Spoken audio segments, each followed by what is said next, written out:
All right, let me see what I'm working with here. Good evening. It's Saturday, May 9th, 2026, 10 p.m. Central Standard Time here in Champaign, Illinois. I say Central Standard Time because I don't understand. There's a daylight time, standard time. I don't get it. We're in the Midwest. All right. You are joining me for part 2 of our playthrough of a case for New York Noir called The Wet Uncongenial Summer. I have it here printed out. Written by longtime channel famous person, Jonathan Warner, who runs a little Discord mystery book club, reading club. And we're seeing some real different style in this case, style of writing than we've seen before. I am loving it. YouTube says we've got 7 viewers tonight, so as normal, half have dropped off from yesterday, but I don't think that's a reflection of the quality of the case. It's just the nature of YouTube. So, we're going to do a little bit of a recap, as we normally are wont to do before we get started. But also, I have a little treat. I woke up this morning. I was just looking at where we were, and I had a little bit of a breakthrough in the case. So I'm going to tell you about that breakthrough in a moment. Maybe Jonathan is guessing at this point, wondering what that breakthrough was. But before we get to that, let's check in with the chat. YouTube is freaking out a little about the channel, complaining about quota. It's making me jump through some hoops. I think I've got a bug in one of my scripts that's causing it to exceed quota. But I think I was working on it right up until the last couple of minutes, but I think I've got it fixed, which means my mind can be at ease. Saturday night. Here we are on Saturday night. Okay. So let's do a little bit of a recap of our case. A very strange case here. Written differently than we're used to. Sort of a third-person case, and I think probably we should read those first little quotes from the paper that start our case out, because they set sort of the tone. So in fact, let's start there. Let's read that, and then we'll do a little bit of a recap. So if you'll remember, the start of our case began with these newspaper quotes. And I think we should read them again to get ourselves back in the zone of this. They're all from 1936. A weed may be attempting to take root in the garden. There have been rumored sightings of one Victor Golding in Turtle Bay. While Golding's never been concretely tied to any syndicate business, the timing of his arrival in our fair city is conspicuous, with the recent violence erupting in Chicago. Now, from the Chicago Tribune, we have, after months of violence, respite seems to have finally come to the city. Law enforcement refused to acknowledge any war between the syndicates had occurred, disputing the very notion of the syndicates themselves. Ralph Valentine, who had been reportedly killed in one of the early massacres, has recently reappeared, claiming no part in any conflict and stating he has been ... Record rainfall continues. There's no sign of these downpours ending anytime soon. Citizens have voiced concern about the strain being placed on the city's sewage system. And then here's our last one, maybe most important. The Grotter's activity peaked during the late spring to early summer of 1936. As his crimes continued, the viciousness of his attacks increased, evolving from simple strangulation to full-on decapitation, based on recovered written material attributed to the Grotter, which must be acknowledged as minimal due to ... It is believed he suffered from auditory hallucinations, fixated around ... Okay.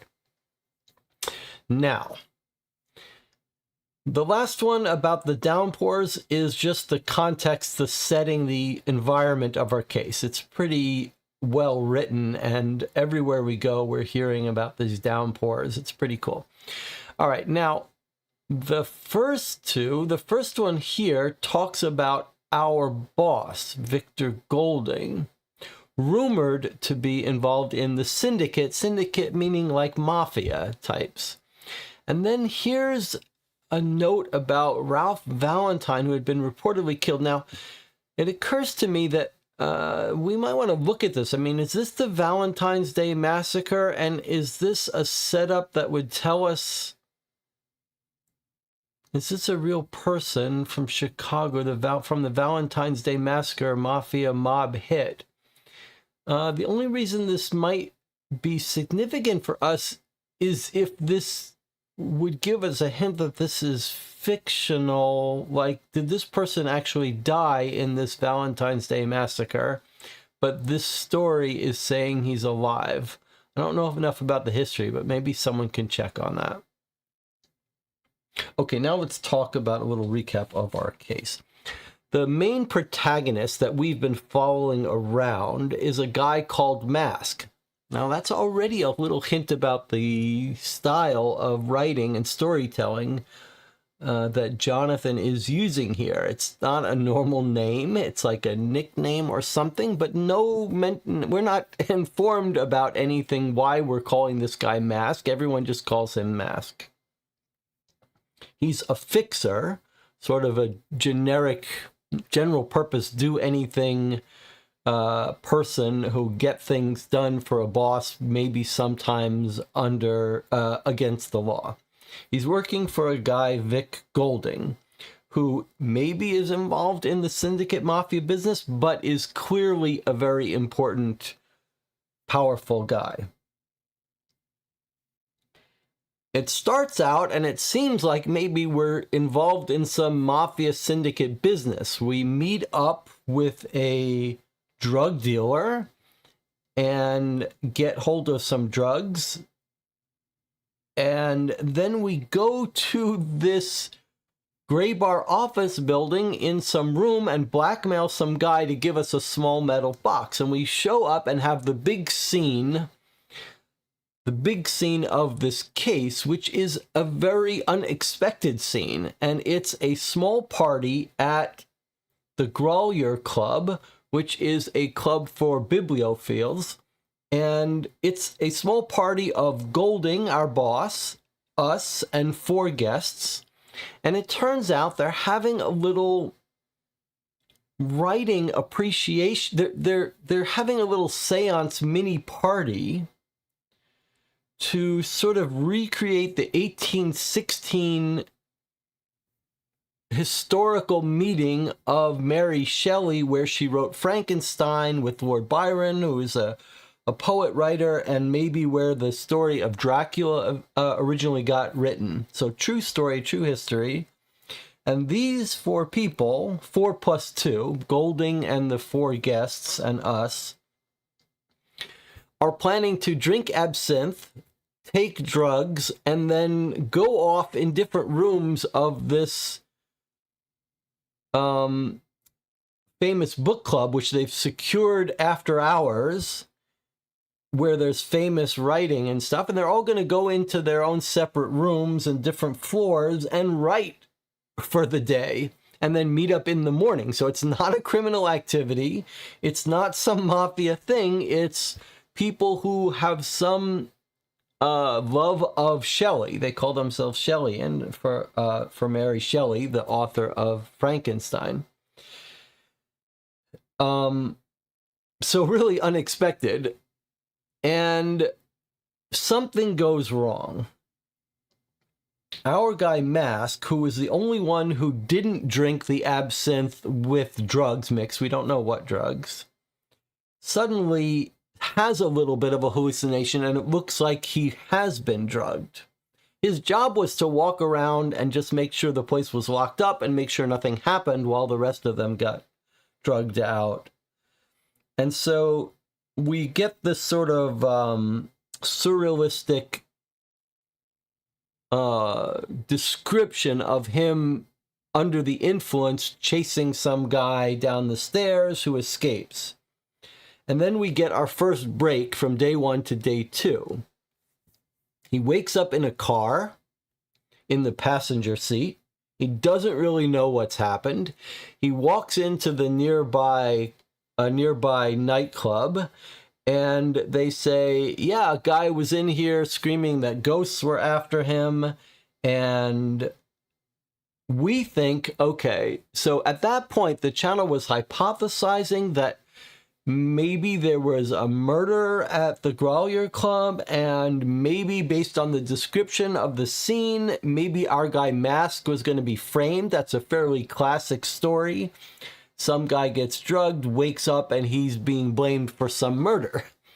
That's sort of what we expected, but this game sort of defies expectation in this case because it doesn't look like there's been a murder. What there is an article in the paper that we got hold of here. We thought we were going to read about a murder. Instead, we read about one of the guests, Madeline Wells, being photographed lying on top of, like, in some embrace with us, with this protagonist, Mask. And this photographer broke this story, so they look at us when we go in that club. They're like, you're the guy in the paper who was photographed with this industrialist woman, but no death. But our boss is missing. And as a little possible side story not related to the main case, we've got these 3 gangsters that are hunting our boss and maybe us. And so day 2 was us trying to track down all the guests to this party to see if they're all okay. Has anyone been killed? We so far haven't been able to find our boss, so that is our number 1 mystery, it seems. We have found the fiancée of the boss, Celeste, who mysteriously didn't show up, was supposed to show up for the party, but got replaced. And we have found 2 of the guests, and they're not dead. One has a broken leg, which we think matches up with the story, the hazy story we had when we, at the Grolier Club, when he was falling down the stairs. So one of them, the Dr. Bruno Cara, had a broken leg. And then Madeline, we had a very interesting scene with her, a little bit of a flirty dialogue, where she's like, I'm Bonnie, you're Clyde, and we track down her brother, and her brother tells us about Madeline's ex-boyfriend, James, who's a chemist. We eventually overhear and catch up with Madeline and her ex-boyfriend having stolen from us this little piece of a skull. This was, I sort of skipped over that, but brought to the party is this priceless supposed piece of Lord Byron or Mary Shelley's skull that they use as part of their little seance. We don't know if there's supernatural element to this case, I should say. There's a little bit of a hint of it, but we're not sure. When Mask wakes up, he's seen that this priceless thing that he had to blackmail someone to borrow for the party has been stolen. So that's the other sort of big mystery of the case, it seemed. How do we get this back, this stolen thing? But when we confront Madeline and her ex-boyfriend about at the lab, we stumble onto them talking about having analyzed this fragment of a skull. And they're saying to each other, we overhear the lab guy saying to Madeline, it's not real. I've analyzed it. It is not a human skull. And then we surprise them and get it back. And Madeline's like, I hope you understand. I had to know if it was real. So we've solved part of that mystery in that we've recovered this piece of the skull. But what we don't know is if it was switched at some point, or if we've now tied a bow on this. It seems clear to me that Madeline didn't switch it. She stole it, but she didn't switch it, because we overheard them having a true conversation, that it's not real. But it's possible that someone else switched it beforehand. We don't know. And our guy Mask has no memory of when this box was taken from his suit jacket, but presumably when he was drugged up, he was fooling around with Madeline, and she probably just lifted it off him. We haven't been able to find two of the guests to the party, though. We haven't found Edward, who we have discovered is a notorious, rich hypochondriac who frequents the hospitals, but all the hospitals just say he's a known hypochondriac. When we go to his house, we're told he's canceled his medical appointments and he's not seeing people. So we don't know if there's a different way to get to him. The other person that we don't know how to find is the last minute replacement guest, which is Helena Novak. And she is suspicious. We haven't figured out how to find her yet.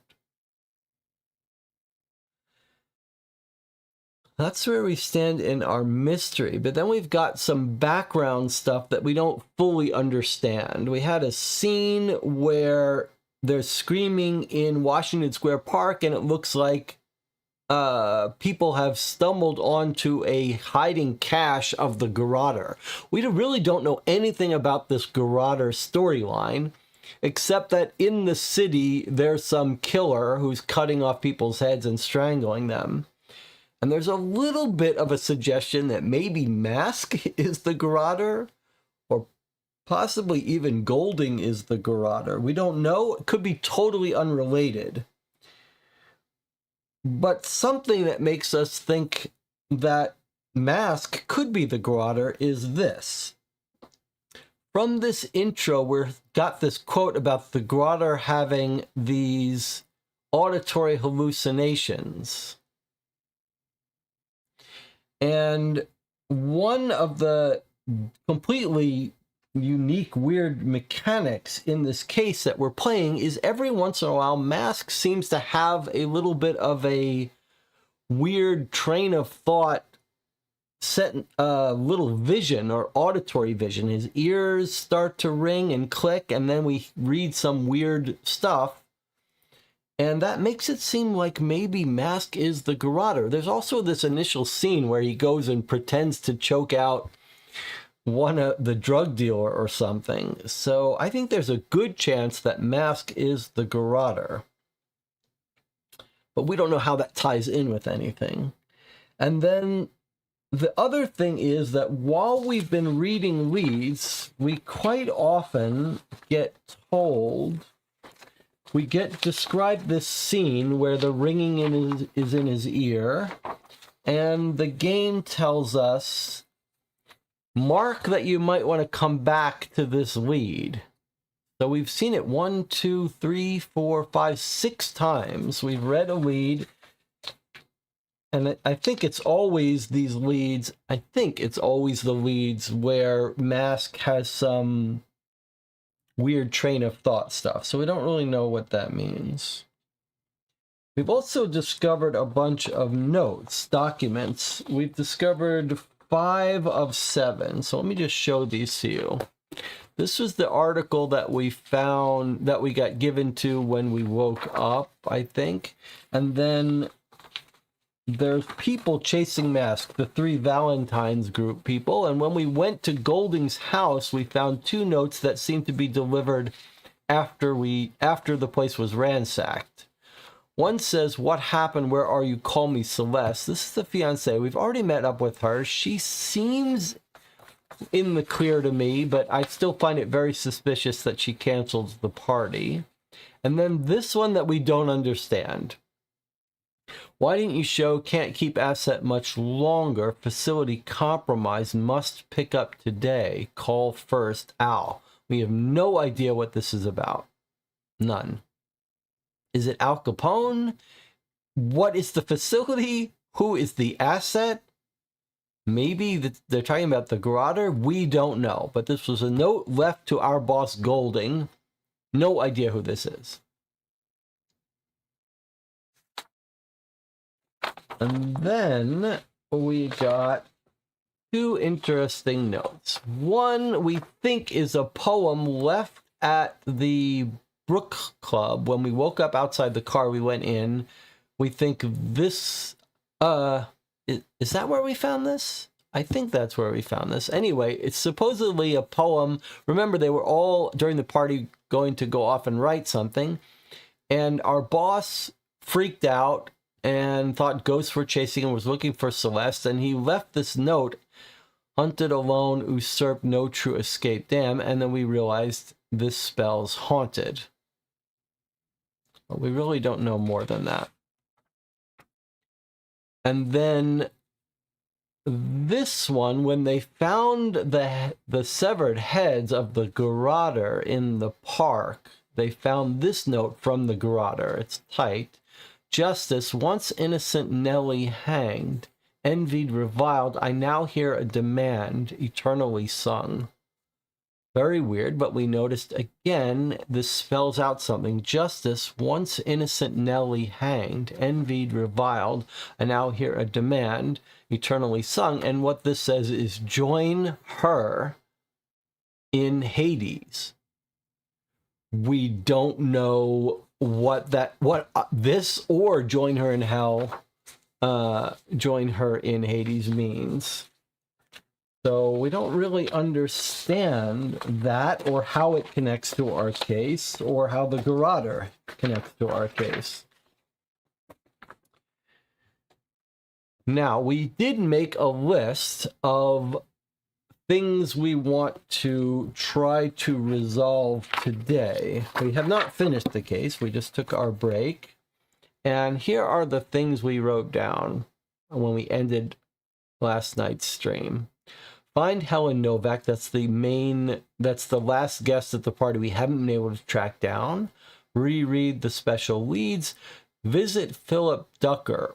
So Philip Ducker is the person who wrote this article and was at the scene, was at the Grolier Club to take this photo. And we don't know how he got in there. We think we know who tipped him off, but we haven't been able to find him. We went to his work.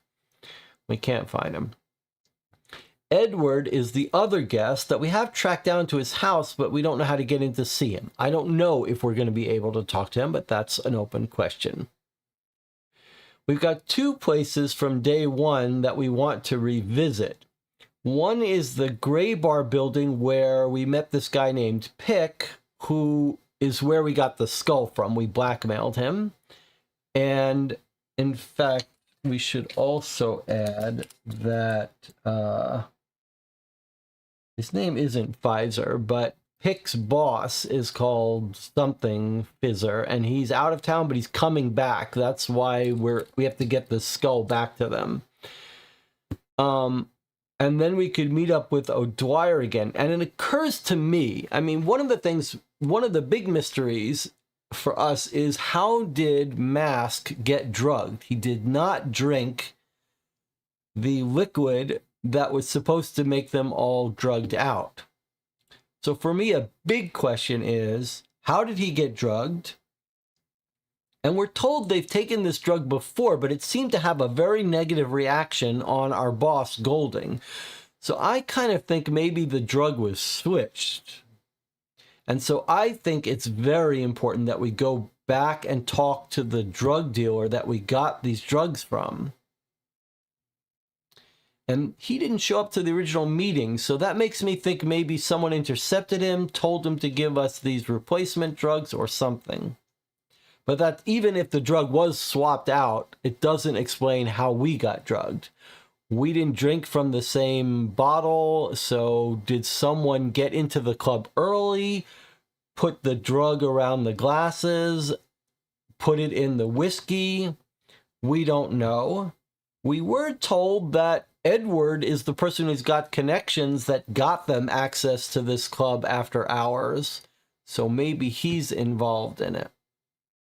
Why? What was their purpose? Was it all to steal the skull? No one knows. When we woke up in the car, we noticed some woman in a bathing suit tossing out water. we can't quite tell if they're talking about the antique shop that was closed. Like, where is this woman? Why is she there? I can't tell if it's just a atmospheric thing and we aren't supposed to find her, or if we are, but that's one of our questions. A big question is, where's our boss Golding? And especially since there are people trying to kill him. And then another question we had is, what skulls are these that they found the Garroter victims in the park? We don't know. Is Mask the Garroter? Does that explain the auditory hallucinations? What are the reread entries about? What is this thing with the... Where is Golding? If we already wrote that down. Who is Al, the facility and the asset? That was in one of our documents. Is it possible that Golding is the Garroter? The only reason I say that is that Golding, we think, left this poem where the first letter of each word says haunted, and then the Garroter left this message, which also uses this same system, which is called a... What is it called when the first letter of each sentence means something? It starts with an A. I can't remember the term now. And then what is the meaning about join her in Hades? And then what actually, another thing is what happened at Grolier. Grolier Club. I do think we might be able, it's possible we might be able to visit this guy who's the boss of the guy at the Gray Bar building, which is named Pick. So we might want to, after we go back here, if we run that guy's name again, maybe we can look him up in the white pages. All right, let me check in with the chat, see if I've missed anything, and see if we're ready, all caught up. When Mask and Madeline fell down the stairs, there's a mention of a box. I guess that's when it fell out of Mask's pocket. Is that true in the paper? There is a mention of the box? Let me see that, if that's right. I mean, Madeline did steal it during that time. Wells sprawled on top of Mask at the bottom. Novak stares absently in the background and has her mouth open as if chanting something. So we got a little bit of a hint of Novak being into Latin stuff and messing with some necklace. So maybe that's a way to find her. I wonder if we could... The necklace and the Latin... And maybe some mention of her outfit or something. Okay, where do you see the part about the mask? About the box? The blasphemies in Latin.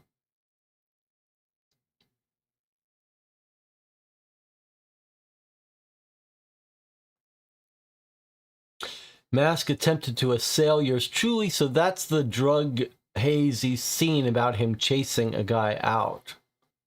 So we think we understand that scene, that hazy drug scene more, being a description matching up with this reporter's statement. But what is the part about the box?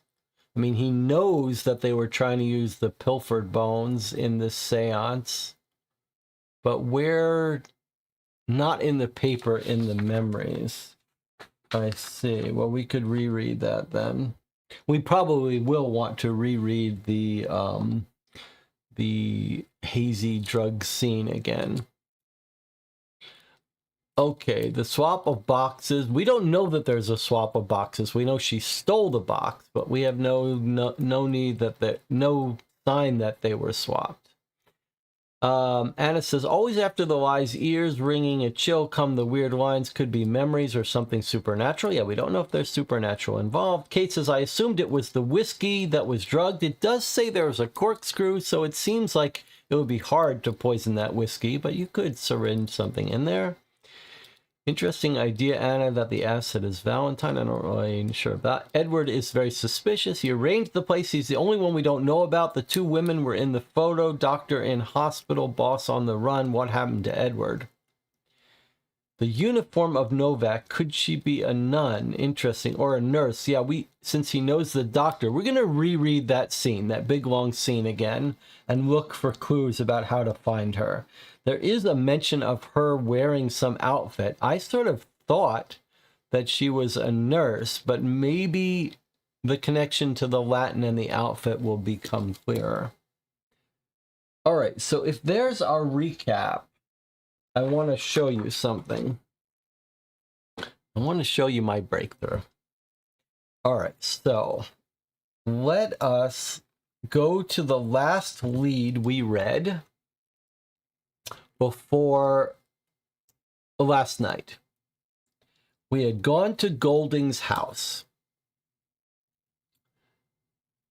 We had discovered it was ransacked, we think by the three hooligans working for Valentine who are after our boss, who tried to catch us. The place was torn up, and we found the two notes left for Golding, written in different handwriting, right? That was the one from Celeste and the one from someone we don't know. Okay, so when I woke up this morning, I came and I read this lead again. And it's got our documents, it's got note to revisit this lead, and it's got this auditory thing that Mask has. Handcrafted Orfina meticulously engraved smash Whistler etching, eviscerated Trilby hack. And I looked at that and I said, what the hell is that talking about? And I see a mention of Orfina, Whistler, like a famous artist, Whistler, Trilby, another artist, obliterated mess everywhere. So I looked at that and I said, what the hell is that trying to tell us? Because in the previous scenes where his ears were ringing, it seemed to be like he was describing something that was happening, like someone was chasing someone or someone was being attacked. But I read that and it's like arbitrary stuff, like stuff about artists painting being smashed. And I thought, what the hell is that about? And then I looked at it a little harder. Now look at that a little harder. What do you notice? Take a good look at that. What do you notice there?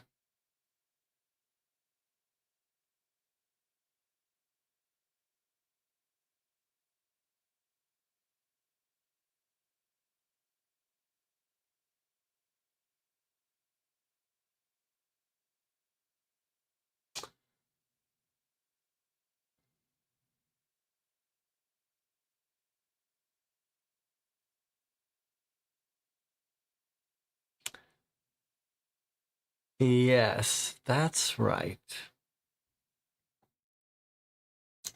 All of these special weird ears ringing are doing the thing. I don't believe we didn't spot this. They're doing the thing. They are spelling out messages.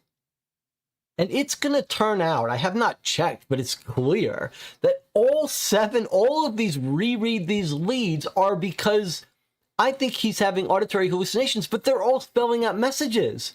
This one says, home, sweet home. Home, sweet home.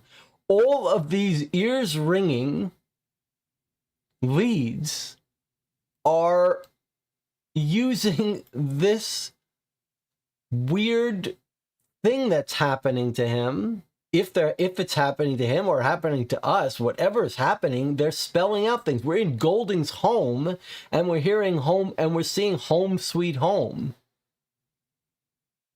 Now, does that mean Golding's the garroter, and here are these auditory hallucinations? Or does it mean Mask is the garroter, and he's hearing these auditory hallucinations, and the way the auditory hallucinations come to him is they sort of spell out messages? Either way, we now have a whole bunch of leads that have secret messages in them. Whether it's a non-diegetic element to the game, meaning outside the game world, there are these secret messages, or if they're related to Golding or related to us. It's clear now that we've got some secret messages to read. And these secret messages seem like they're Garrotter messages, because the Garrotter used this scheme, and it's Mask is hearing some auditory thing that makes me think it's Mask, but then Golding also used this scheme. So I don't know which one of them and how it's related, but this seems absolutely critical to us. So I think maybe, this was my breakthrough, obviously. Maybe what we should do is go reread these leads and try to keep track of what they all say. We have a second page of notes here of what we wanted to do. Who is Mask? Golding, what happened in the Grolier Club? Mask was drugged by who? Why? The fake Shelley skull, was it always fake or was it swapped? Are there supernatural elements? Who is Nellie? This is the Nellie Joiner in Hell. The Latin-speaking clue, and why did Celeste abstain? So Anna says the part that I'm a little bit confused about. It's Golding's home, but Mask hears them. Yeah, that's what's a little weird, huh?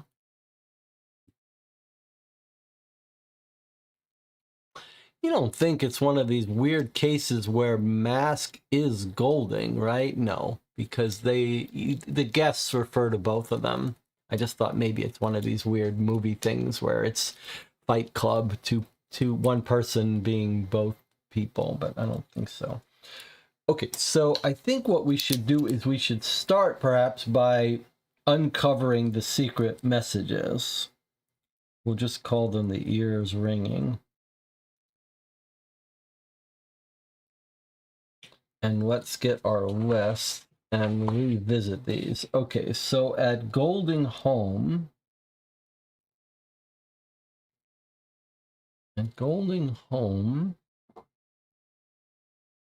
which was 19826, it said Home Sweet Home. Okay, and then we have one at not 8391, but we have one at Edwards, which I have as, let's see if I can do this with this. I have written down that it's 68208. This was the Washington Park where we found the Garrotter skulls and talked to the brother. Ears begin to ring, cold chill. Okay, what have we got? T-A-K-E, take.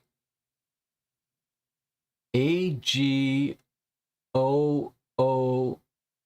take. A-G-O-O, a good, take a good look. Take a good look. G-E-T-M-A-D. Take a good look. Get mad. Whoa, that's creepy. Take a good look. Get mad. That's creepy. Okay, and this was from lead 68208. So let me just mark these as we visit them. This was not a real reread. Okay, so we wrote down this one. We wrote down this one. 38779.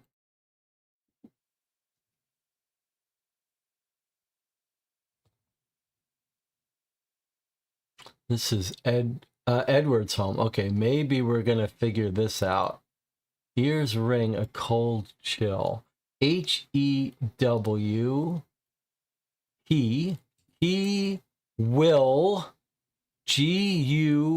Guide. He will guide you.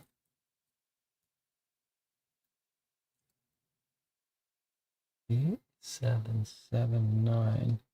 He will guide you. Wonder what that's about. Okay, and then we had one at Celeste's house. The channel asks, is he hearing words or is he describing what he sees and spells the message? We do not know. And this was about Edward. So Edward will guide us, huh? What does that mean? Or we don't know if these are messages for us or for Golding, or that Mask is... We don't know. We don't know. But we do know that we've got more. Here is Celeste now. 34105. Okay, remember we go to Celeste's house, she almost shoots us, and we have this interesting scene where it looks like maybe they've got some romantic interaction. Make note of this in your case log, you may reread it. Oh, his ears ring. Okay, his ears ring a cold chill. ITA, it all went wrong. Wow, that's interesting. I wonder, now I'm starting to think a little differently about this. Let me hear what your theory is. 4105, this is so...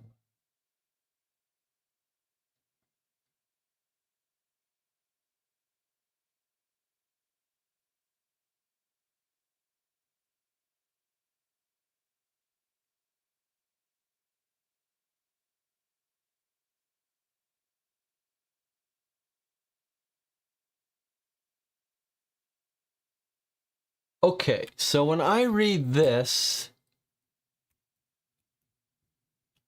I wonder now if what Mask is hearing is like his subconscious comments about the people. So, in other words, when we're at Edward's house, he hears, he will guide you. But when he's at Celeste's house, he hears, it all went wrong. That sounds like maybe Celeste is involved in something that went wrong. That's what I'm thinking from here now. That Celeste was up to no good. And Celeste planned for something that went wrong. That's what I'm thinking now. So my suspicions of Celeste are much higher than they were earlier. Okay, now let's look at this one. 47292. This was early on when we woke up in the car. So this is not a reread. I've marked it as reread, but this isn't. So I have now all the ones. I wonder if I didn't do that wrong. I wonder if I didn't forget. No, it's a go to 4. Day 2 wake up. It was the day 2 wake up. Okay. I've been actually writing some code to do stuff.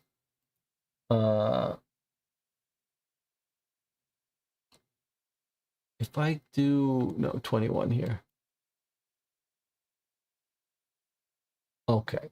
Let's just see here. Is this a reread? No, this isn't a read. Oh yeah, here we go. Make a special note. Okay, here is when we woke up in the car. Mask oscillates, real nice. I'm never gonna. So M-O-R-N-I-N-G, morning Sun, S-H-I-N, Morning Sunshine, C-O-M, come find me. Morning Sunshine, come find me. Wow, that's weird.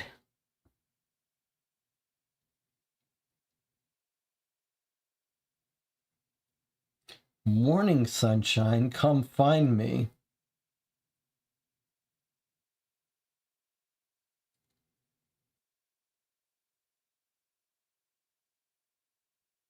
Now, is he hearing? It sounds like he's hearing the voice of Golding now. This would be a good time to remember if he was ever called Sunshine by Golding, like when they're in the club. I think maybe we should go reread the big club, Growler Club entry.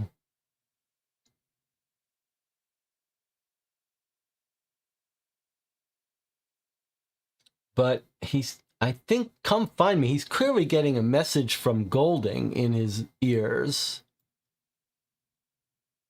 But are they all from Golding?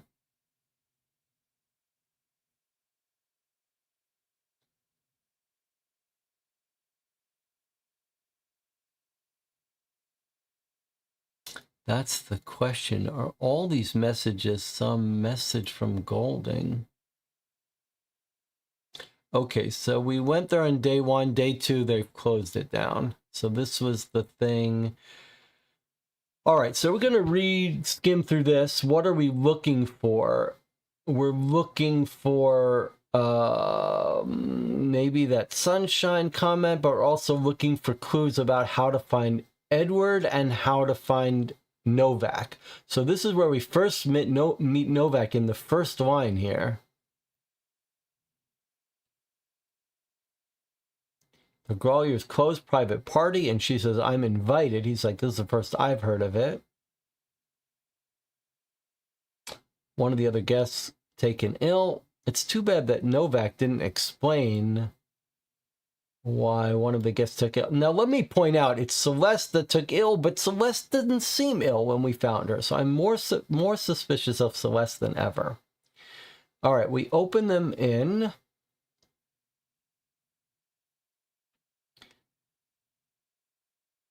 We follow Novak inside. Novak looks around. First time, huh? Let me get your coat. Takes her coat. Hangs it up. Transfers the bag and box to his jacket pocket. Okay. Then he looks at the other coats. 3 men's, 1 women. He looks back at the lone woman's coat next to the 3 men's. He quickly walks out the door. Why is he looking back? What's this about? He turns to the opposite wall. He sees the 4 coats. 3 men's, 1 women. And then he starts to the reception, stops, looks back at the lone woman's coat next to the 3 men's. What's that about? Why is he looking back at that?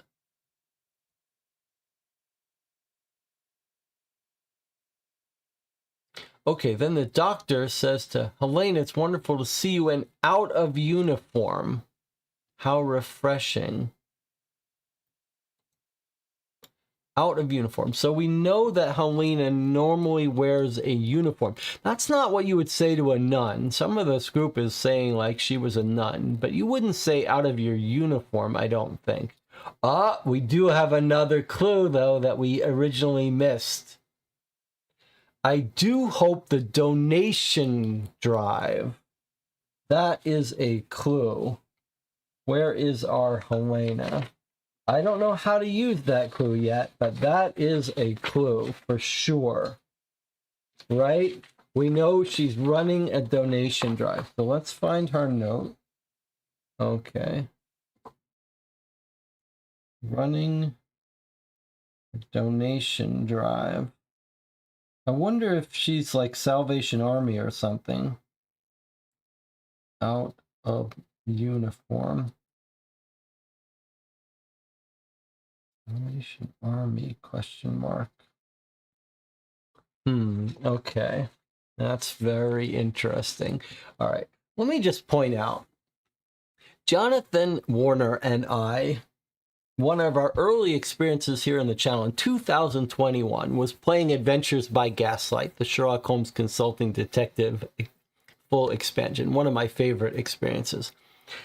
And one of the things that stuck with me from that is that Jonathan and I had to reread this one scene over and over again, this like 2-page scene that we had to search for, keep going through over and over for more little details. And it really had a lasting impact in how fun it is to get these long scenes where you have to go through them multiple times to sort of get information.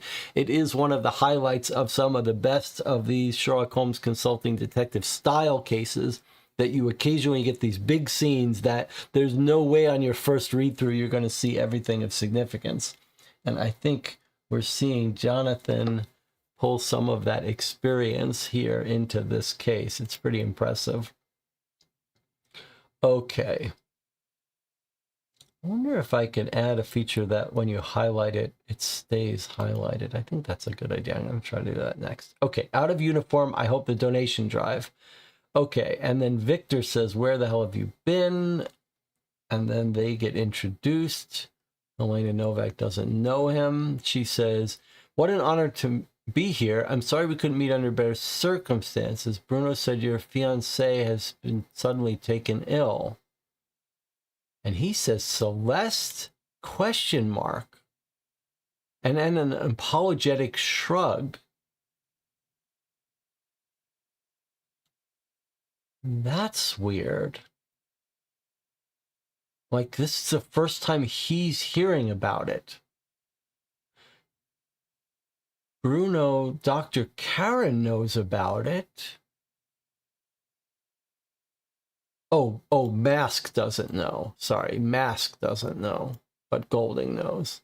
Okay, sorry, I need to talk to Mask. Warm Miss Novak up, get her acquainted with the rest of our friends. What took you so long? I think you were hit by a car, struck by lightning. Maybe the garroter got you. All this effort. Don't worry, I got your party supplies. He shows him the drugs and the skull.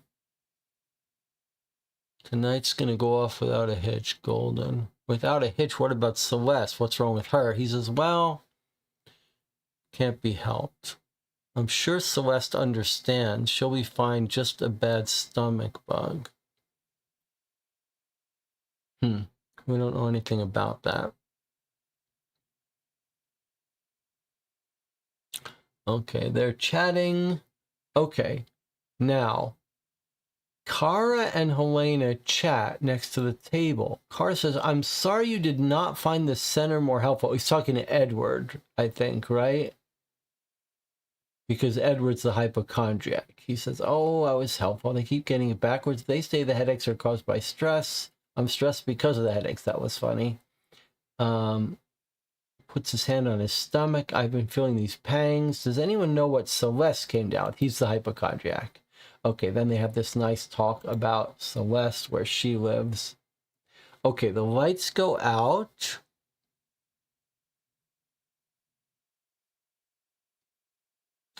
Thanks to Herbert here. This is our Herbert Edwards, who's arranged this room. It was no trouble.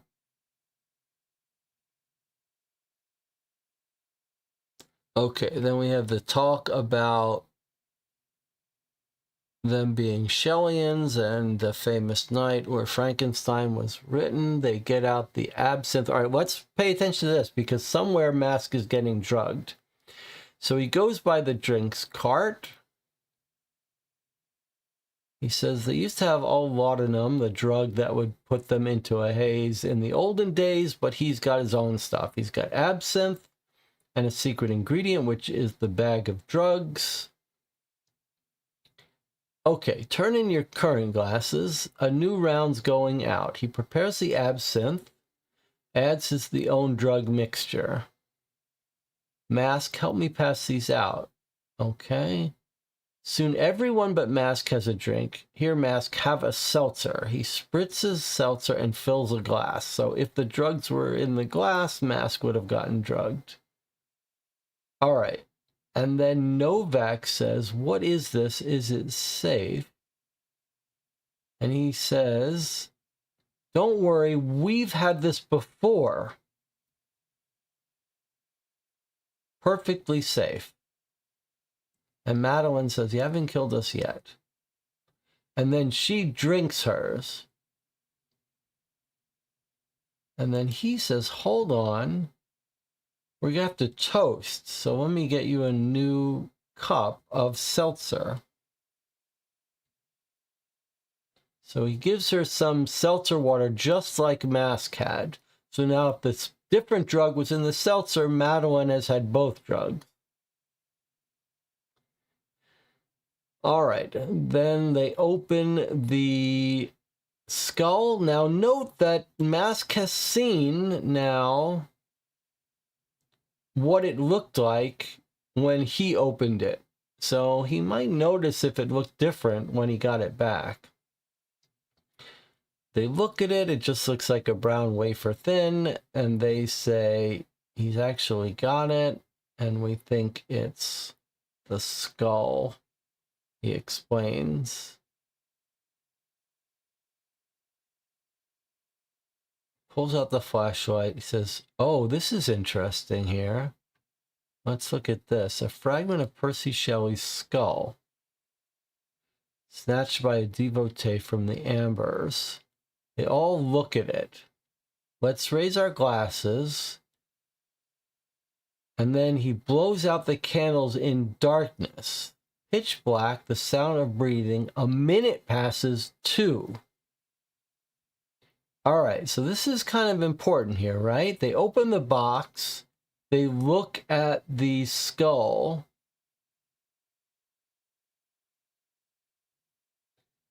Did they put it down? And then the lights go out for 2 minutes. And then they turn on the lights.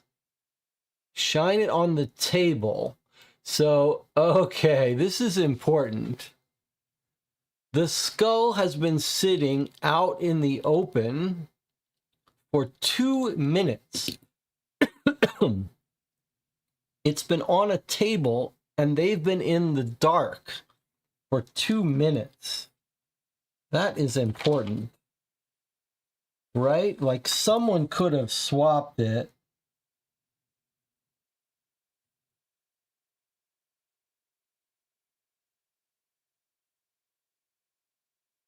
Someone could have swapped it because he looks at it, he's like, still there. And then he says, lock it back up, and he's going to guard it. And then he'll guard the room. And then they're all going to go and write. And Mask has the box. It's kind of weird that it would be... It's kind of weird that it would be out. All right, so then Dr. Kara and Helena Novak are good friends. I don't know why we didn't get him to talk more about it, unless we missed something. He says, I'm going to give you the tour. I'm going to show you the medieval special collection up on at the Dutch kitchen, which is where Mask eventually ends up at too. Okay, and then he looks at the famous authors, the painted things. He texts. He still has the box. All the doors are locked. He sees this weird scene in the receiving room with wooden crates. Almost looks like something's gone wrong here. Something's been searching for something, but not clear. Checks the doors. They're all locked. Maybe that's because the newspaper reporter was in there looking for stuff. Anyway, he sees the special collections room. Okay, so here's where he sees Helena Novak. This might be another clue. At a reading desk sits a woman illuminated by the reading lamp. He sees Helena Novak. She's got a necklace dangling from her hand, 3 interlocking triangles. I wonder if the 3 triangles aren't... You don't think that's like there's a sign... You don't think that's related to where she worked? Like a sign of how to find her. 3 interlocking triangles necklace. Then he says she's staring at it. Dope must be kicking in. He closed the door. He goes up to the 4th floor. That's the Dutch kitchen. Then he finds the bottle of whiskey. Now, maybe this is important because, like, everyone else's drug has kicked in. And his hasn't. So maybe that is a sign that the whiskey is what did it. Because he sees a bottle with a ribbon, whiskey accompanied by a corkscrew and a shot glass. So someone could have put the drug in his shot glass, painted the wall of it, or put it in the whiskey, even though it's a corkscrew. But maybe you could have injected it. Maybe the fact that the dope isn't kicking in for him yet is a sign that he hasn't been drugged yet, and he's going to be drugged by the whiskey. Uncorks the bottle, takes a drink, and then all of a sudden things go wrong.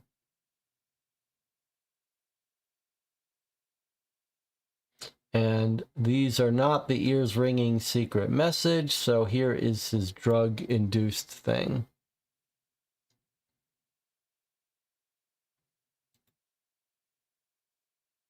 I think he's fallen. He's drugged, he's trying to... And then a man appears. They're trying to get in my head. I think this is probably Golding. I'm not sure. A screen different downstairs. So he's running down the stairs. There's 2 of me. We run side by side. I'm falling. Tell me it's the other me. We think this is Dr. Kara falling because he broke his leg.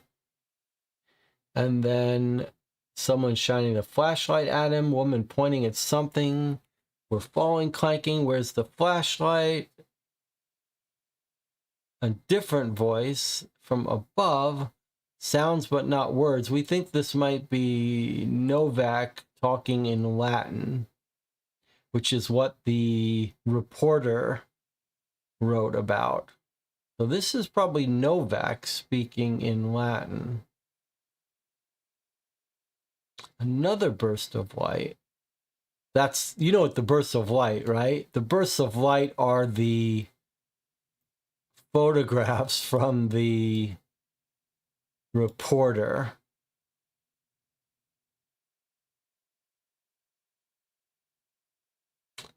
Turn to where the burst was, where the woman had pointed. Okay, the woman is pointing at the reporter who's jumped out of the shadows and taken a photo. A face, deja vu. I think maybe he's just recognizing the reporter's face from somewhere. Or... Huh. Interesting. I wonder if that means we met the reporter pretending to be someone else. I'm going to make a little note of that. Like, is it possible that this is telling us that we've seen the reporter, who we know his name, Bill Ducker, deja vu? That almost sounds like it's saying, like, we've met the reporter who pretended to be like a cab driver or something. So he chases them out and he falls.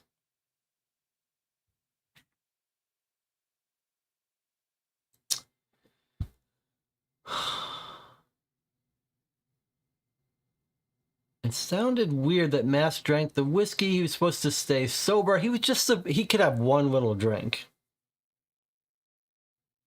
But now Anna thinks he was drugged by the time he went to the kitchen. So she thinks he's in the seltzer. I don't know about it. Now I'm thinking because the drug kicked in for everyone else, I'm thinking he couldn't have had it earlier in the evening. But I don't understand this comment. Anna says, for me, it sounded weird Mask drank the whiskey when he was supposed to stay sober. That's why I think he was drugged. I don't really understand that comment. I mean, we're told he drank a shot of the whiskey, so I don't see why it's relevant whether he was supposed to stay sober. Unless you think the drugs made him drink the whiskey.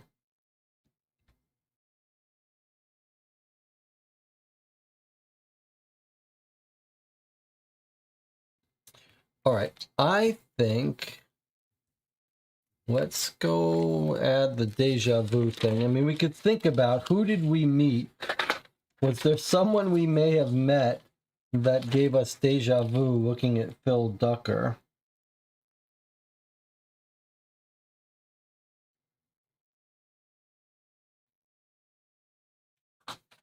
Or is he just saying it's deja vu because he saw his face in the paper one day?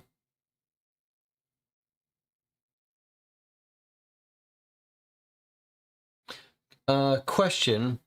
Was there some description of looking at a photograph? Am I imagining that? Did we see a photograph of these guests at some point? Or was it just in the photograph that the reporter took? Or did we see another photograph somewhere?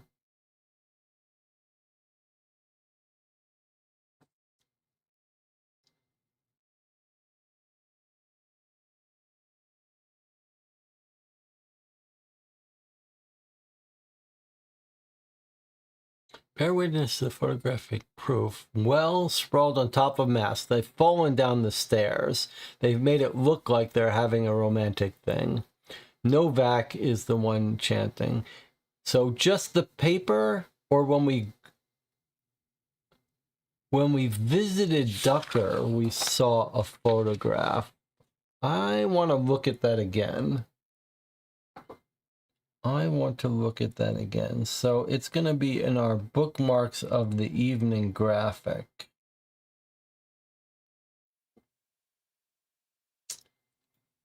Let's look at that again. We walk in, we want to find Phil Ducker. We say, got any photos? You don't know what he looks like? This is suspicious, but we give him some money. It's a company Christmas party. That's him. Guy with the big smug grin on his face. Mass squints. I feel like I've seen this guy. Is it just from the Grolier last night? No, it's not. It's clearly not just from the Grolier. So he's seen him before, but where?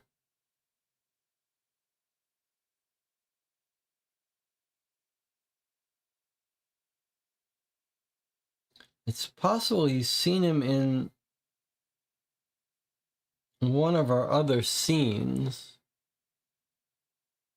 I wonder if it's going to be the guy that was at Ratapax at the very intro to this case. What do you think the odds are of that? What do you think the odds are that it was this scene?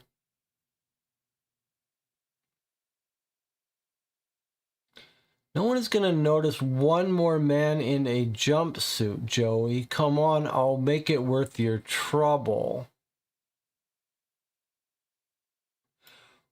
What's the chance that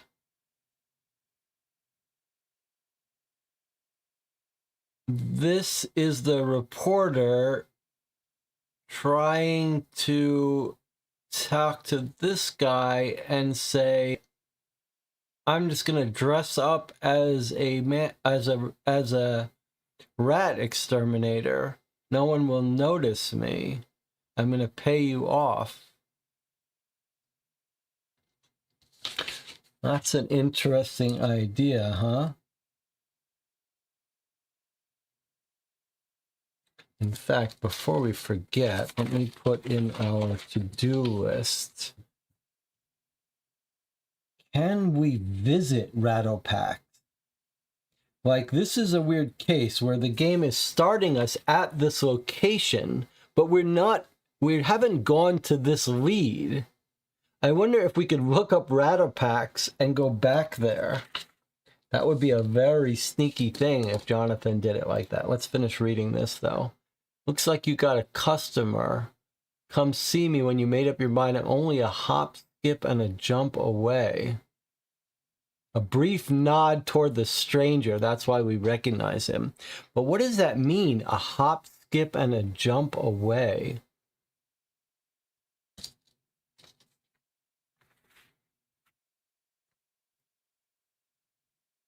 Hop, skip, jump away.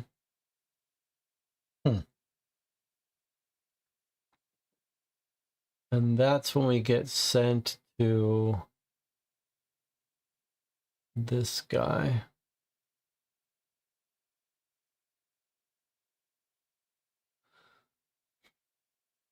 A hop, skip, and a jump away. Any theory about that?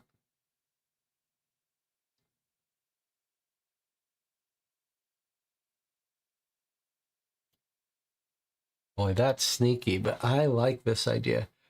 I wonder if we can go back to Ratapax. This is very sneaky on Jonathan's part, but let's see what happens.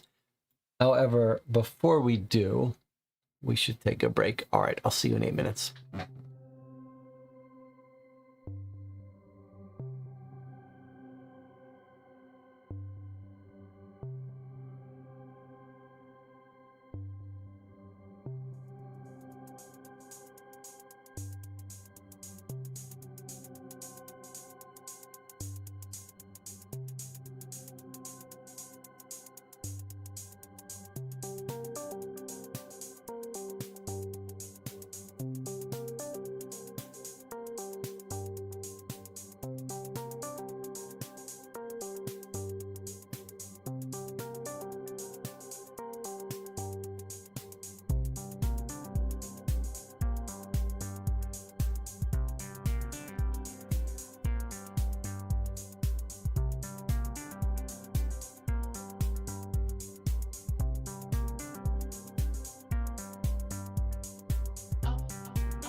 We're back. You're watching Co-op for Two.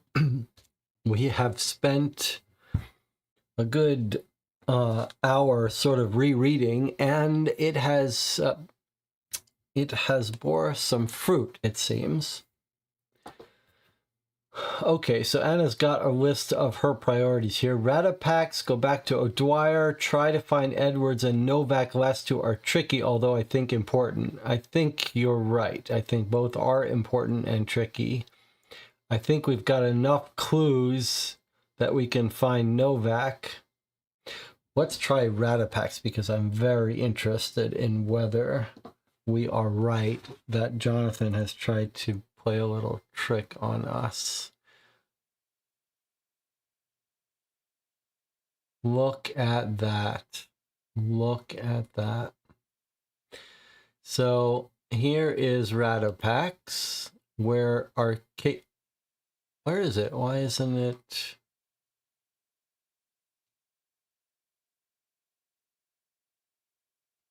Why isn't it showing? In fact, why are none of our bookmarks showing anymore? This isn't important for our case.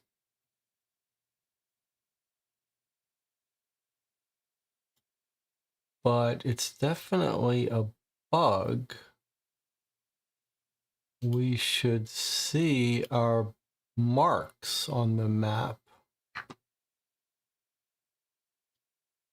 Huh. I mean, that's eventually going to be a problem. We should see marks on the map. I wish I had seen that problem there.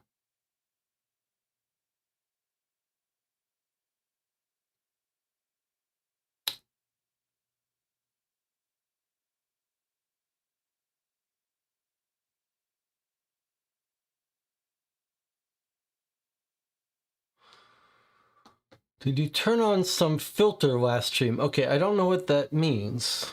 Are you talking about the website problem I'm having now with the things not showing up?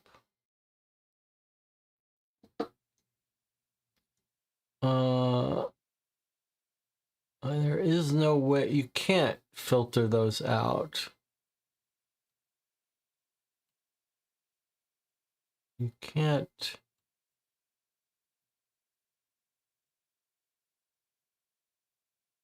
Okay, well now they're back. I just changed the marker. Somehow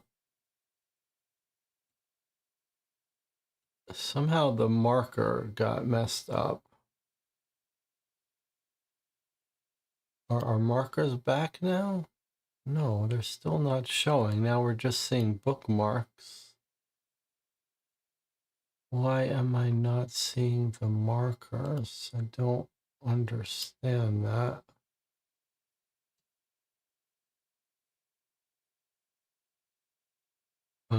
Okay, well now they're working here. I can see them as these lollipop yellow markers. I don't know why the default marker is working. I'm guessing something to do with cache, and if I reload the page,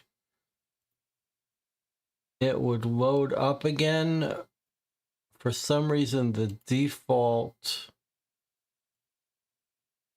orange teardrop is not showing. Okay, it's probably just a cache problem or something I broke. Well, I didn't update it, so I couldn't have broke it. Doesn't matter, we'll just switch to this. Probably if I reload the page, everything should stay. If I reload this page, all our log, our history, everything should stay there, but I'm a little nervous about doing it, so I'm not going to do it. All right, back to our game. The green you see currently here are our bookmarks. So don't worry about the fact that we can see them. If we didn't want to see bookmarks at all times, we would do this and turn off the display of bookmarks. In fact, I'm going to go ahead and do that since it's not serving much purpose. Oops. Okay, so Ratapax. Here is our Ratapax. And Jonathan has done a little trick. Now this is so interesting that I think we need to have a name for this trick. What name are we going to give for a trick where you're... What are you doing here? You are subverting mechanical expectations. In other words, he started off the game at Ratapax, but the way he started the game was it was just saying, here you're at Rattlepax, here's the entry, rather than saying go here for your first day one. So what it's saying is if you look up Rattlepax, you get told day one, go to the intro. This is going to be the first lead of the case. Without a hint, without showing us this as the start. So we had to figure out that we could go to Rattlepax. He did not tell us in the Rattlepax, hey, come back on day 2. We had to figure out, okay, so we've been clever and we are going to bookmark this. And now I wonder if we're going to ask about that guy.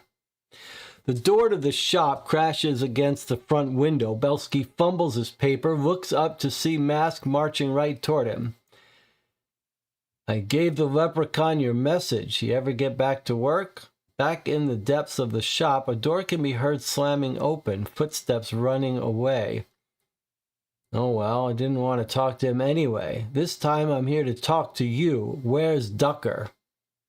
He slams both his fists on the counter. I was right, it was Ducker. A flimsy paper cup falls over. Coffee spreads across the counter. Belsky's who? He's not one of my guys. Cut the crap. Last time I was here, I heard him selling his pitch. Now, where is he? Worth my trouble. Yeah, right. He pulls out a ledger. Fine. Ah, crap. You got coffee on the ledger. Now I can't make out the name, but the address is 120 East 20th Street. You happy? I'm getting there. One more thing. I don't think I ever got your name, bub.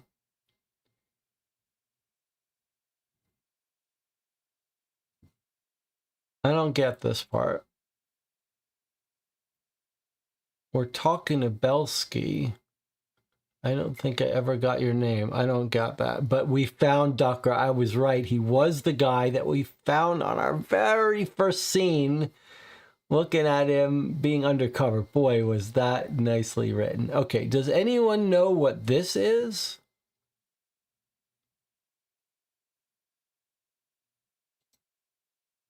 Let's go leave Jonathan a note.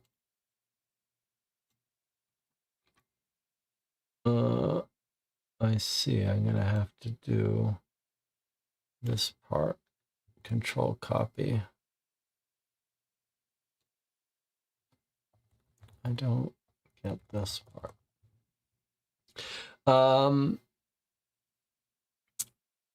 There is an important part in the comment about the nun. I've just noticed in the doctor's lead, it starts with a nun has just left the room. Been saying your rosary, doc?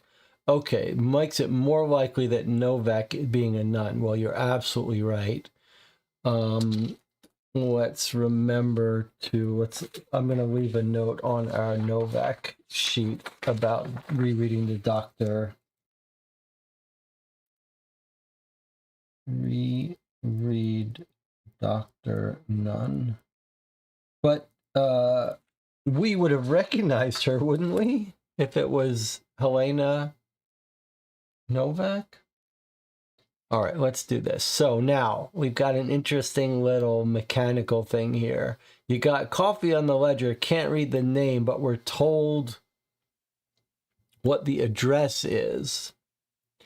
120 East 20th Street. Okay, so I'm going to show you how we're going to find that, but I want to show you something else related to that.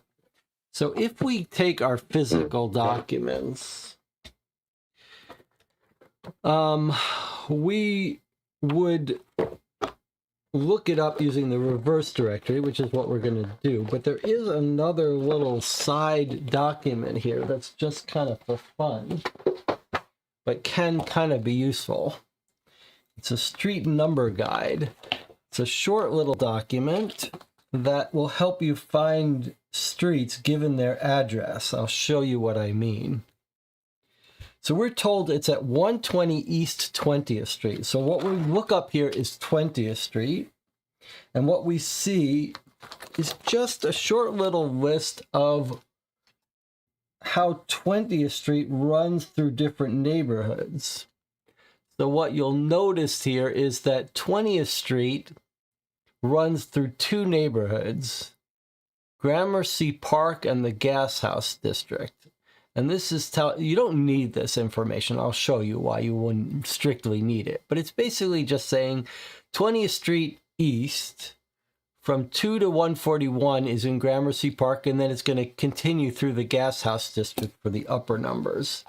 So that's just a little bit of a way to help you narrow down, but you can see it's not going to be a big trouble either way here. So there's no way to directly look up that, but what you would do is you would go to 20th Street. Okay, there's 28th. Here's 20th Street. And you would notice it cuts from East 20th Street is Gramercy Park here, across into the Gas House District. And from that street guide, we know that we want Gramercy Park. So the way the numbering goes in New York City, you probably don't know this, most of you, is that Fifth Avenue is what's going to divide east from west. So can you see Fifth Avenue here?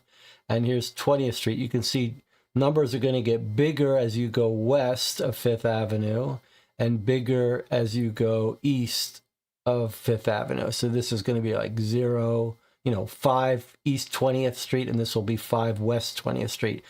So that's why when we know now from that book that we're looking at something along these couple blocks from 5th Avenue to 2nd Avenue. We know that address is going to be there. But even if you didn't, the way you would find what's at address 120 East 20th Street is you just use the reverse directory or click to pick a place, like this block, and you'd look on this block for places on 20th Street. Here we go, 304 East 20th Street. You'd say, okay, I'm too far over. Let me check here. And you'd look for 20th Street. Here's 202 East 20th Street. So you say, okay, I'm still too far east, which we knew from looking up in that book. Let's try here. 148 East 20th Street. Okay, we're still too far. Let's try here. Here, let's see. 110. Okay, so we are close.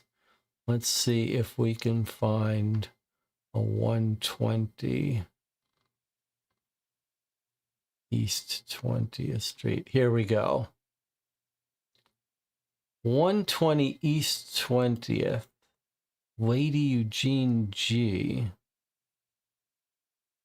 That doesn't seem right.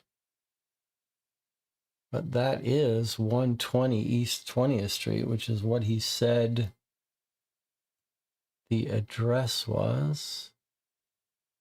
Could there be anyone else living here? Shouldn't be.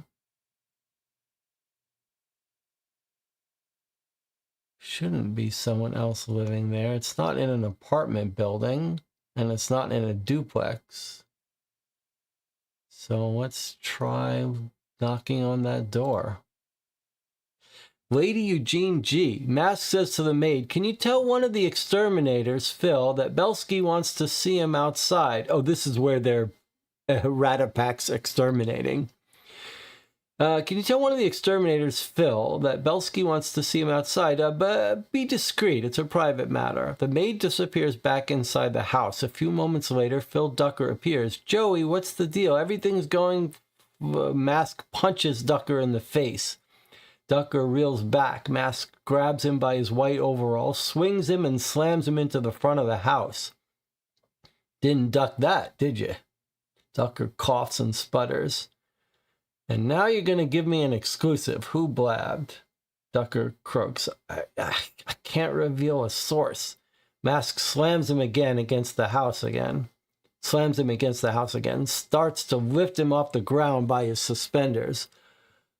Oh, come on. Don't start with integrity now. You know, you should be a rat catcher. Bet they walk right up to you. The maid walks out of the house, looks at the pair of them, then runs back inside. Damn it. Mask grabs Ducker by the throat. Talk now. I don't know. Disguised voice could have been anyone, man or woman. The other exterminators run out of the house. Mask drops Ducker and sprints away from them down the street. Circle G1. Okay, so we didn't get much information here. We did get to circle G1.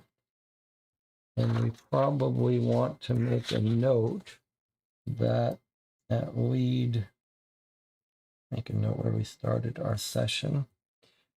7843. This is Ducker G1. Okay, so what he told us, though, is someone with a disguised voice gave him the tip to show up at the Grolier Club.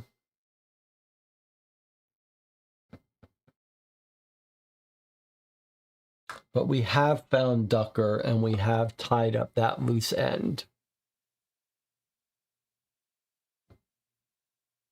Could have been anyone, man or woman. I guess that means someone phoned in the tip.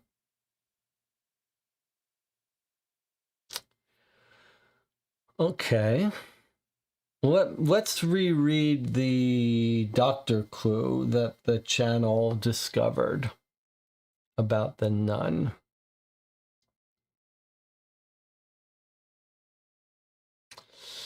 And it says it was only Birdie. I think we knew about that one. You're talking about that's who left the tip. How do you know it was Birdie? I'm not sure I understand how you've concluded that. But I do think we were told that Birdie told him, so I'm not sure. Are you just saying that the lead doesn't give us information other than ask us who gave him the lead? Okay. So, and you're saying that you're saying it was Birdie because that's who we found here telling us that it was Phil Dux who wrote the thing.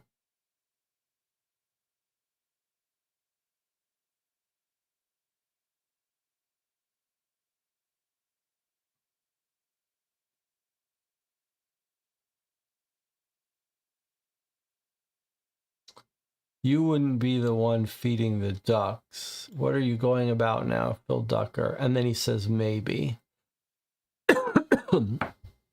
Okay, but so I think that's why Anna's saying it was just about who told him, but you can clarify for me if you're saying something explicitly confirmed that it was Birdie who gave the tip, or if you're just saying the lead was only about the tip.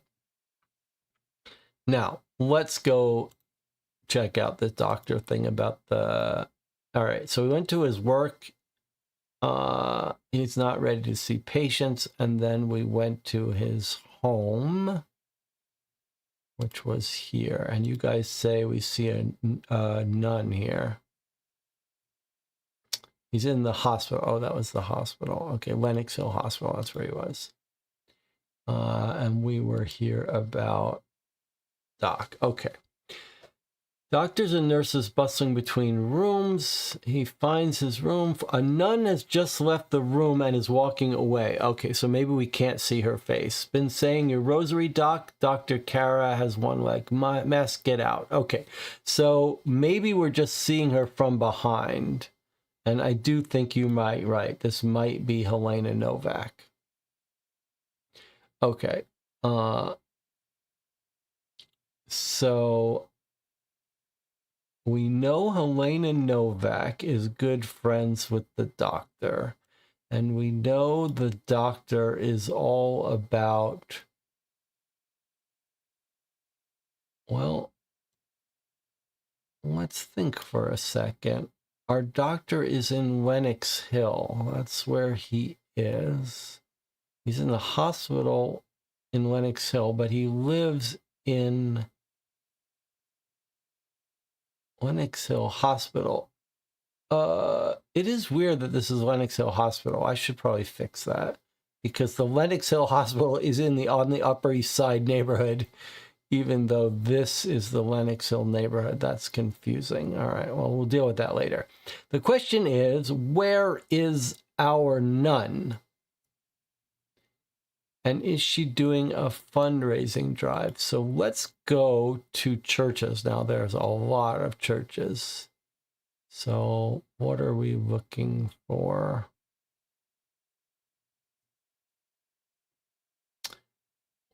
There's no churches. There we go. Okay, let's take a look. The First Hungarian Church, Presbyterian, Czech National Church, Sacred Rumor. I also think she could be working at Salvation Army. But okay, there aren't that many churches in Lenox Hill neighborhood. Could also be in the Upper East Side, but I guess we're just going to knock on a couple doors here. The Bohemian Presbyterian Church doesn't belong to this church. That's a good sign. Okay. What about the First Hungarian Church? Is she Hungarian? No. Czech?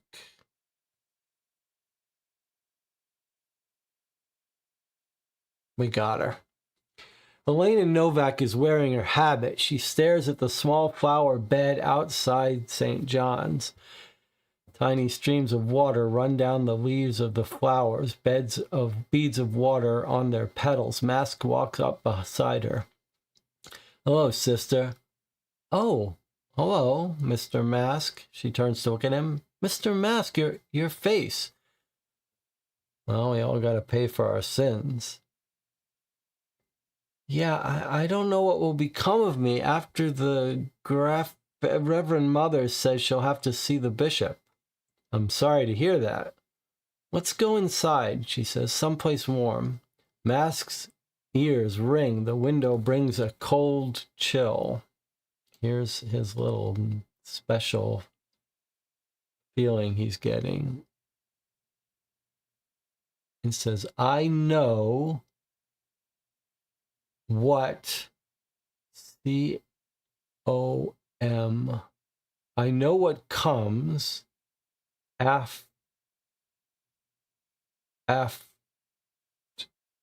know what comes AFTE.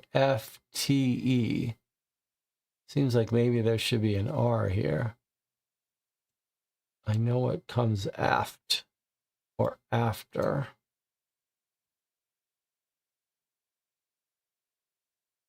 Let me just leave a comment for Jonathan.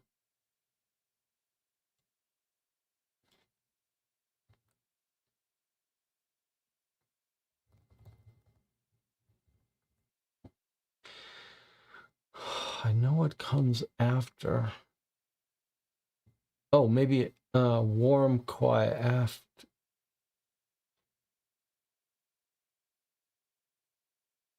Or maybe this is supposed to be part of this. But then it would say, I know what comes AFTEWQ. No, that doesn't make sense. She just brought us inside, warm, quiet. The pair walk to the front of the church and sit in a pew. I don't suppose you've seen Golding, have you? Asks Mass. He's missing. No, what a nightmare. I'm sorry I let you down, sister. Pray with me for a while, Mr. Mask. Okay, so make a special note so that we can come back even though we think we know what this one is about. 75728. This is Church Novak. Okay, we found Novak. That's great. I'm going to add this to our list here, which is 75728, which is Novak. I know what comes after. Okay. And in fact, Anna says she sounds like Novak sounds Slavic, so we could try the Czechoslovakian church. Does that mean Golding is dead, like a ghost knows what comes after? Huh, that's interesting. But we were seeing these things before. Did we get any messages before Golding disappeared? Maybe not. Maybe we've only started hearing these things since Golding disappeared. That's an intriguing concept. All right, let's not forget to circle marker L1.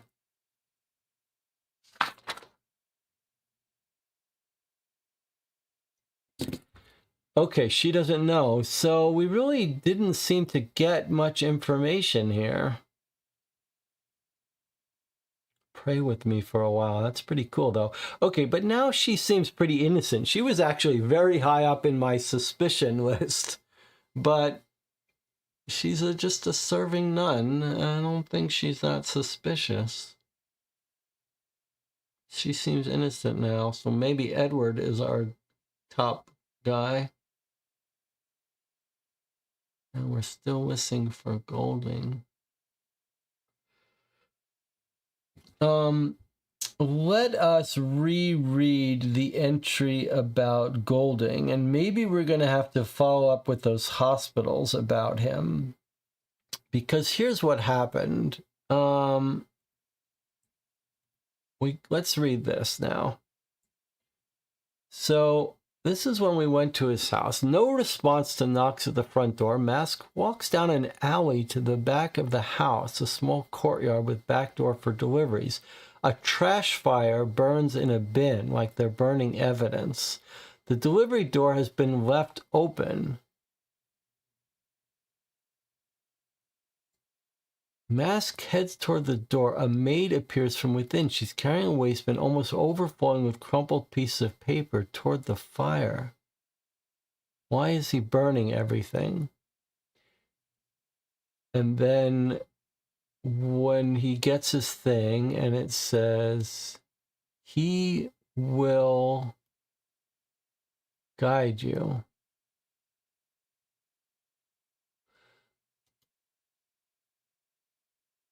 The maid continues to wave Mask away. She carries the waistband back inside. Mask waits a moment, begins to head toward the door, and then a butler appears. I'm sorry, what's your business here? I work for Golding. I'm trying to track him down. Is he here? I'm afraid he is not. Mr. Edwards has forbidden any guests since his return. Is Herbert all right? I suppose he must actually be feeling better than usual. He canceled doctor consultations he had scheduled for today. Now, please, I must insist you leave. Okay, so that is a bit of a roadblock for us. It doesn't seem like there's any good way to get in. They're burning stuff. Delivery door has been left open. The delivery door has been left open. We head toward the door, and then the maid is bringing stuff out to burn. All right, so we did check a couple of hospitals, and they all say he's a well-known hypochondriac. And this guy is saying he's canceled the doctor consultations, but that's all the hint we have that there might be a way to find him. I'm not sure there is going to be a way to find him, but we could go back to the hospitals and check up on Edward's health. Like, this is what we read the whole time. He's the busiest, wealthiest hypochondriac.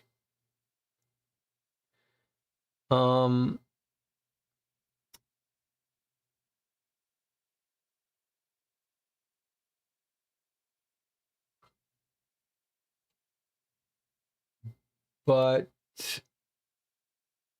that seemed to be all there was to follow up on here.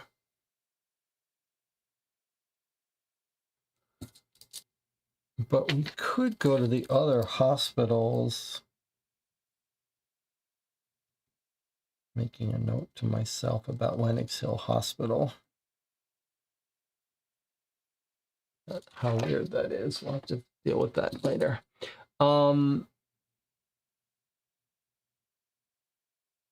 He's canceled all his medical appointments. Let me just look. So, Memorial Cancer Hospital. I'm just trying to see, is this what they're all gonna say? That he's well-known hypochondriac.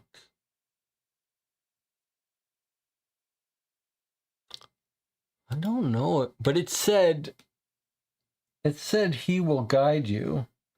So clearly we're not done with him, right?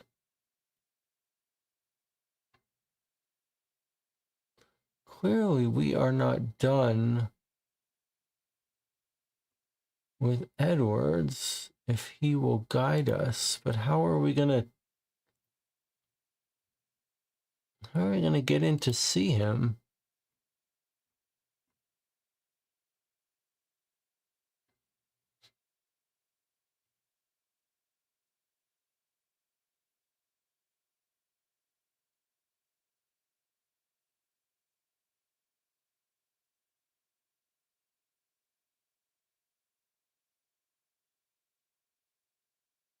Well, I suppose the thing to do is, like most of these things, to leave it alone.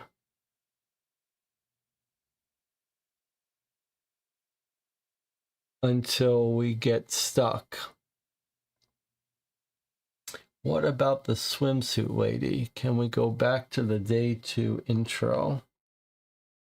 Yeah, we certainly can. Is there any other easier things to do that we want to check off our list? Yeah, let's go do some of the things that we have a better shot at. Let's go revisit O'Dwyer.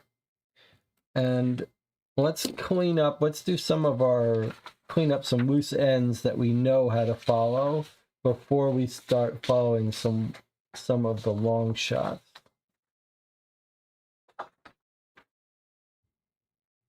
So we tried going back to the Grolier Club, but we haven't gone back to the Gray Bar building, and we haven't gone back to the O'Dwyer place.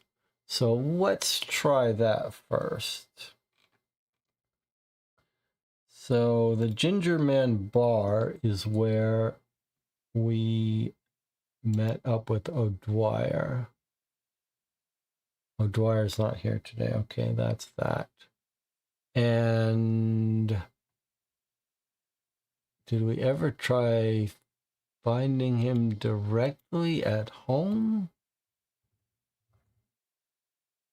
Oh, that was the phone call rings in the city. That's pretty cool. Okay, so we can't find O'Dwyer, so maybe that's a dead end. What about the Gray Bar building and Pick? Remember, he was beaten up last time we saw him. Let's see if he's going to be hanging out there. I see. This looks like maybe the end of the case. Okay, it wants 10 items. D1 we have, D1 we don't have. Okay, that's it. We can't follow up on this, but we do want to come back there. And the Grolier Club was off limit to us. All right. Let's look at our list here. We found Helena Novak. We found Philip Ducker. We don't know how to get into Edward. I'm a little curious about this lead with this guy's boss, because his boss was coming back into town, we were told, when we went to our house, I believe it was. We had this very cool scene with him. We went to our house, and here, look. Pick is here trying to get this thing back from him, and they're going to beat him up. But he says Forzheimer's on his way. So I wondered if we couldn't visit Forzheimer. We were told in the beginning that he was out of town, but now he's coming back. Seems like a bit of a long shot, but let's just see if he's in the white pages. No.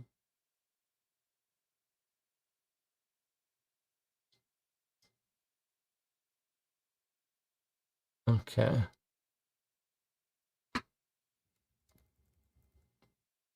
No. Interesting.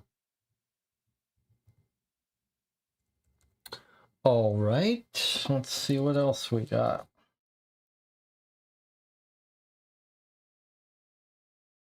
We could try to find the bathing suit woman.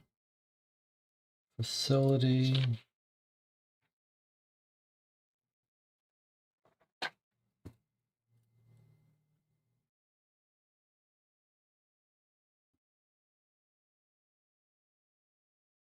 I'm pretty suspicious of Celeste, to be honest.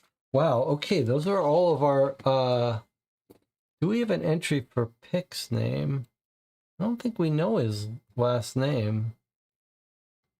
Do we know his first name? I mean, is Pick his last name?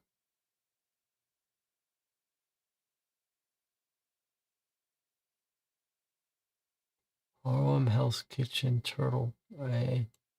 Is this our guy? Melvin Pick. Huh. A note is pinned to Pick's door. Circle document 6. Well, that was a little bit unexpected, but that was a good idea, Marco. So we knew his name, but I didn't think to go to his house. Looks like we found him, and we found document 6. All right, this is a little bit exciting and unexpected. What have we got here?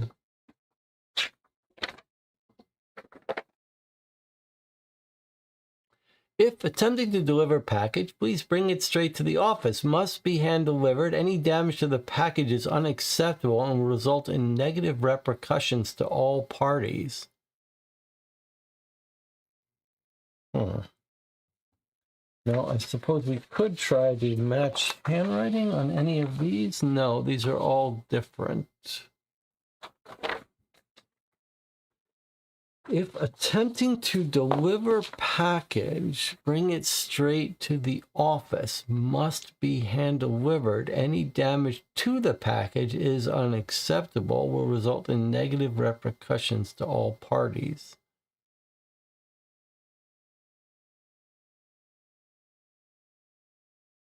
Not sure what that's about. Could the box be the package? It absolutely could be. I don't see how that helps us, though.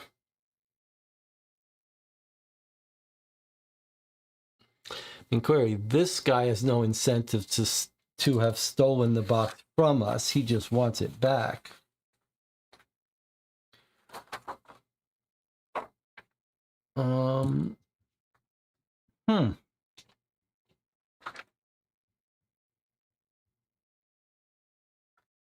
Now, I'll tell you what I'm going to do. I want to go back to the Gray Bar building. That seemed like it might almost be the finale. I just want to note what we're missing.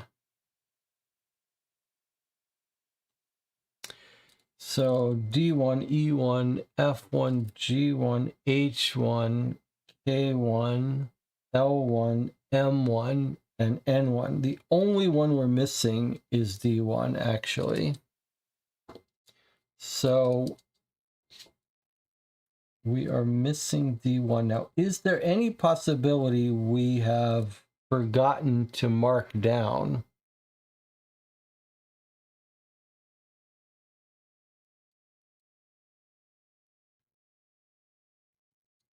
If Jonathan is online, I wouldn't mind being told if we somehow read D1 but forgotten to mark it down. Okay, Jonathan has replied.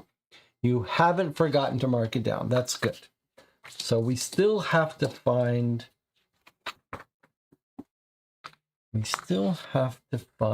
where we're going to get this D1. It seems like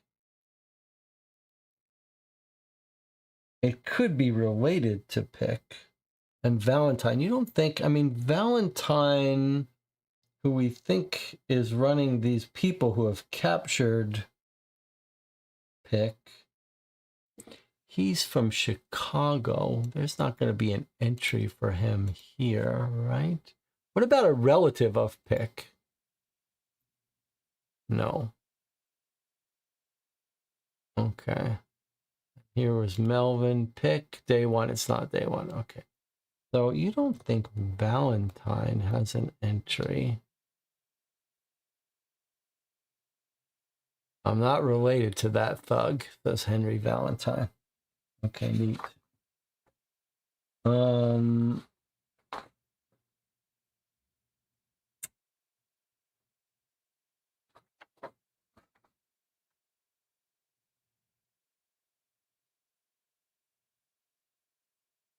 There was a lead that asked us about E1, which was Edward. Let me just make sure in my notes. 43332. When we visited Madeline, it asks if we... Oh, E1, that wasn't the right thing, right? This is Madeline. We found her. She was in the lab.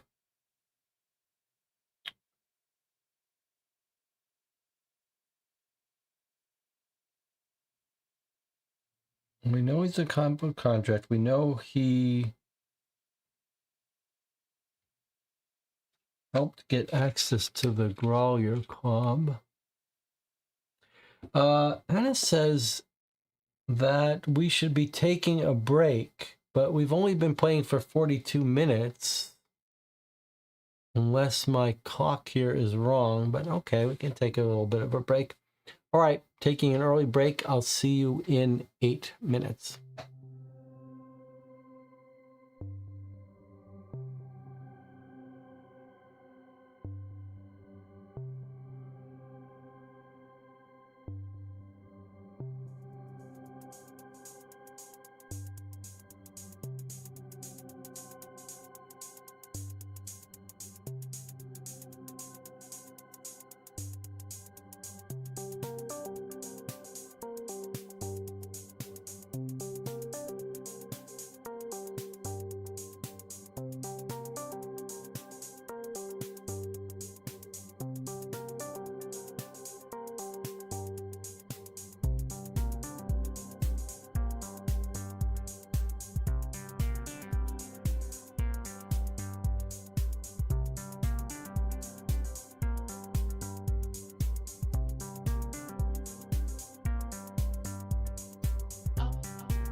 All right.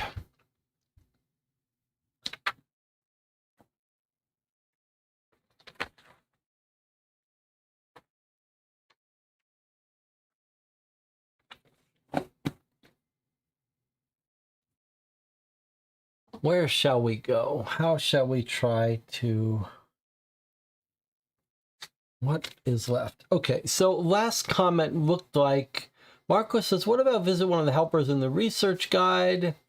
If after having all the markers for Gray Bar, if there are any remaining leads you want to follow up, you should do those before going to Gray Bar. So it sounds like we were right that the Gray Bar is probably going to be our little wrap-up finale.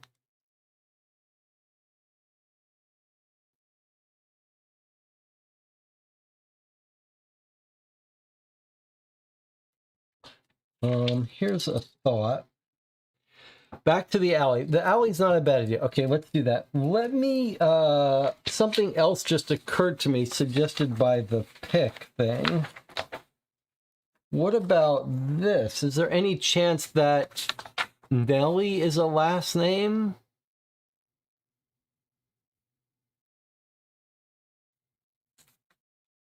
Remember it said join her. What's the chance that Nellie is a last name that's relevant for us?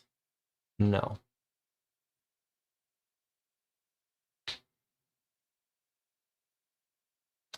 Okay, why don't we try to find the day 2 introduction? And how are we going to find that? We know the page number, don't we? Wasn't it 21 when we woke up? I need to fix this go to so we can do this. All right.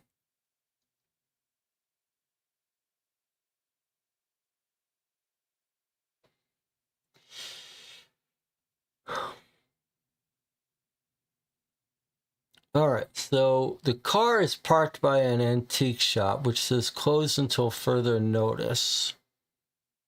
Then we look down the street, and then we think, well, where'd he go? That he didn't go in the antique shop, it's closed.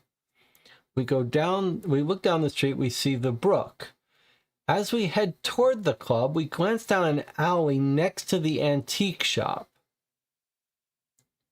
We hear running water, standing water at the other end of the alley. The door on the left is a bathing suit. It sounds like it's some sort of swimming pool thing. Dark circles surround her eyes. She turns her attention back to the open door, calls out. And then the thing we heard was morning sunshine. And then we went to the brook. So let's go back out. Let's find our antique shop and brook, and let's try to make sense of it again. So there's the brook, and there's the antique shop.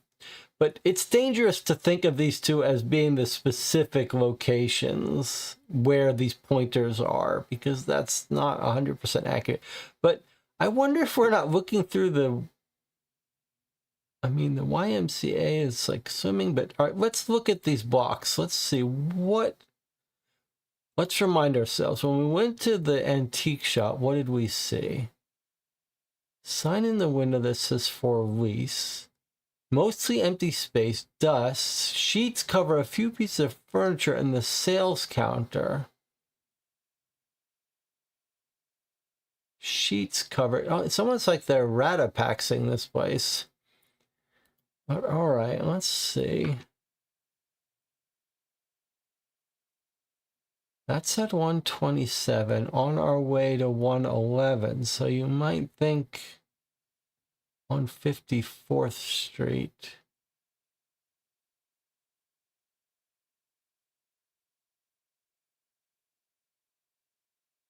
It's hard to know what that alley is about. It's just, and then what about here? The 123 Club. You don't think we were looking at the back of the 123 Club, do you? No one has seen Golding. I don't know if Jonathan used canvas actions. I'm just going to check. No, I don't think he did.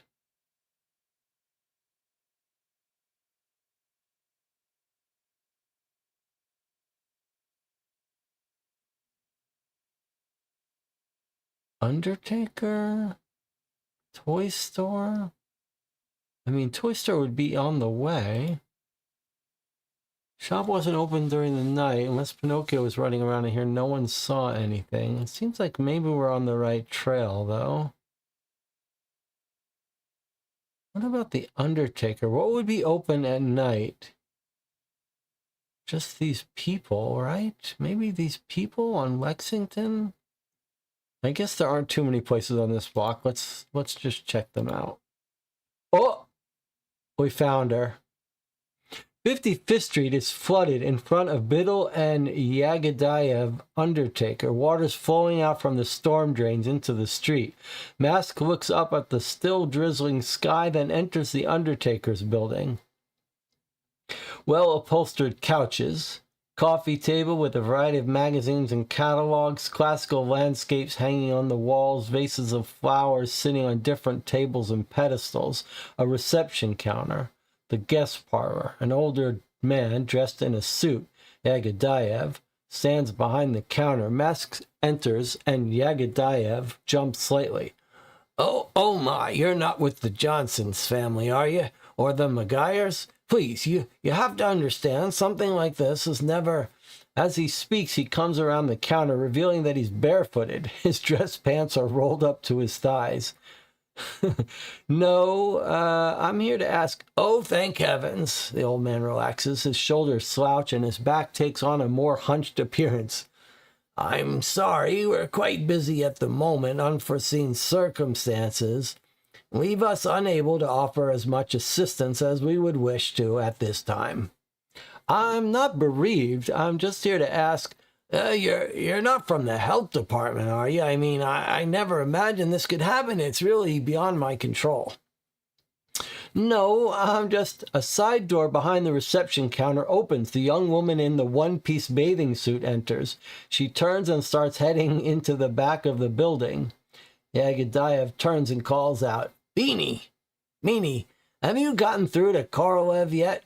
We need to do something. This is indecent. They're talking about the landlord, I guess. Or no, hotel. Beanie stops. He said he's sorry. They're all full up. No way he can help. She doesn't wait for a response, but runs into the back of the building. A door can be heard opening, followed by sounds of the city. Yagadayev shouts after her. What? Doesn't he understand this is a crisis? This is how he respects the memory of your father? At least Albert isn't around to see this mess. Look, I'm just trying to ask if my friend came here last night, Victor Golding. What? Why would your friend be coming to a funeral home in the middle of the night? Can't you see how busy we are? Beanie! Beanie runs back in with the now empty bucket.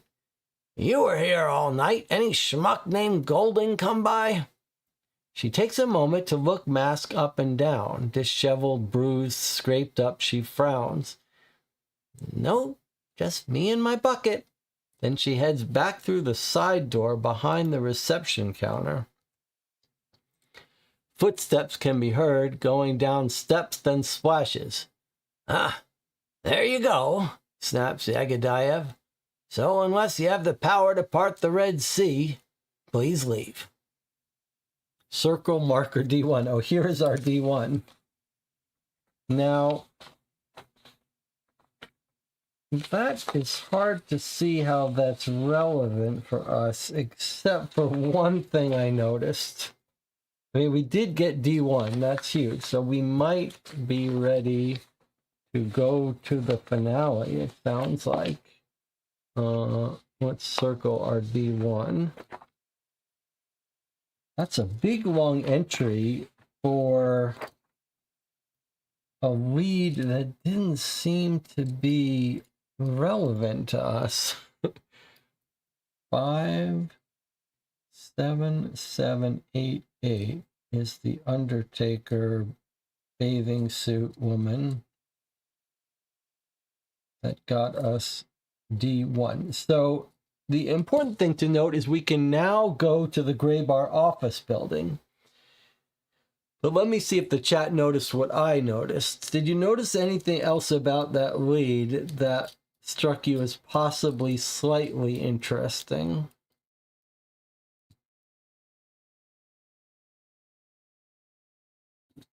It was weird how she looked us up and down before she answered us and said, "No, just me and my bucket."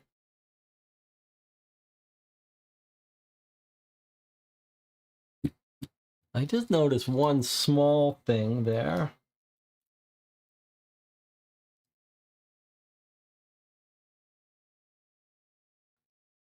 Albert from the note, that's exactly what I noticed too. Like, we have a note about Al, from Al, left at Golding's place. Why didn't you show? Can't keep asset much longer. Facility compromise. Must pick up today. Call first, Al. And when we look at this, at least Albert isn't around to see this mess. Now, I think that's very telling. Now, at first I thought, well, that doesn't really help us. But now I realized he does mention a last name for Albert. So I think we're going to have Albert Korolev be connected to Golding, and that's why Golding drove here. So Korolev, I'll bet anything we're going to find Al Korolev. No Albert, another funeral home, and a diner, and Ignacio. I mean, surely he's talking about Korolev and Schinkel funeral home.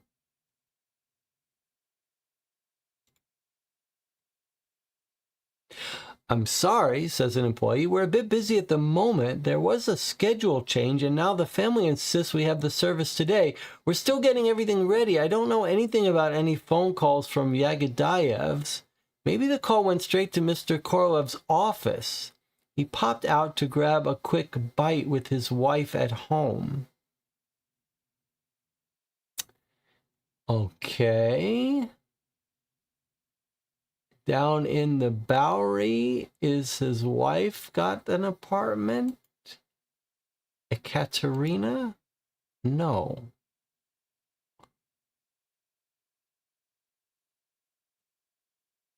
Ignacio Korolev. I didn't receive any phone calls, Korolev says. Yagidayev's having trouble? I really need to get back to the office in time for that service. I'll call the old man when I get there, if there's still time before it starts. You could try Schinkel. He should be at home, has the day off. He had an all-nighter prepping the deceased, so he would know if any phone calls came in during the night. Please excuse me. So his partner, Schinkel. We've got one in the Gas House District and one on 41st Street in Murray Hill neighborhood. I guess anyone could be it. You must have the wrong Schinkel. No, there were no phone calls from Yagidayev's last night.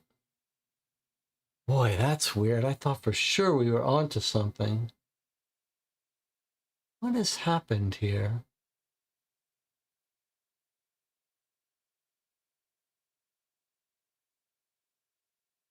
What's going on? No phone calls from Yagadayev.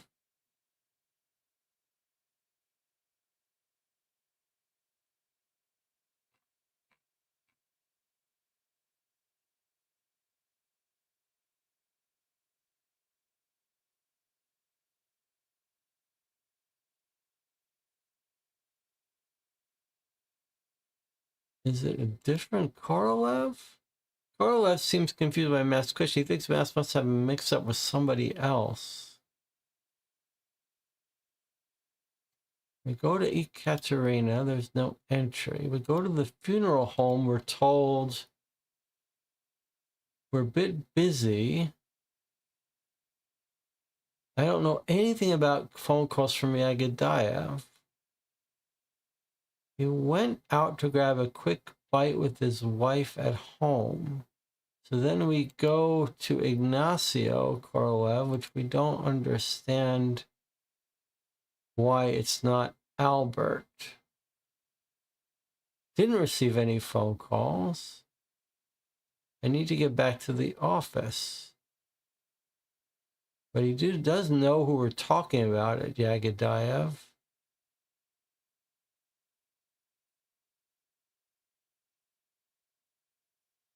But he says Schinkel, talk to Schinkel, the partner.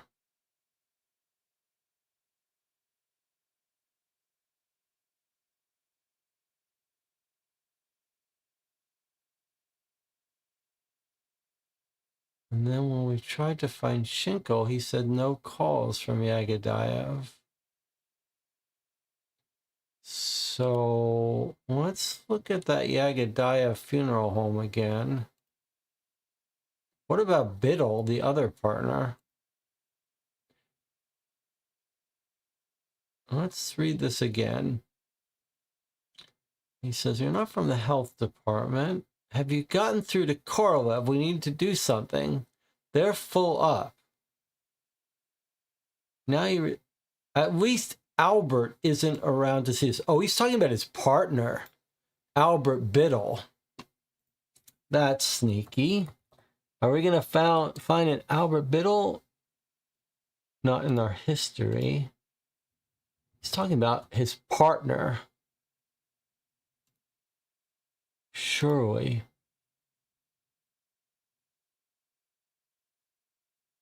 Albina Biddle is Beanie. Who's Albert then?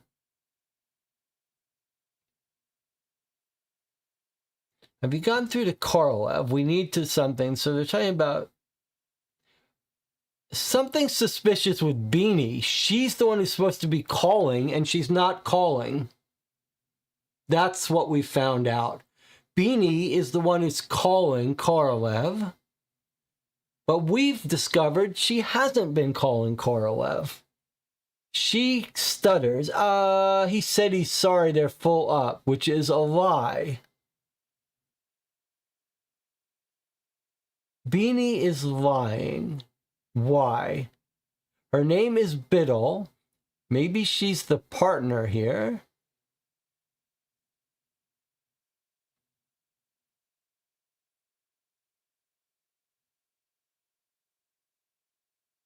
Beanie comes back. Did Golden come? She says, she looks us up and down and says, nope, it was just me here alone.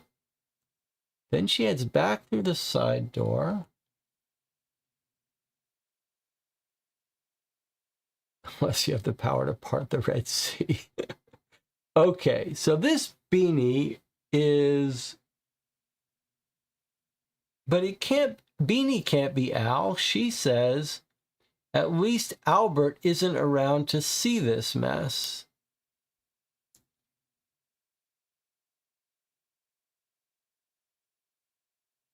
Oh, you are absolutely right. Oh my God, that's so nice.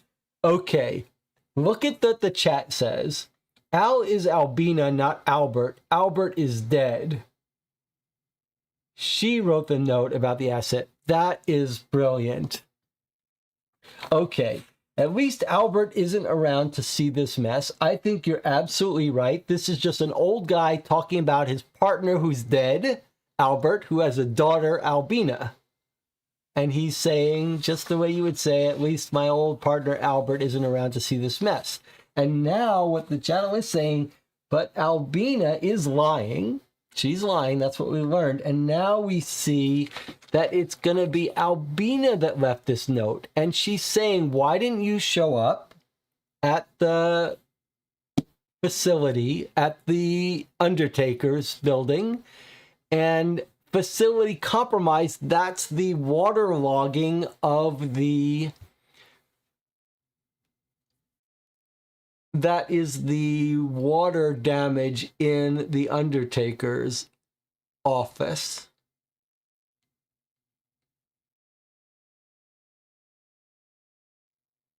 So what is the asset, though? Is the asset the dead body of... Does he say... Wait a second. He does mention the Johnson family or the Maguires. I wonder if the asset is one of these bodies. Is that possible? Or it's something else? But Johnson, surely there are going to be too many Johnsons for us to look up. But what about Maguire?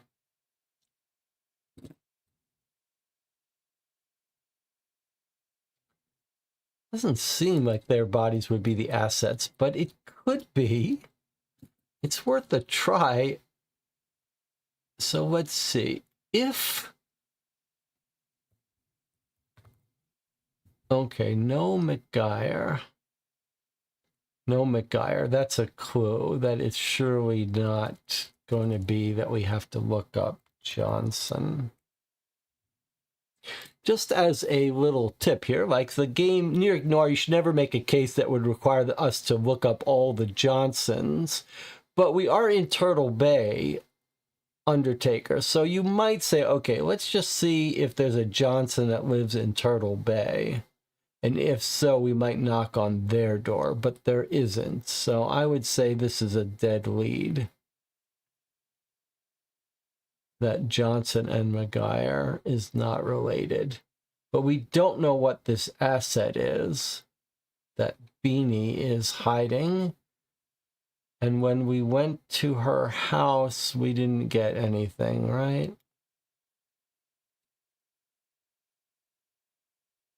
Beanie's probably at work.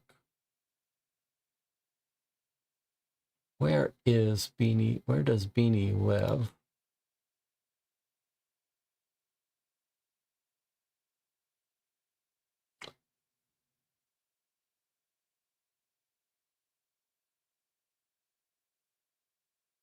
She lives on this block. Not in an apartment building, so we can't talk to her neighbors, and she is at work. So it doesn't really help us much. Huh. We did have a mention in our introduction about Turtle Bay Gardens. I don't see how that helps us, though. Let me just stop off there, see if there's any entry. No, no Turtle Bay Gardens entries. Okay.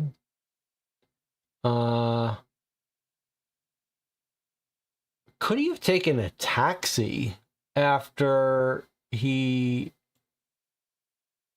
went to the Brook Club, left the car, left the keys? I wonder if we should consider him getting in a taxi.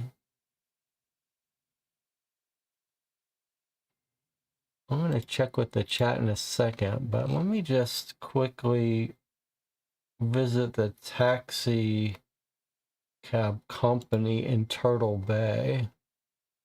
See if anyone picked him up. Then maybe we try this subway station just as a possibility. So I'm looking for Turtle Bay in the neighborhood of these taxi companies. Here's Turtle Bay Taxi. No, didn't get in a taxi.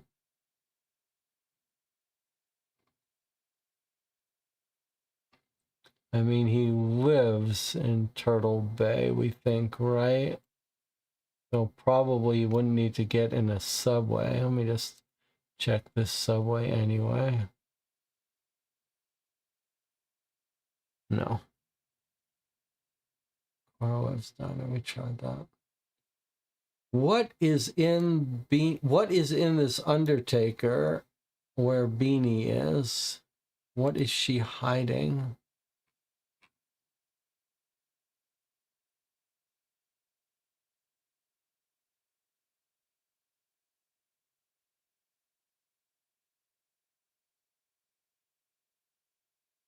Do you think she's talking about Golding himself? I think she might be talking about Golding. Why didn't you show? Can't keep asset much longer. Could that note be not left for Golding, but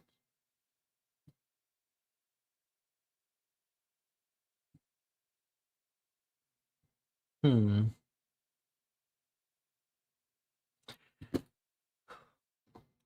we have all the markers? We do have all the markers to get back into the Gray Bar building.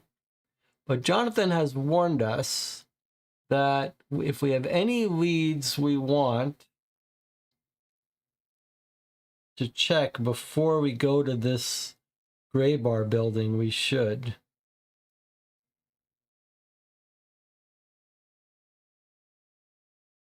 The only one we don't know how to meet is Edward. Herbert Edward.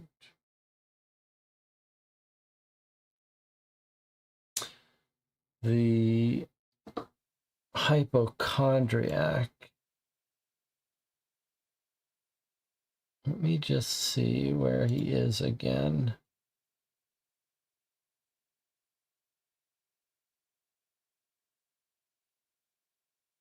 Edwards is Lenox Hill 86. No, Lenox Hill 36, right?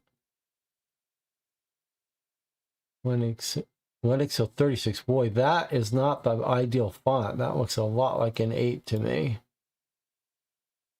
Maybe I have to change that font. I don't like that. So Edward lives on this block here.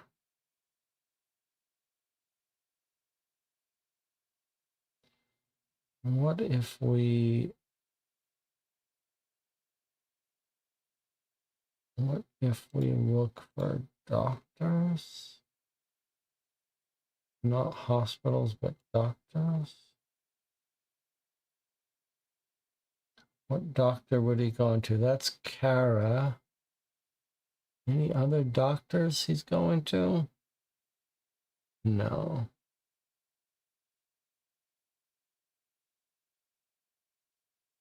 No. Okay.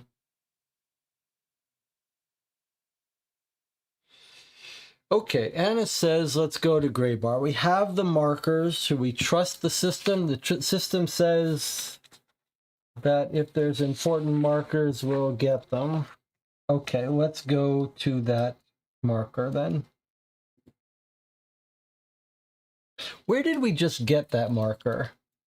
We just got it at the Undertaker. Okay, we got it at the Undertaker and then we followed up.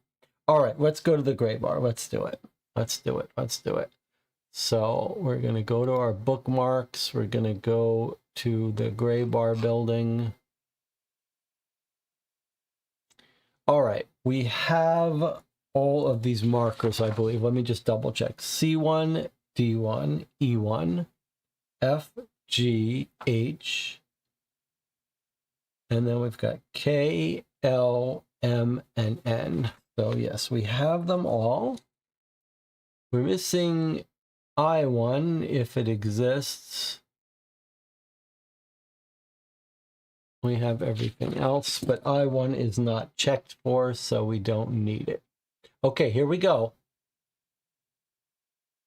This could be the finale here for us.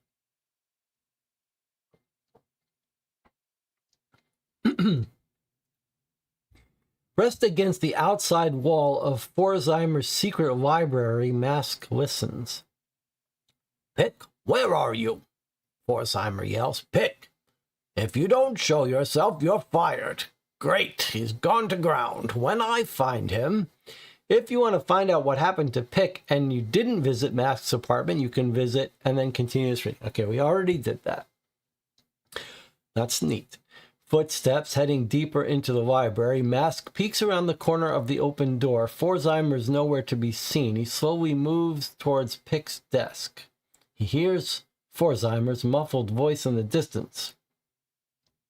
"Well, At least it looks like nothing else is missing from the safe. Mask places the box with the supposed skull fragment on Pick's desk and backs out of the library, heads back down to the ground floor and out the front door. That was a sharp pain. Darkness. Oh boy, someone's got us. Waking up in a cell. Yikes. Okay. Coarse ground, throbbing pain at the back of his head. Mask's eyes slowly focus. Small room with brick walls, a few shelves above. Part of a pantry, a root cellar. Only source of light is an old oil lamp. Mask starts to stand, begins to lose his balance, steadies himself, walks over to the only door and pounds on it. What is this? Let me out. Valentine, you out there? Let's see that mug of yours. Think we might finally have a fair beauty contest between us. No response. Mask steps back and rams the door with his shoulder. Doesn't budge. Bangs some more. Still no answer. Mask turns around and re-examines the room. There's a bundle of papers next to the oil lamp, handwritten on the top sheet to guide Mask. The rest of the bundle is a handwritten manuscript. Mask begins to read. Circle document 3. So we have here our final document.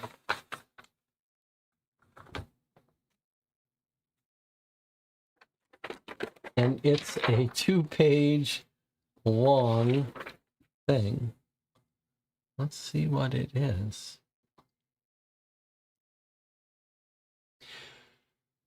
When I first became infected by the ailment, I could not say. Much was still unknown. Many still deny its existence. I have taken notice disparate deaths mistakenly attributed to different natural causes. But I can see unusually dark circles around the eyes, small but present swelling in the feet, irregular splotches on the nails. Our girl Beanie had dark circles around her eyes. Undoubtedly, while pursuing my investigations, I have been exposed. I still don't know the transmission vector, but I've noticed a constant fatigue in myself. I wonder if this is his story that he wrote, that Edwards wrote. It does say Edwards manuscript. I wonder if this is real or if this is the story he wrote. I still don't know the transmission vector. I've noticed a constant fatigue in myself, a dull ache slowly pushing itself forward in my head. And with this insight, I now see how deeply this disease has become rooted in our community. Men, women, children, I can smell it on them. Who knows how long before it begins to incapacitate us all? I've heard rumors of a wise scholar who lives at the edge of the great wilderness. I intend to seek him out tonight. For some reason, I find myself staring at the portrait in the entry hall of my lodgings. A woman dressed in black, seated and staring at a black curtain. Portent of the death to come. I steel myself and step out into the night. I head southwest. At the foot of the hills, a ruined building, a counting house, owned by brothers. One is said to have set himself aflame. I continue due west. This is going to be Edward's house. We're going to be able to trace his path to a building. Abruptly, the wind stops. Trees loom before me. Amongst them, a robed figure. The scholar, I call out to him. He offers some vague gesture and proceeds deeper into the woods. Compelled, I follow. Why doesn't he answer my calls? Moonlight is obscured by the treetops. I'm worried I'll lose track of him in the shadows. For a moment, I think I have. Then I see light breaking through ahead of me. The tree line opens up to a lake. I think they're going to be in Central Park. Glimmering in the moonlight, a tiny rotting dock juts out in front of me. The scholar is in a rowboat, pushing off into the lake.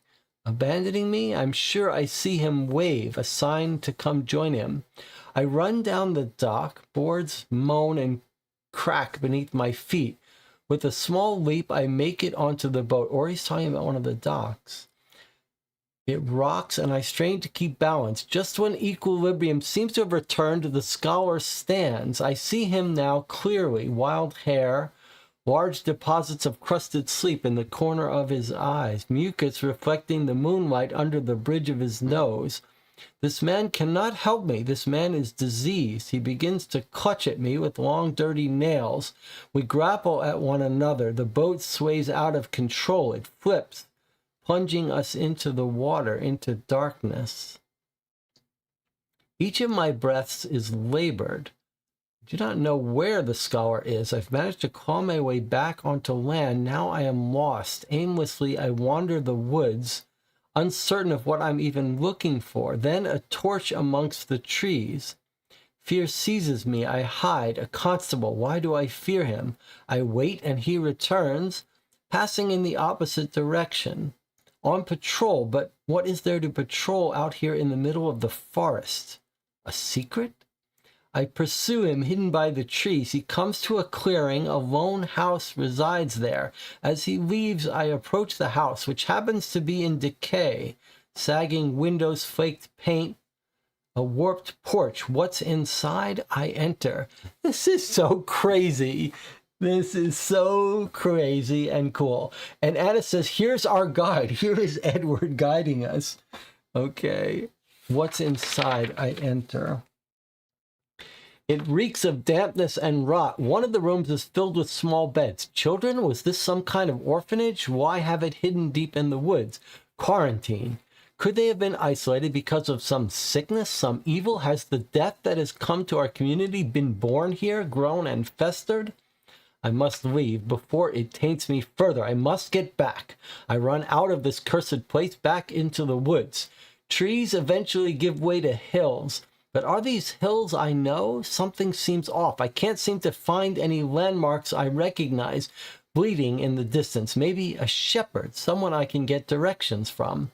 Following the sounds leads to a meadow. He's in Central Park. As I descend, he's in Central Park and he's drugged up. This is from the night before. Okay. Following the sound leads to a meadow. As I descend, I notice the sheep seem unattended. This is Central Park. I call out, but no one responds. Sheep begin to mill around me. Where could their shepherd be? Could death have come and taken him? The bleeding is calming. I take a moment to sit and rest. Unsure, I strain my ears. The sound of running in the distance. Suddenly, howls begin to run out. Wolves descend into the meadow. They encircle the flock, and I'm in the center of it all. The wolves keep running around the flock and begin to press in. Sheep start running in circles to try and find an escape. I need to escape. I struggle against the animals, fight the circular current they've created. If I fall, I'll be trampled. At the outer edge, I wait. One of the wolves begins attacking a sheep. My chance. I sprint past and start up one of the hills, praying the wolves are distracted enough. Luckily, the blood pumping in my ears covers whatever sounds lie behind me. Nearing the top of the hill, a sweet scent reaches me, some sort of fruit. I look around but see no source for the scent. Down below on the other side of the hill is a cove.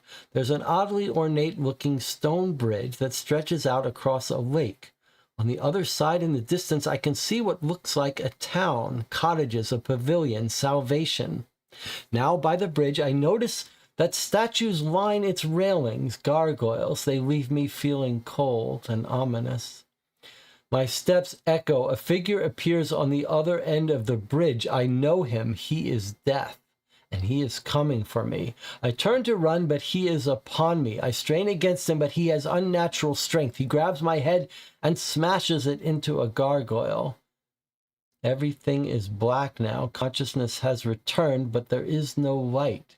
I'm in a wet, cold place, some sort of cell. My screams echo all around me. I know my time is short. My jailer will soon return to carry out his horrible work. He knows my secret. Lost soul, what will become of you? Will no one hear your call? Will no one seek you out?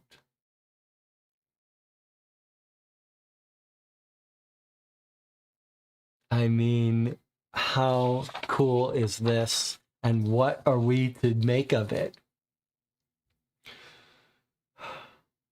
Okay. So we are going to it's amazing. All right, we are going to retrace this guy's steps. And he is going to be in Central Park for sure. But what are we going to do when we retrace his steps? Like, what do we do here? Oh, we haven't finished reading the lead. Okay, let's finish reading the lead. Then maybe we're going to understand. Okay, so we just got this to guide Mask, which is what it said. Now, footsteps approach the door. Mask shoves the pages into his pocket. A pause. He holds his breath. The sound of a key quickly turning in the lock, followed by someone running away. Mask throws open the door. It exits into the rest of the basement. On the floor in front of him are a Colt revolver and a flashlight. He scoops them up. Traces of smoke begin to hit his nose, a sense of heat. Mask sprints up the stairs, out into a hall. Flames lick the walls around him, an inferno. Coughing, Mask tries to keep his eyes open. The smoke stings. At one end of the hall, there appears to be a front door. Mask bolts toward it. As he yanks open the door, he turns to look back. A figure climbs the stairs to the second floor, marching deeper into the flames. Mask turns back and runs out of the house. At the street, he stops and turns around. It's Herbert Edwards' house. Burns brightly in the night. Sirens blare in the distance. People begin to congregate in the streets. Mask runs off into the night. You're free to head back into the world with the manuscript. If you need a hint, go to Manuscript Puzzle.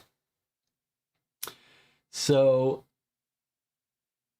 it's Edward's house, the one person we had last to find, and now we know why.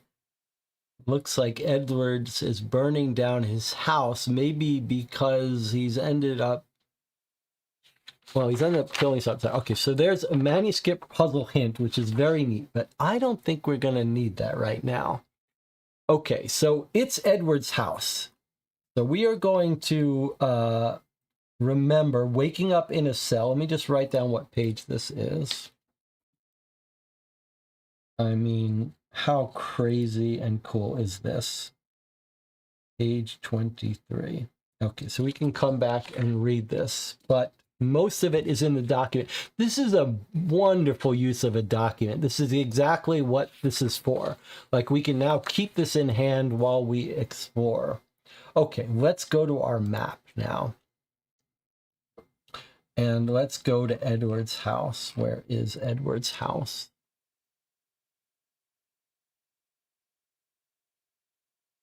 Okay, I don't know why. There should be a marker here for it, but it's obviously not showing it.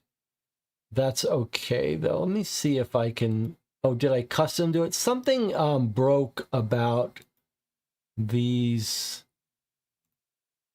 Okay, so there's Edward's house here. And I want you to notice that Central Park is here. Now, I happen to know some of the names of things in Central Park.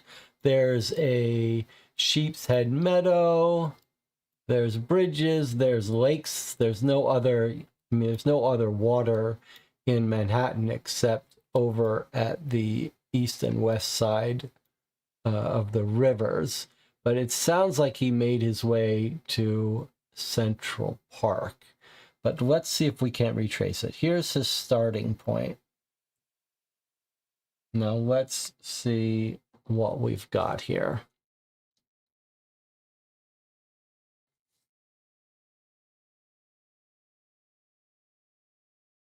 So he's having these weird things.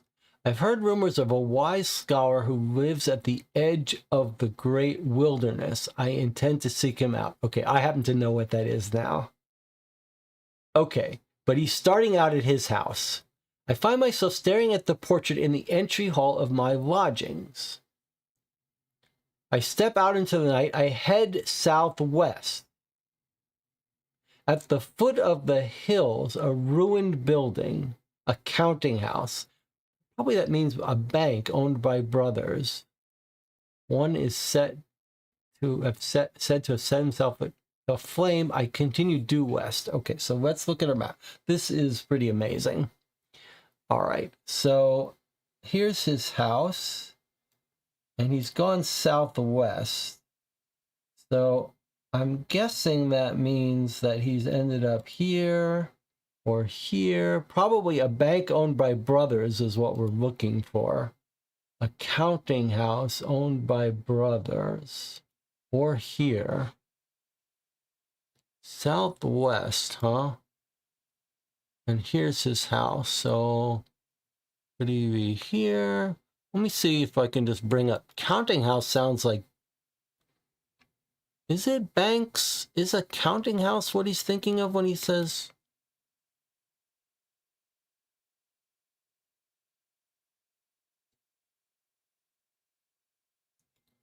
He's here, right? Is he going like here? No. Is it not a bank he's thinking of?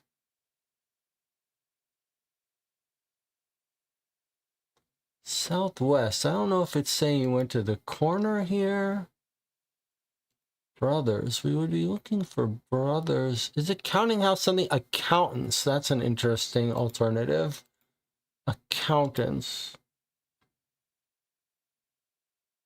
Edwards and brother. There we go. Okay. So he's left his house here and he's somehow gone on a diagonal southwest straight to Edwards and brother accounting. Very good. Okay. Good work, Anna. Let's give Anna some credit for that. Accountants. Okay. So he's made his way down to the edge of the park here, and then he's headed west, right for the park. Okay, then what does he say?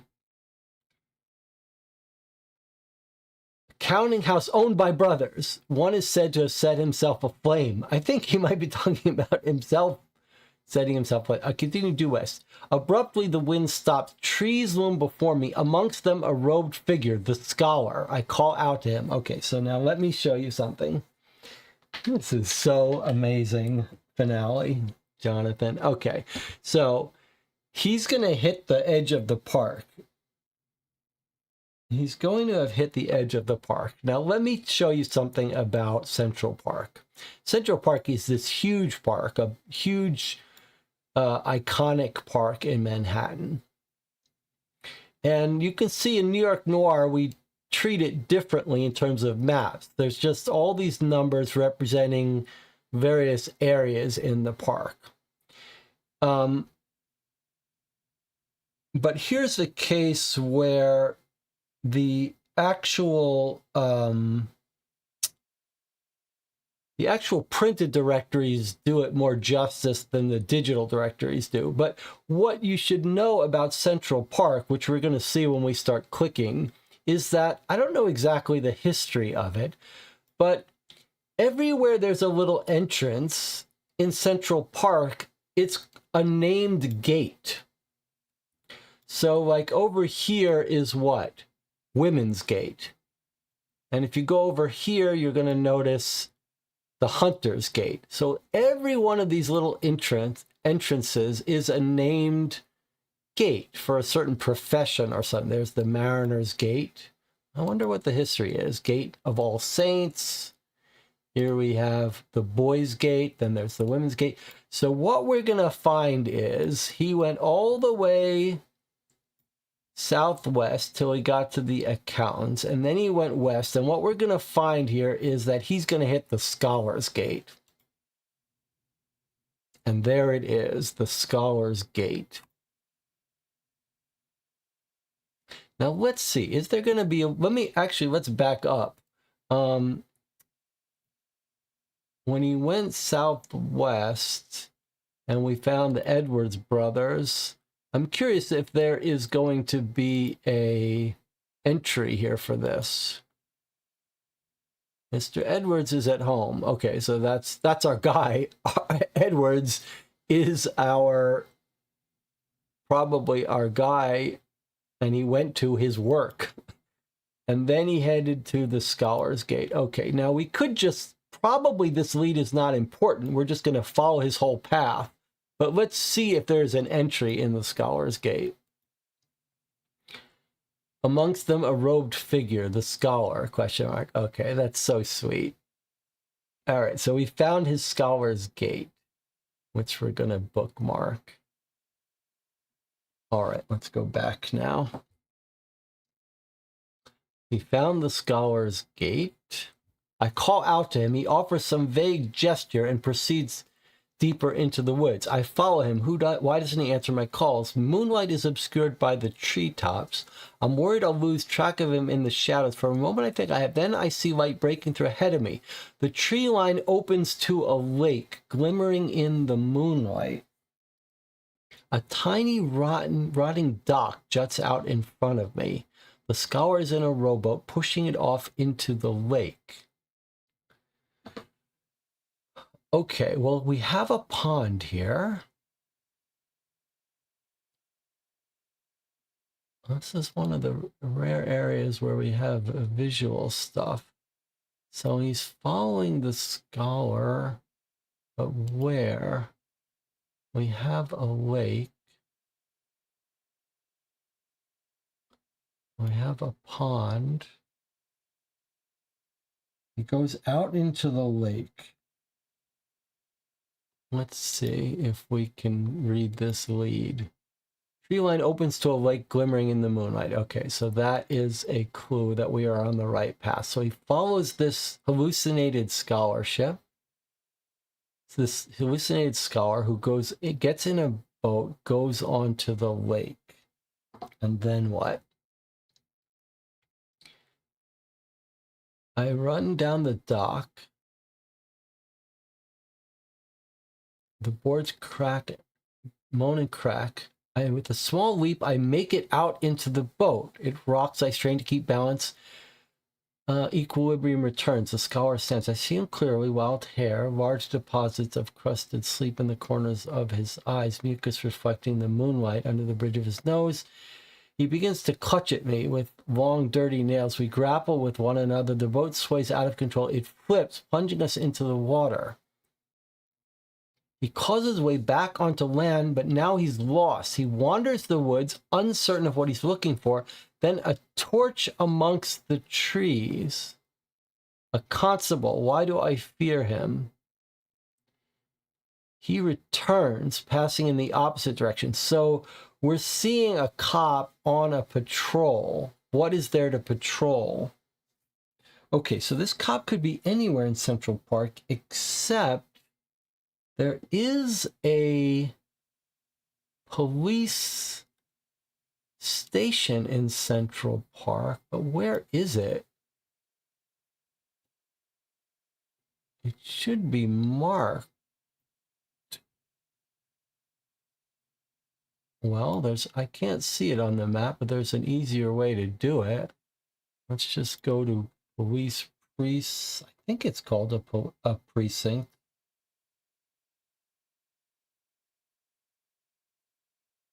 There it is. Do you think he's found himself all the way over here? Seems unlikely, doesn't it? No. He's just seeing a cop on a patrol then. Where, though? He's fallen in the water. He's come out on land. Where would he be? Copcot. That's interesting. A constable. A constable. This is like some, I don't know what the Copcot is, but yeah, maybe it's some sort of police constable path. Okay, so he's come out of the lake, climbed up on land, and he's lost, and now he's seen a cop on patrol.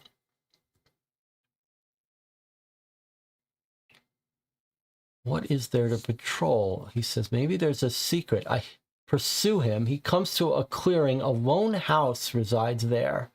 I approach the house, which appears to be in decay. Flaked paint, warped porch. What's inside? I enter.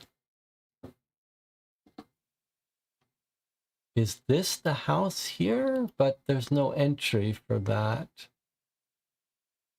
What could he be talking about? What's nearby? It's children's summer house.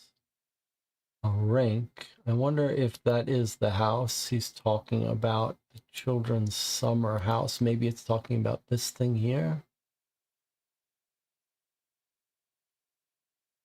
Or this abandoned house here. Okay, before I click on that, let's see. Sagging window, flaked paint, warped porch. What's inside? Dampness and rot. One of the rooms, small beds. It's children. It's absolutely this children's summer house. One of the rooms filled with small beds. Children. Was this some sort of orphanage? Okay, so we've followed his path. By the way, if you wanted to, you could put little markers here, like to track his path. And we could write little entries if we wanted to about what each of these places were. Okay, but maybe that's going to distract me. Just showing you could do that if you wanted to track it. Okay, so we've tracked him till the children's summer house. Now what? Could they have been isolated? I must leave. I run out of this cursed place back into the woods. Trees eventually give way to hills, but are these the hills I know? Something seems off. Can't recognize any landmarks, but then he sees a shepherd and a meadow.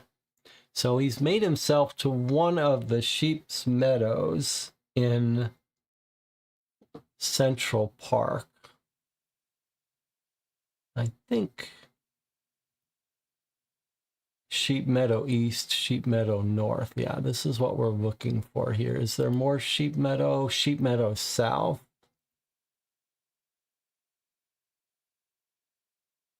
Never spent much time in Central Park, but I used to know people from high school who would go hang out in the park. Okay, so here's our sheep's meadows here, these two here. Let's see if we can be more specific.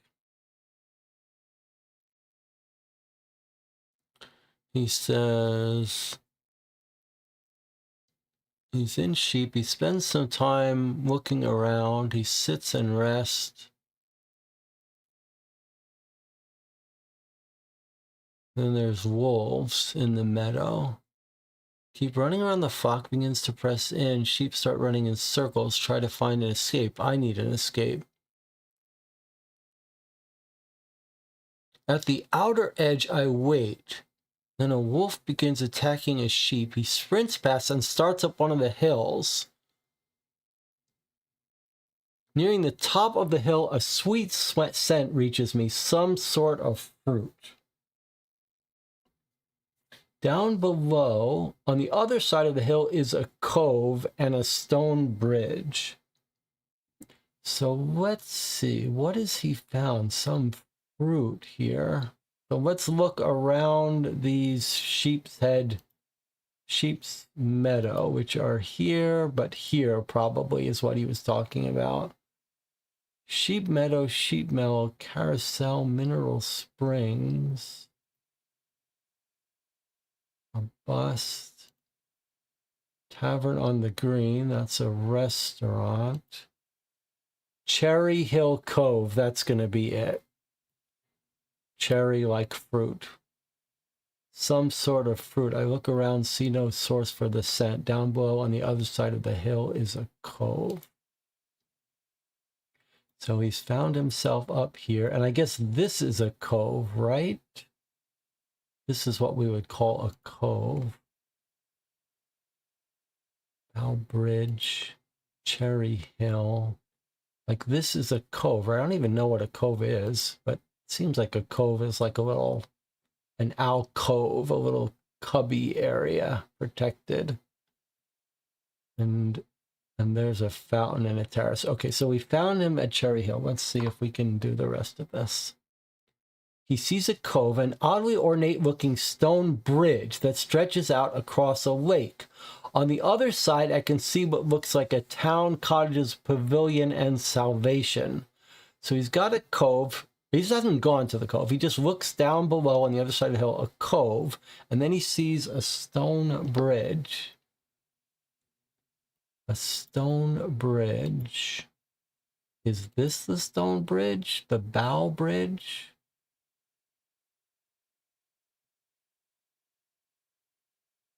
Doesn't look like stone. What's this one? This one looks like Pilgrim Hill. Ramble.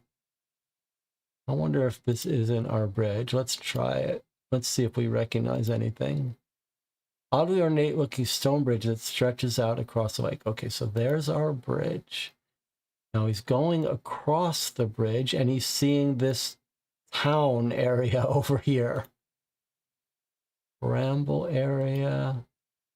Bramble is what he's seeing over the stone bridge. So he's going to the bridge.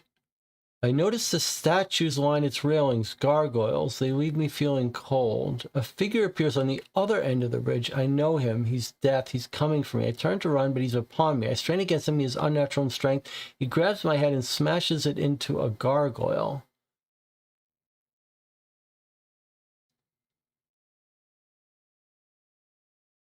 By the bridge, I notice the statues line its railings.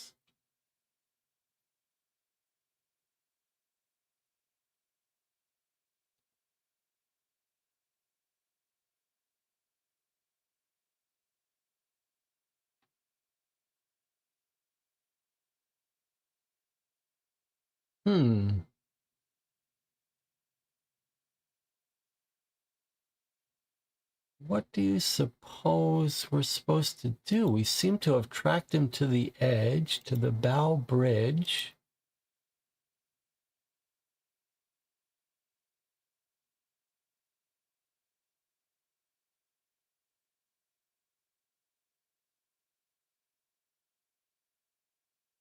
What do you suppose we're meant to do now?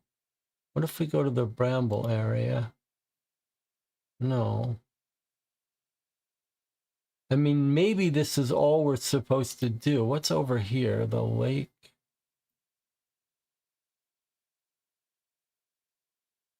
I see. So just because we get this clue doesn't mean it's exactly the same one, because this tells us about a bridge over a lake.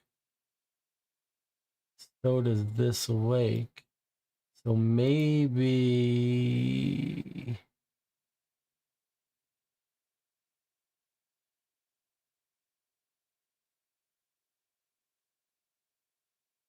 I mean, guess we'd be looking for some gargoyles, but...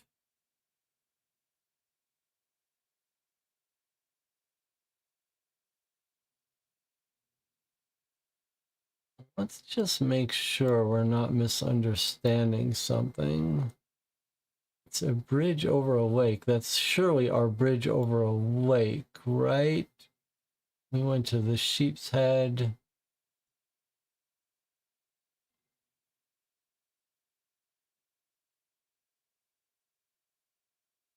Bridge over a lake. There is our lake. But what do we do?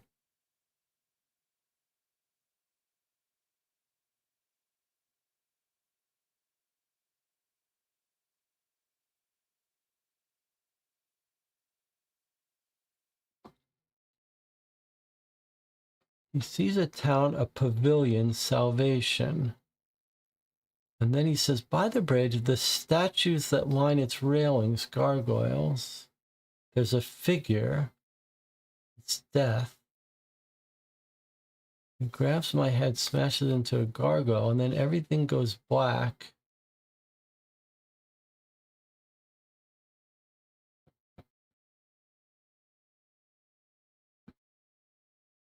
The castle, 4643.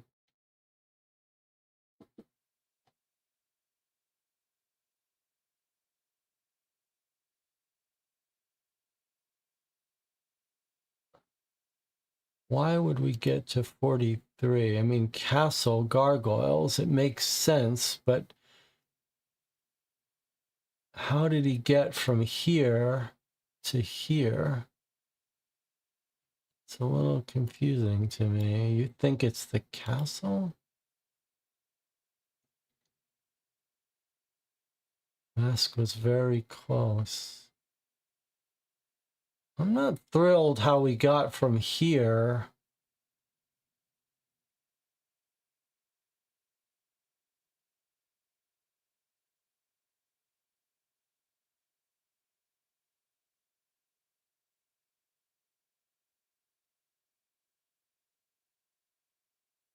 I want to be finding some gargoyles. I just don't understand how we got from here, which seemed to be our bridge, even though it's not stone, I guess, but stone across a lake.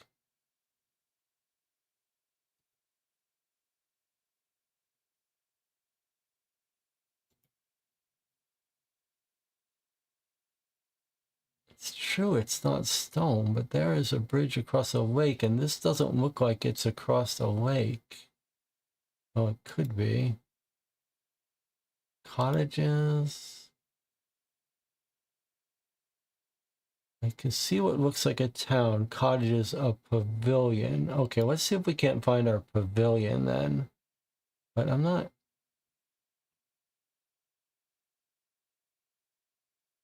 Where is our cottages and pavilion? Where is he looking? There's the castle. Ladies' pavilion. On the other side, I can see the other side of the bridge, he sees the cottages and the pavilion. There's the bridge. On the other side, he sees these things, and then the gargoyle. There's a Swedish cottage. It's just going to be the same generic thing. So where is our pavilion? Somewhere here on the other side of the park.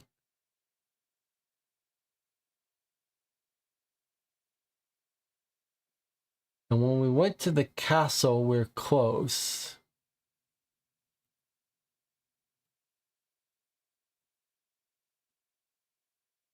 The water tunnel.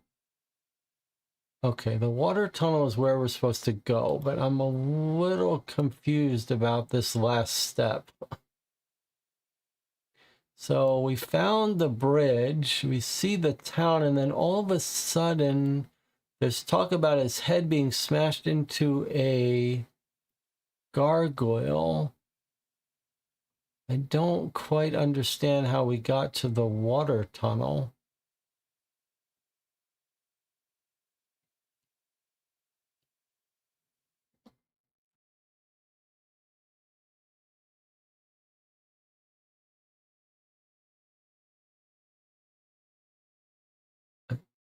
He grabs my head, smashes it into a gargoyle. Everything is black. There's no light. I'm in a wet, cold place. I see. Some sort of cell. So I guess the idea is that on the bridge, this guy, maybe the garroter, has attacked him. And when he's woken up, we're in a wet, cold place. Okay, so that was I think this gargoyle stuff threw me, but what we were the way it's supposed to work is the last place he's spotted is, I guess, here, looking out over here. And then he's gone missing somewhere. And now we're being told that that he was taken to some cold, wet place. And from that, we could figure out water tunnel. Okay. I think I'd love a tiny bit of an improvement in getting from here to here. But otherwise, that was amazing.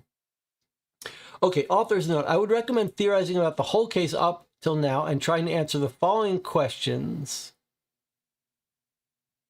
I might also suggest giving the entries you took special note of in the case log a read. Okay, so Jonathan was telling me this about this, and I can see... Don't read the rest of this. I can see this is confusing. I don't, even though Jonathan gave me a little hint about this, I don't really understand. This sentence doesn't really work.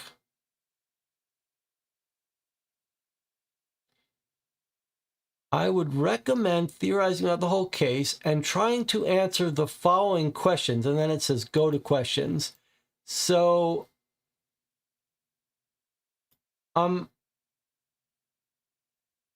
this might be a casebook thing where I can explain to Jonathan how to get rid of this go to. But I still don't understand what you're saying here, Jonathan. Are you saying I should not read the rest of this page and jump here? Before we read the rest, what's the idea there? Are you suggesting we jump to the questions before we read the rest of this page? Do not read the rest of the page, says Jonathan. Okay, so don't pay any attention to that. We're just going to write down 35611, which is on page 106. Okay, so before we read the rest of that page, hopefully you guys didn't sneak and read it, we are going to look at the questions. If you've been directed here by a lead, try to answer the questions to the best of your ability, then go back. Okay, so we're supposed to answer these before we go back and read the rest of that. If any characters had ulterior motives the night of the party, list and explain them here. All right. So we know Madeline had an ulterior motive to steal the box and find out if it was true or not.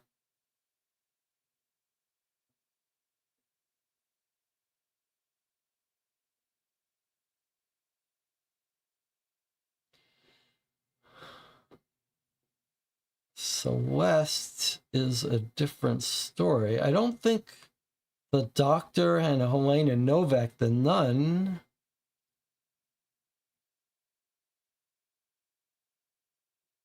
any other? As a suggestion, I would leave an empty page with a note to answer the questions and then turn the page. I think Marco makes a very good point. Like, put a page break there so that you don't read the questions, but you don't read the other page by mistake. I would break that up. Yeah, I agree with that. Or just break that up into two different leads. But okay. Why don't we take a break here? When we come back, we'll answer the questions and then return and read the final stuff. I'll see you in 8 minutes.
We are back probably for the final session of the evening, I think.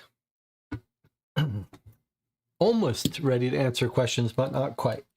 So let's just summarize, make sure we're on the same page about Jonathan's intention here. We've just had this very epic tracking down of what happened to Edward in the night. Clear he was on drugs. And then we've gotten to a lead that looks like it's going to wrap up the story. But the author, Jonathan, has basically structured this to say, like, go, it seems to me, Jonathan is saying, go peek at the questions, try to answer them now as a sort of fun challenge, and then we're going to go back and get more story and then officially answer the questions. So as I understand it, what we've got here is basically something saying, see how good you can answer the questions now before we get more story. But this is, oh no, John says this is the official time to answer questions. Okay, here are our official answers, official question answering, but then we're going to get, I guess then we're going to get the solution. All right, but I am with Anna in that. All right, let's read here. Jonathan says, this might be one of those cases where you guys are going to like the solutions you come up with better than mine. Okay, stop talking like that, Jonathan. Let's just, don't give us any nudges or hints. My problem is, says Anna, I don't understand what happened. At the party, after that, big holes in the story for me. I was hoping for big story elements here in the park. Do you have any ideas? John says, just to clarify, you don't go to final answers until you are directed to in another lead. Okay, I see. We're not going to get the answers yet, but we have to answer the questions now. Anna says, I'm hoping Jesse will give us a coherent story. Well, I don't think I can do that yet, but we've been in this spot before, and this is where we live. This is our home, which is, we have to force ourselves to come up with a story. Let's look at the questions. Now, one thing that's not said here, which I sometimes say in mine, is whether we can look ahead at questions. Because we're in a little bit of trouble, let us look at all the questions. If any characters had ulterior motives, I mean, I think Madeline had an ulterior motive to steal the box. I wonder if Golding had an ulterior motive. I mean, someone drugged us. So someone has a strong motive for something.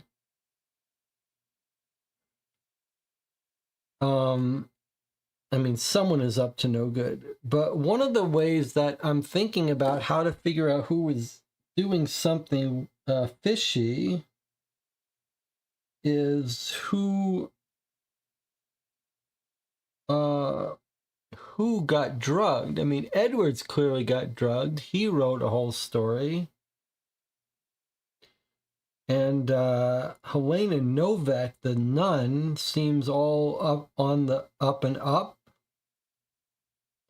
And so does the doctor who broke his leg.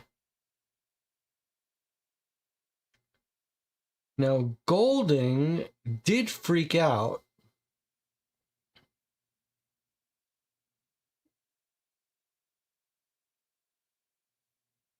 But one question is, where did, like, who got Edwards? Was it the Garroter who we're going to solve? And is the Garroter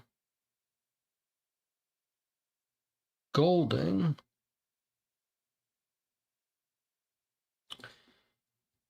Did Madeline show any signs of being drugged?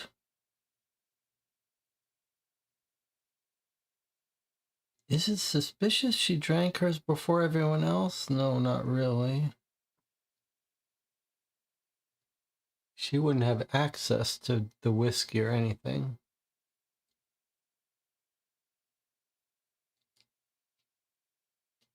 Did Ducker say a woman contacted him? No, Ducker did not say that. Ducker said that the person who contacted him disguised their voice. It could have been a man or a woman. What Marco said, yeah. Okay, so Anna says, someone drugged Mass. They had an ulterior motive, but who? Edwards, Golding, the others seem clear. Well, the other way to put that question is, who had the motive to drug him, but also who had the opportunity?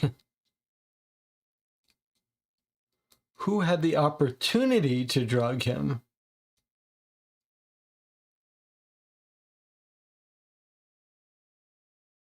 There was that weird thing where he looks back at the woman's coat.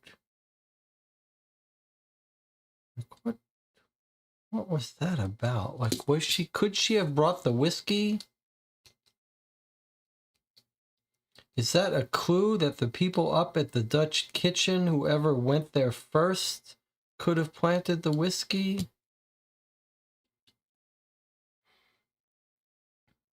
Let's see what else we got. Who had ulterior motives? Okay, Madeline to steal the box. I don't know about...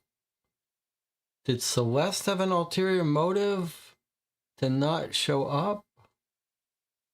What really happened during night one at the Grolier? That's a real mystery to us, too. I mean, we know Ducker took the photographs. We know most of that scene is him chasing Ducker and the doctor breaking his leg. And the nurse was there, but no sign of Edward. But Edward clearly was drugged out. Drugged and hallucinating and left the place. Who contacted Phil Ducker? Okay, we still think it was the Birdie, the brother of Madeline. We just encountered that in a weird order. What happened to Golding and where is he? That's a real question mark for us. That's a real question mark for us.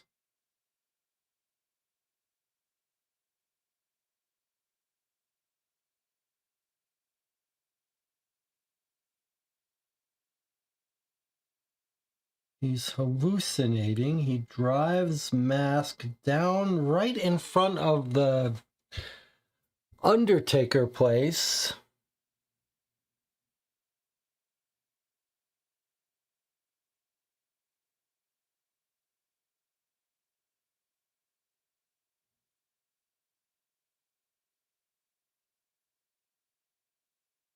He's looking for his fiancée. Well, let's keep looking at the rest of these questions and then what happened to Herbert Edwards? Wow, these are tricky.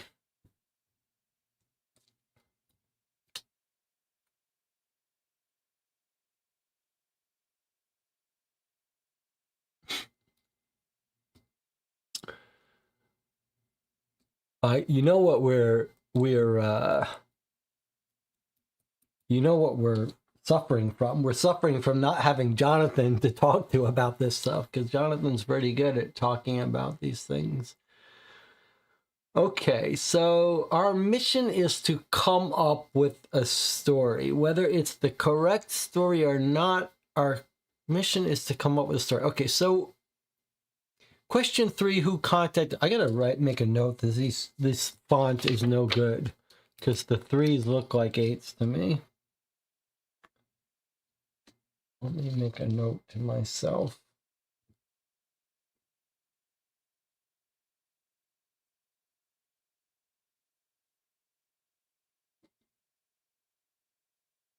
I do otherwise like this font quite a bit. By the way, I do not recommend this Mountain Dew cream soda. It tastes much too tangy. Much too citrusy.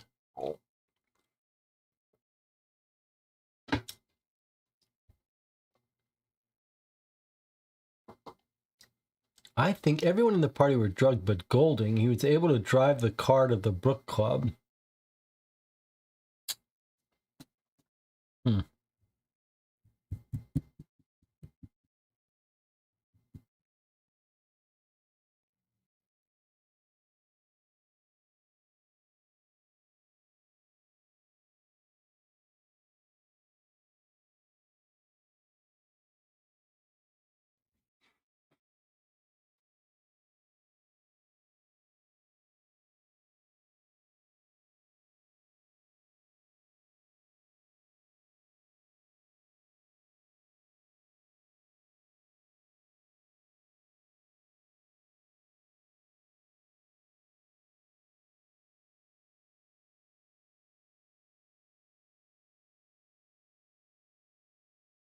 So you think Golding is faking it completely?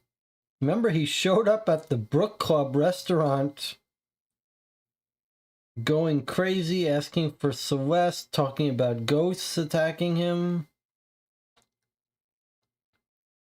Like, why would he do all that?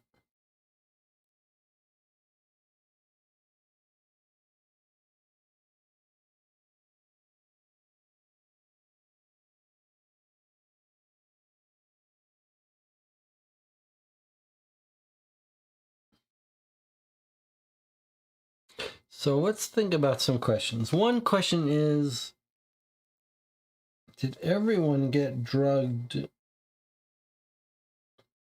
Is this drug effect that everyone encountered, was that the proper drug, the real drug effect? They weren't given some other drug.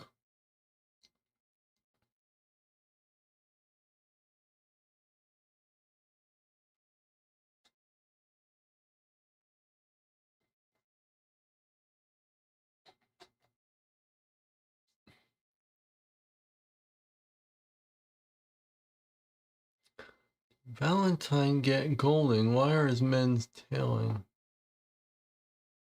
The Golding Albina arrangement, whatever it was, is the key or one key element of the mystery. That's a very interesting point.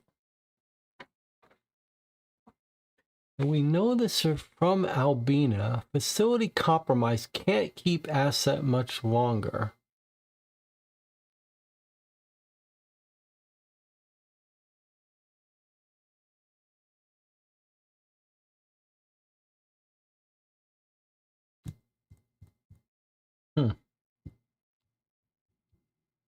So she can't be talking about the skull. The skull can't be the asset, right? Because...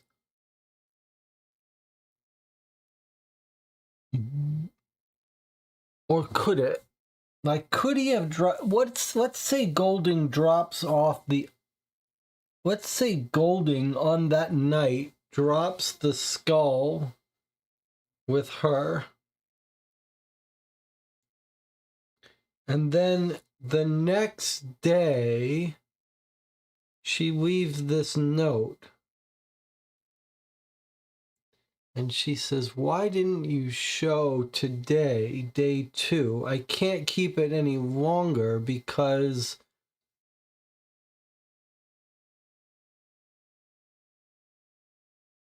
of the flooding. You must pick it up today. So that's conceivable, right? It's conceivable that during the night, he dropped it off, and now he was supposed to pick it up on day 2.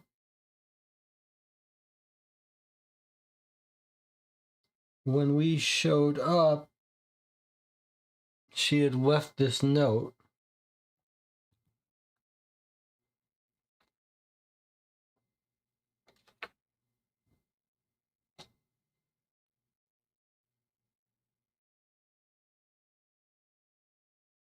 But why? Why would he leave it with her?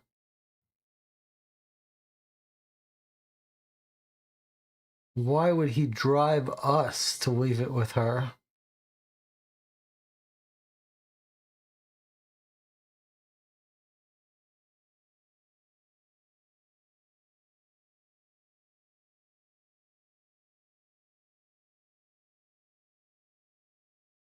And why would he pretend to be crazy and drugged?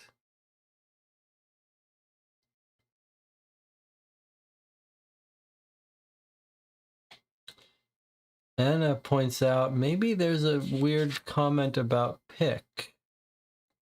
Pick up the asset. Do not forget Albina is lying. She's lying to us, it's true. She's lying to us. Well, yes, she's lying about making the calls. Why would she be lying about making the calls? That is a weird question.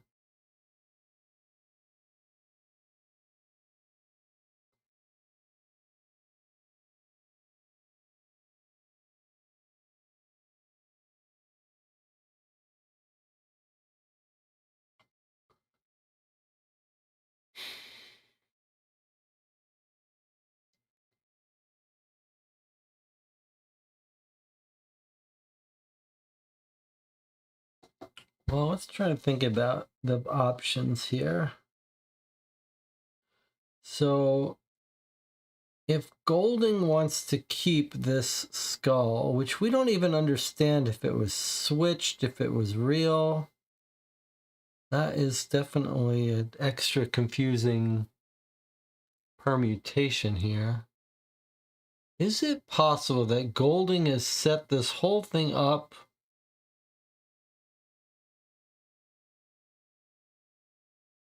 in order to what? In order to... So let's say Golding wants to steal this skull.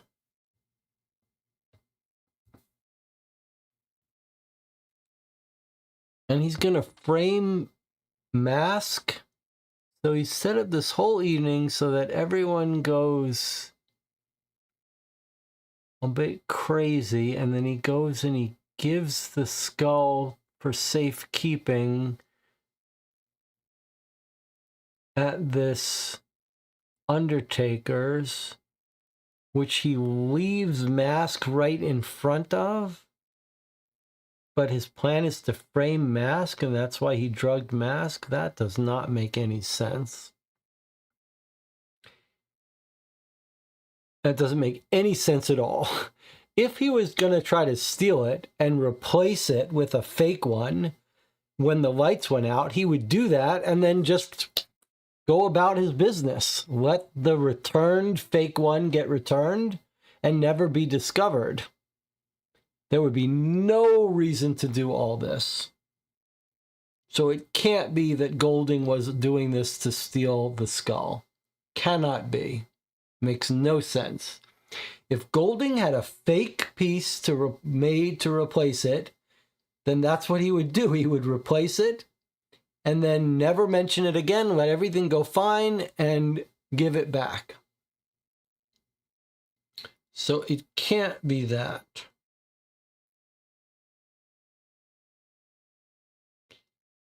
Now, who would have a motive then if the start of all our problems happen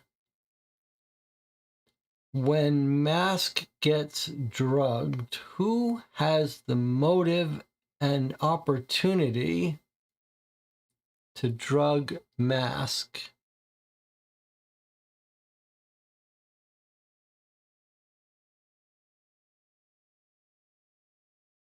What do you gain?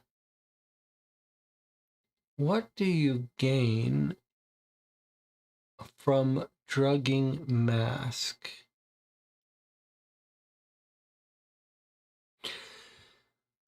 Let me propose a possibility here. Is because of the way we played it, we got Madeline's involvement very early. It seems to me that the one person who has a motive to drug Mask is Madeline. She wants this box.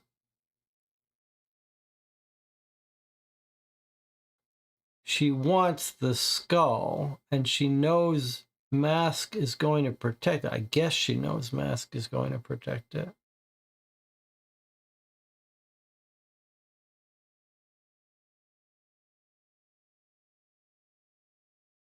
So she would have a motive.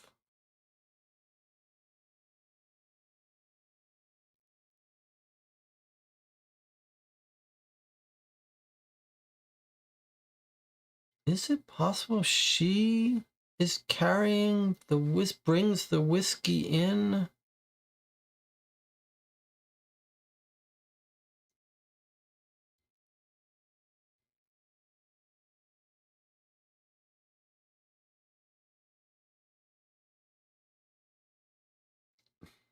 How does she get the... She's the one that shows no sign of going crazy, right? She has not written some crazy story, right?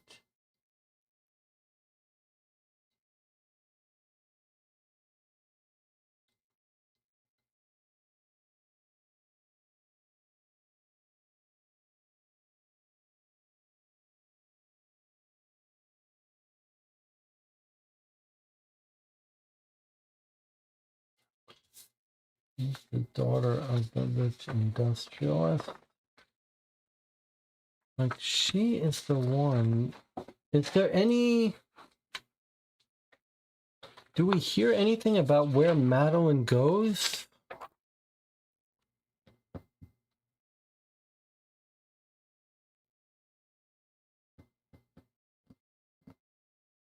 I'm gonna reread the end. I'm not allowed. I don't know if we're... I guess we're not allowed to reread.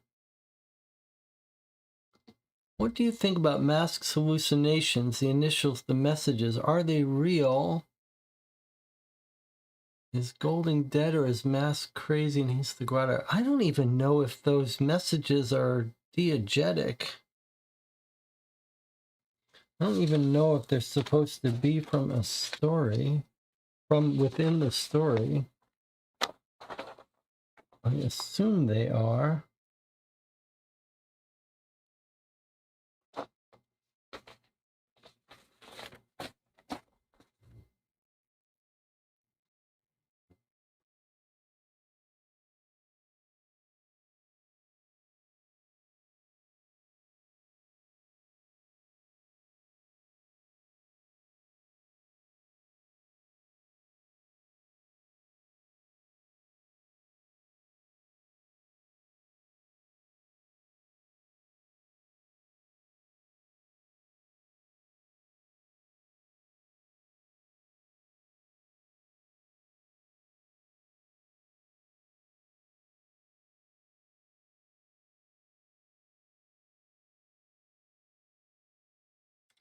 Yeah, you can reread entries you've already encountered if you have.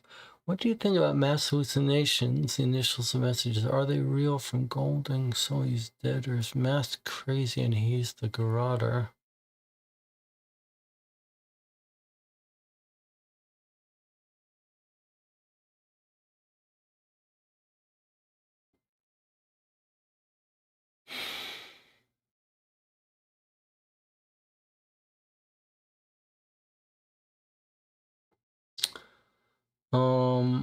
Okay, let's make some notes here.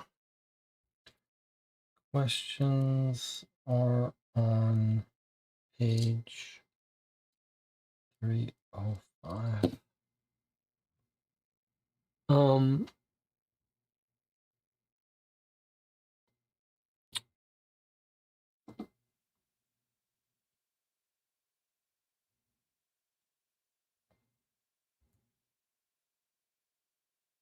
I don't want the waking up in a car. I want the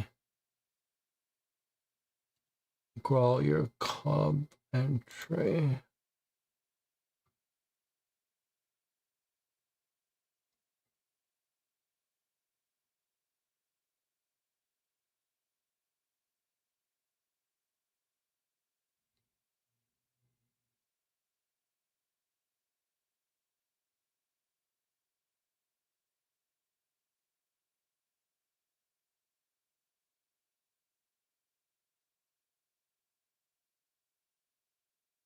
Tonight's gonna go off without a hitch. You've got the stuff. Celeste has a stomach bug.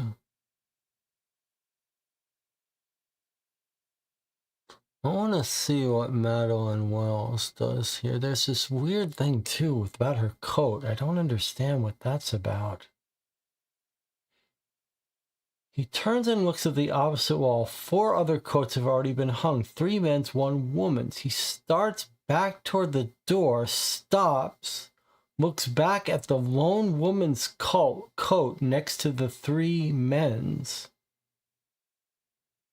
I don't understand what the significance of that is. That's a very weird thing.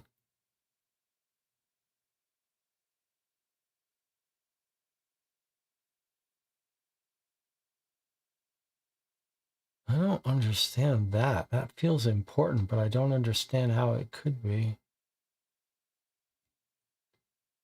He says, "Where's Celeste? Half of this was her idea. Can't be helped. Too many strings pulled. She has a bad stomach bug." I want to see what we hear from Madeline Wells.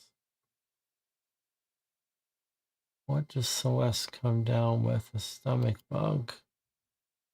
She's a dreamer.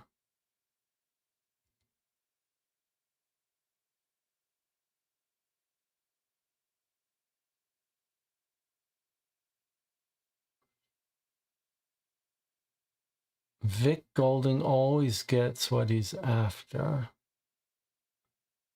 Okay, then he brings out the thing to get in touch with the other side. Have a seltzer.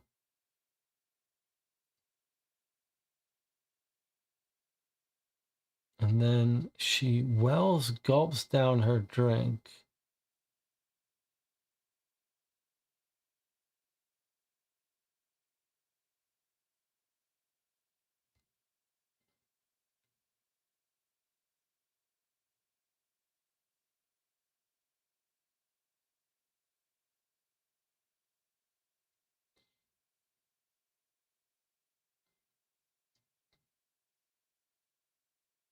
It's in the dark. Anyone could have switched that.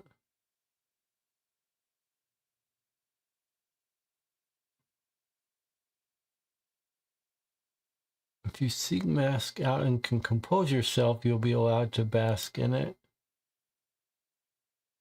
He gives everyone flashlight, pen, and paper.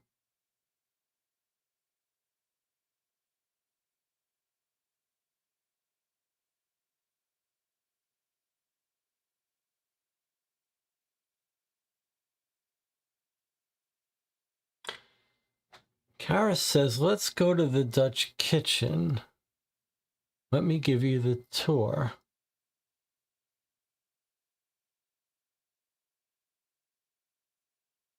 So they're the 2 that would have gone to the kitchen where the whiskey is.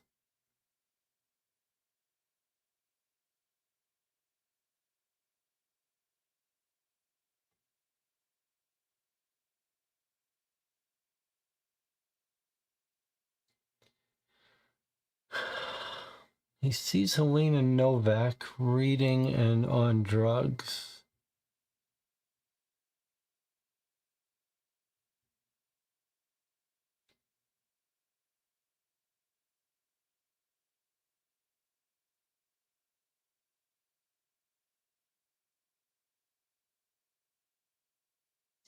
No mention of Madeline Wells at all in any of it.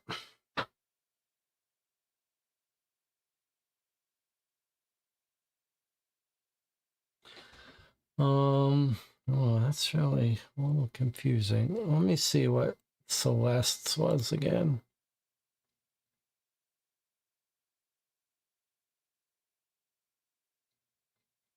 Celeste's door is open. Paintings, dream catchers, an easel.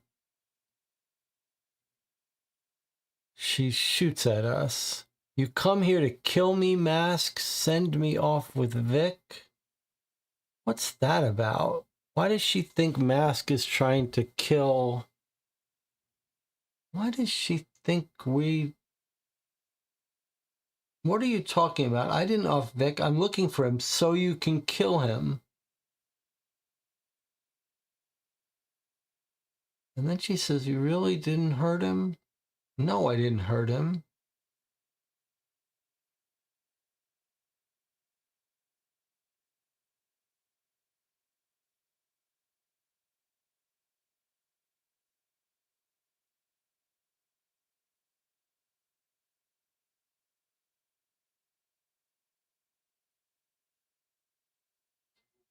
And then she says, where is he? And we say, that's what I want to know. Last anyone heard, he was talking about coming here. And she says, wait, where? Where was he last seen? We say the brook. Coming here to hide from ghosts. I'm guessing he never showed. She says, no. Oh, weird the way she says this.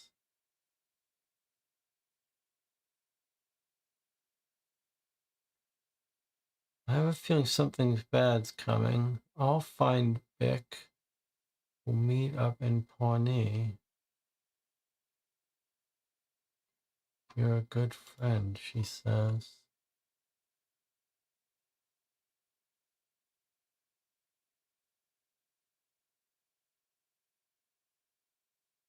And then we have all our weird sayings. When he goes to Golding's house, he hears Home Sweet Home. When he gets to the park, he says, he hears, take a good look, get mad. Get Madeline. Get Madeline. I think get mad means get Madeline.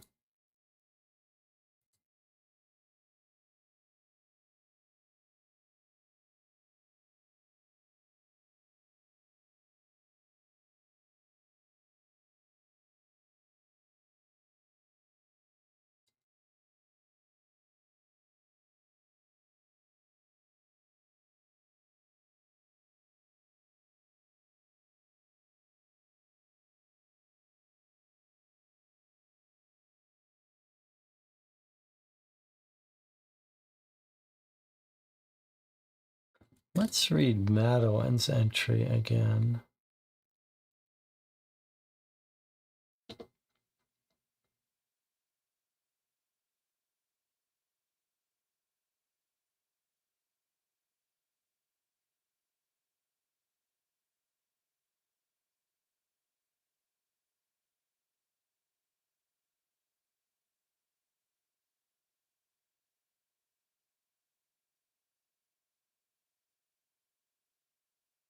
She recognizes us from the paper. The coast is clear. I love a good romance.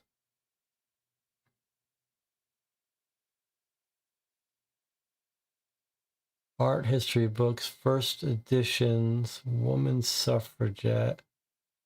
A trash can with a crumpled up copy of the Evening Graphic. Her eyes go wide, then narrow. How thoughtful, she says to the maid. She says, see our glamour shot?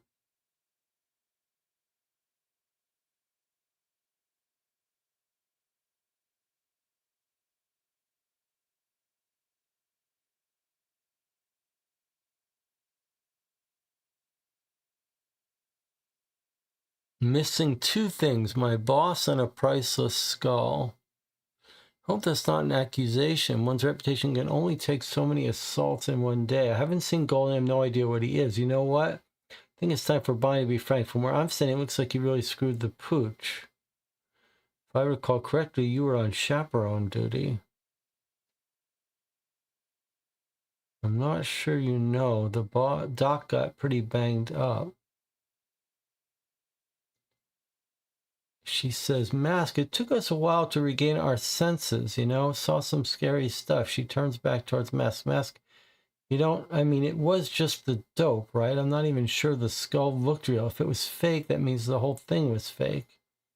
We really couldn't have contacted Shelley's ghost. That's crazy. He says, I'm sure it was just the drugs.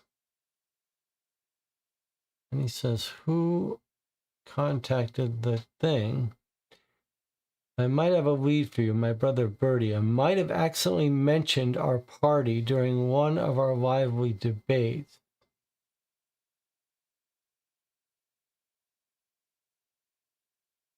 I think you'll find both the things you're looking for. Oh, and Mask, as much as I love this clandestine lovers act, it's getting a bit cliched.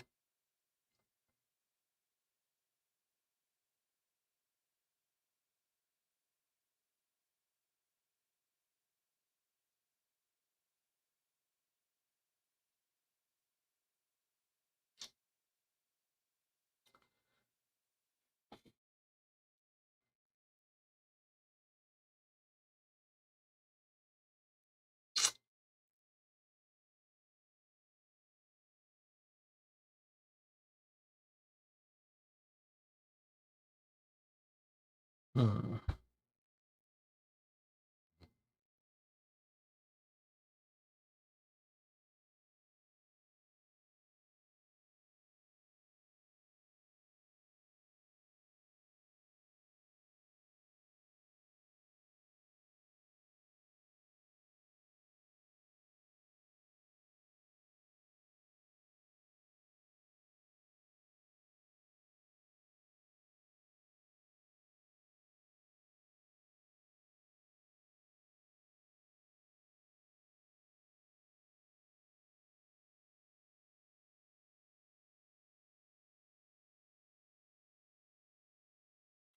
So the other person who had the opportunity to plant the whiskey was the reporter who snuck in. But I don't understand what the purpose of that would be.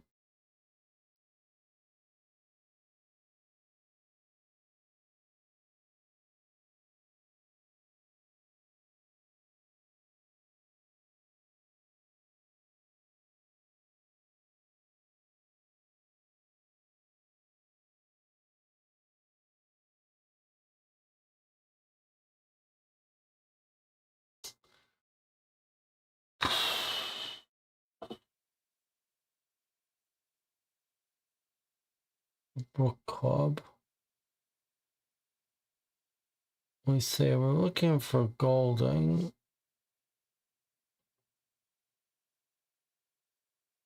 Was it one of your friends who came here screaming bloody murder in the middle of the night?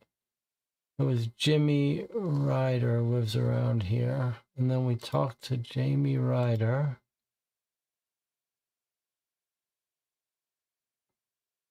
He came in screaming his head off about needing sanctuary, ghosts after him or something. I don't know what dope you guys were messing with. I'd steer clear. We were going to call the cops. All of a sudden, he heads towards the front door. Now he's going about someone named Celeste, how only she can save him. And he has to get to her.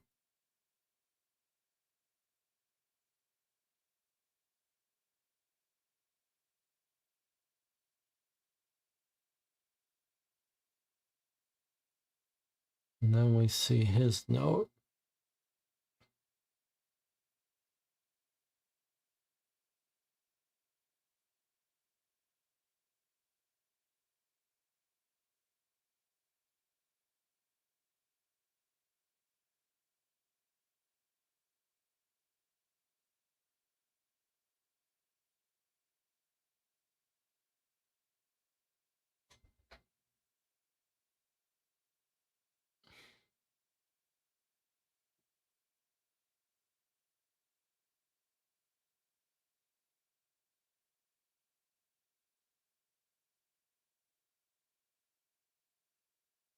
I still like my theory about the get mad thing being about get Madeline.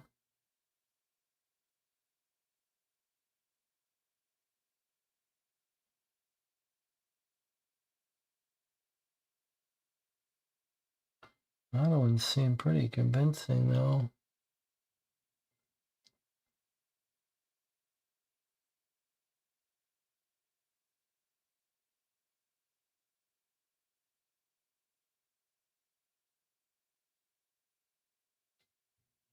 I don't know how Madeline plants this whiskey, though.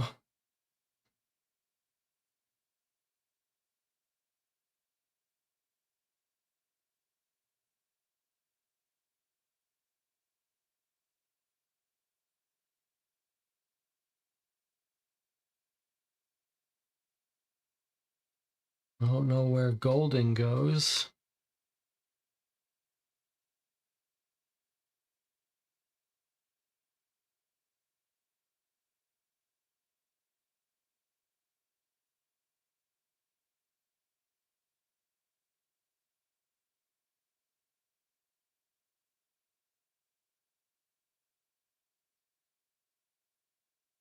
I mean, Golding is drugged. Clearly, he's drugged. He's one of the ones that are drugged. The only one we don't see there is Madeline.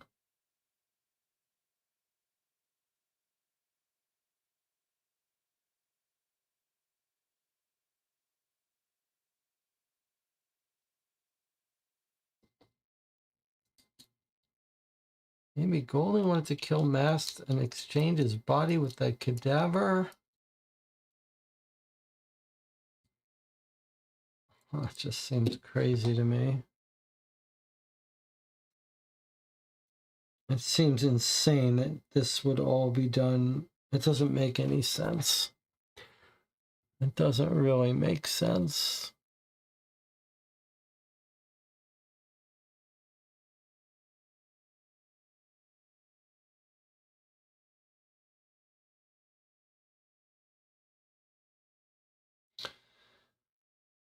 Is it possible that Madeline is at the heart of all this?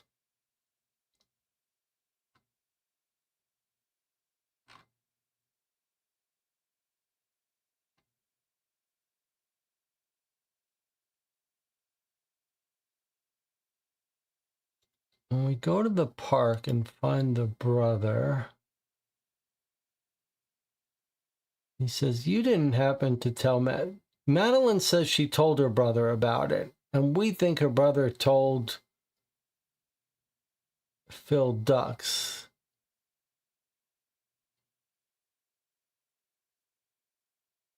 Fed him a tip, and then he says, you know, maybe you're right after all. Not to worry. I don't go out of my way to embarrass my sister. Believe it or not, I actually like keeping the family intact, make my life easier. I don't understand this. What do you mean maybe you're right after all? What does that mean?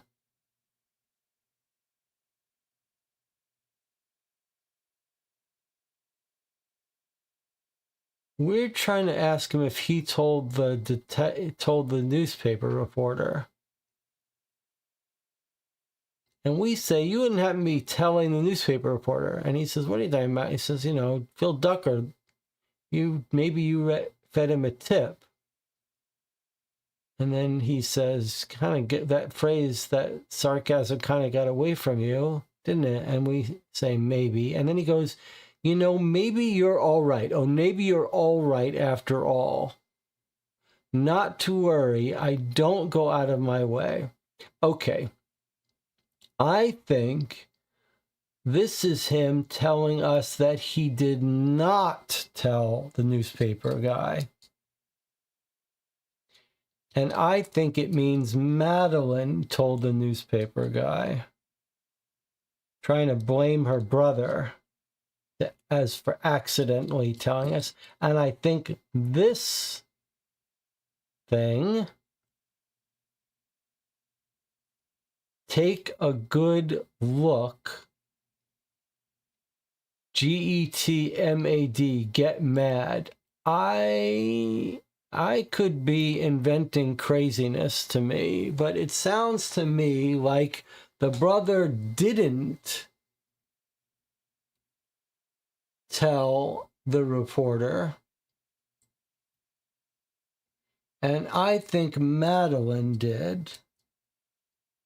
So I think the key here is that Madeline has arranged this to steal the box, and she's the one that didn't get drugged. But how does she avoid getting drugged? How does she avoid getting drugged? She does some funny thing where she drinks it right away.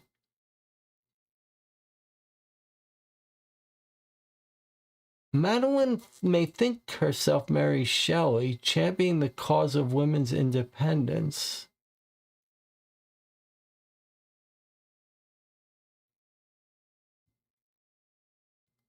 We're all in a top mess. So we know she stole the box from him. But we've now read that scene multiple times. And it doesn't seem to be any doubt that she drank it. So how is it possible that she could drink it and not be drugged?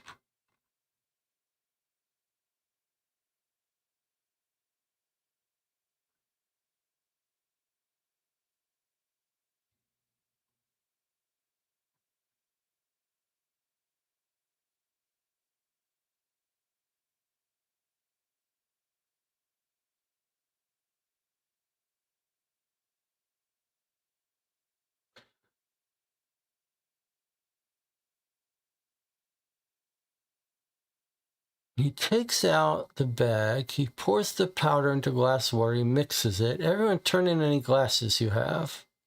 He pours, makes the absinthe, he passes them around. Everyone but Mask has a drink in their hand. Gives Mask seltzer. They all glance at that, but not Madeline.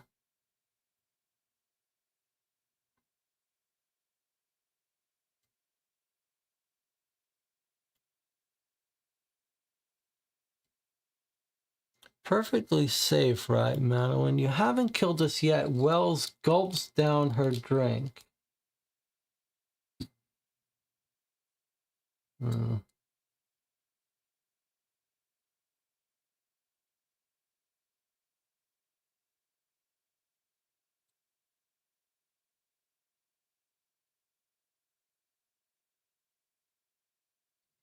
So maybe Madeline pours out her drink and no one notices it, and then she just pretends to drink it down.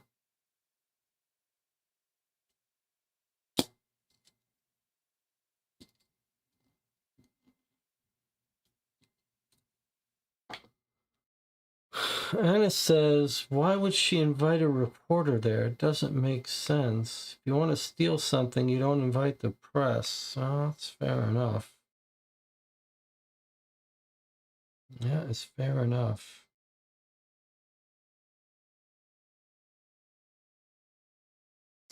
That's a good point. What role does the press photography have?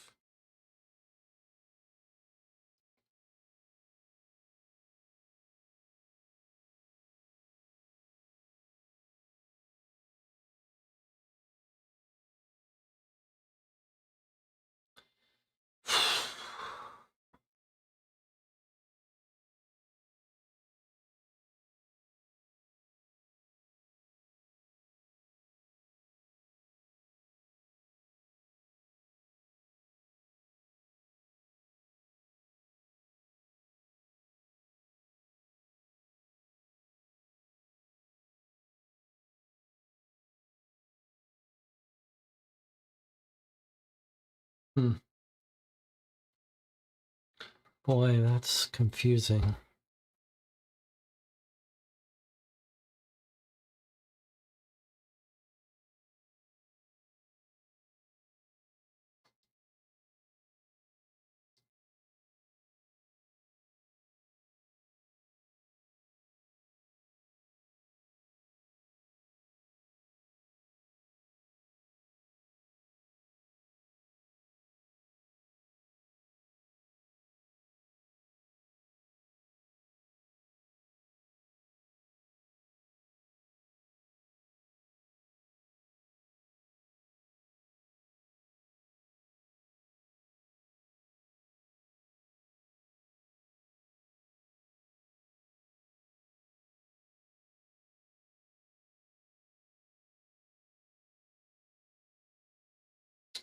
What do you think about my Celeste comment? She has a bad conscience, like she knew something was up. Bad conscience, yeah. Okay, but I don't understand what her role in any of it could be.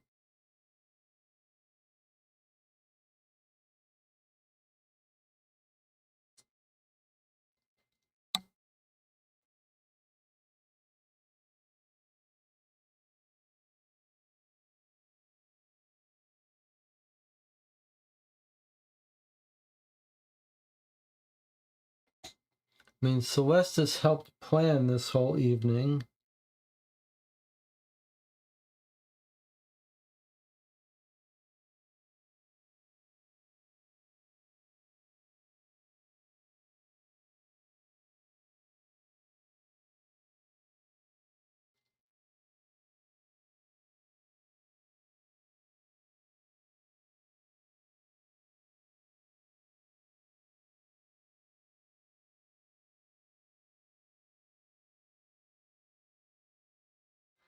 Well, it's trying to summarize all the questions we have. It's so weird to not know any of the, to not have any idea about any of this stuff.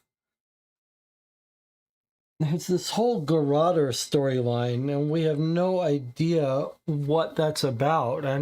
There's no intersection.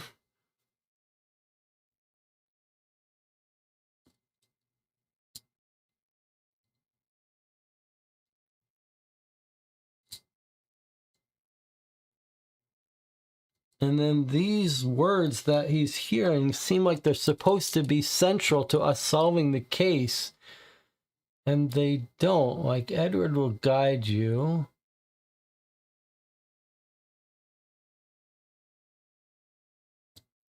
In Celeste's house, we hear it all went wrong. Come find me, says our boss. I know what comes after, says Novak.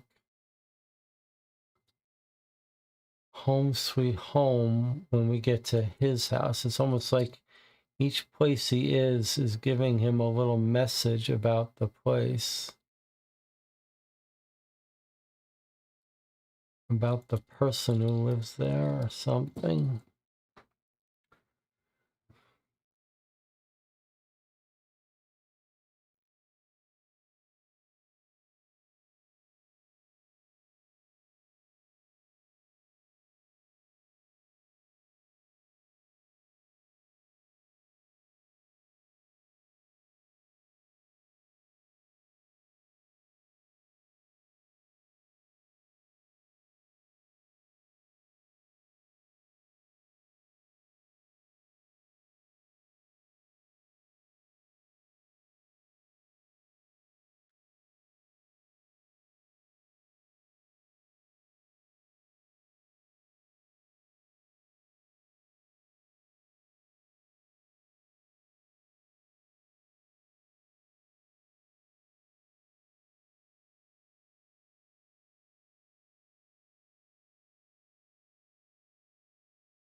What if this isn't strictly legal, but at the Grolier Club,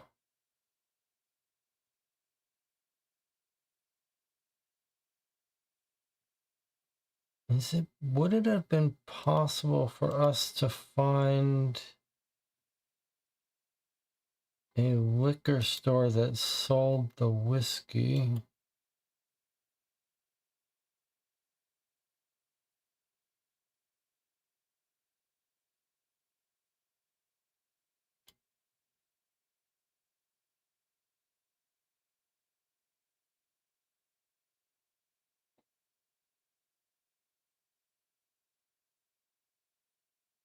No.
Let's say Celeste calls the paper.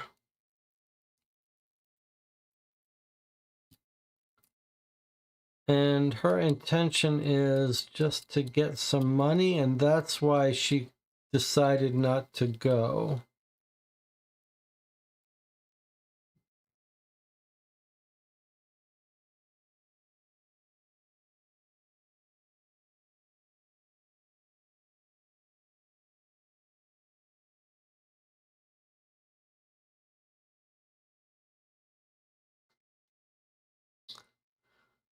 So it's the classic Godfather situation where Celeste at the last minute says, I can't come, because she knows the newspaper guy is going to go and embarrass everyone. But how does that benefit her? I don't see how it does. Maybe she makes a little money from the tip.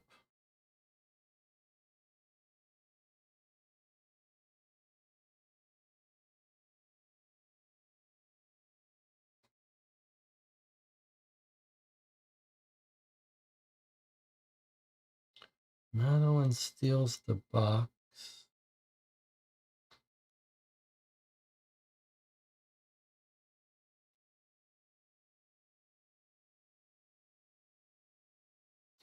Take a good look, get mad. That was fine.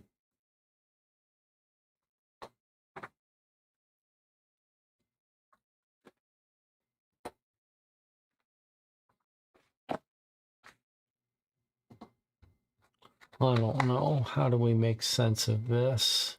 Join her in Hades. I don't know how to make any sense out of that.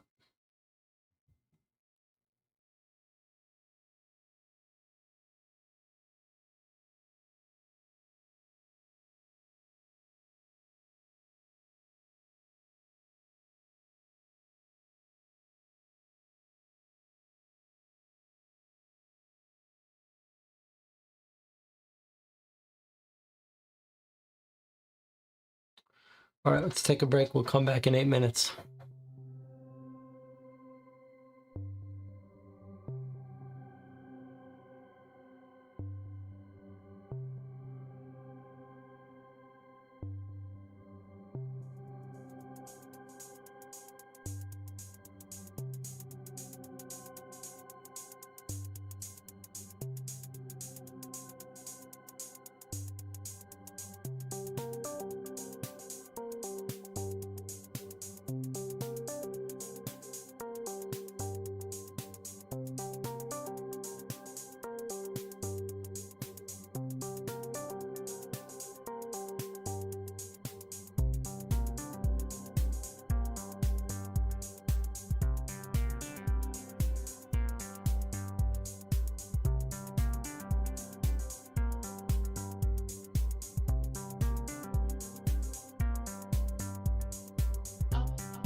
All right. Let's see the chat. Jonathan's saying you guys have been working on this for an hour. If you're getting frustrated, it might be time to just do best guess.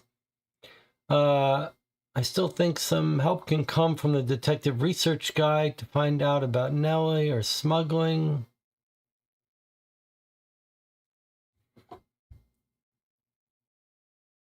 I don't know about that.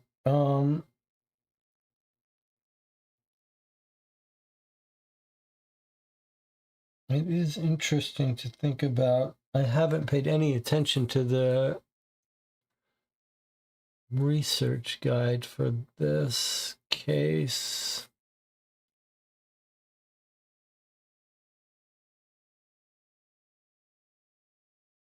I would think we'd get nudged to this if we needed it. It is a little odd that we didn't go try to talk to the police in some of these neighborhoods where all this happened. It doesn't look like there's any entries for them.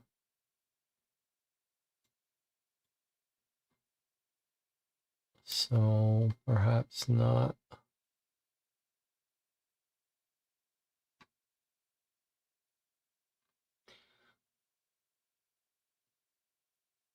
The neighborhood where, yeah, that's Old Turtle Bay, where the guy's car went missing. No police activity. It is odd. Is this a case where he went to the Brook Club and then he disappeared? And we thought he would have gone to the antique shop. It was at night. He would have headed back to Celeste. Is there any chance someone else saw him?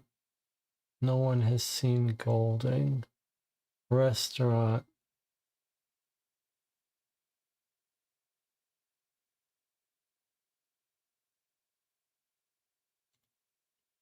I don't think Jonathan used the canvas action.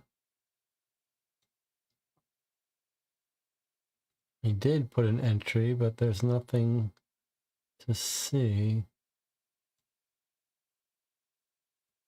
Oh, he did use the canvas action. There's Celeste. What if we canvas around Celeste? No. Oh, this is, look, here's the straight line from the Brook Club to Celeste's house. So what would he have gone at night, though? Shouldn't he just have walked over to her house? He hasn't been in a nightclub.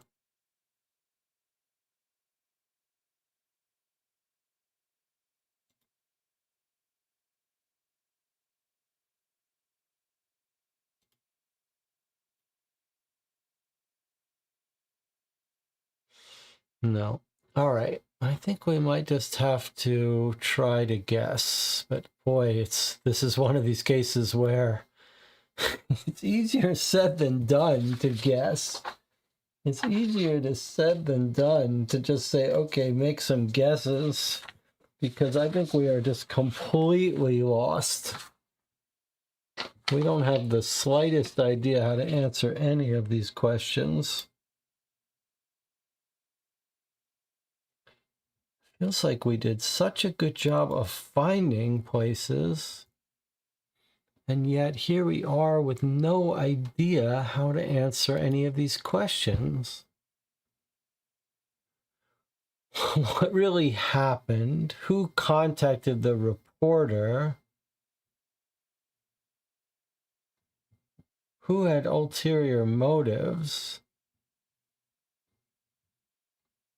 What happened to Golding? What happened to Herbert Edwards? So Herbert Edwards, the nature of the answer to this question is, how did he end up in the tunnel, captured by someone.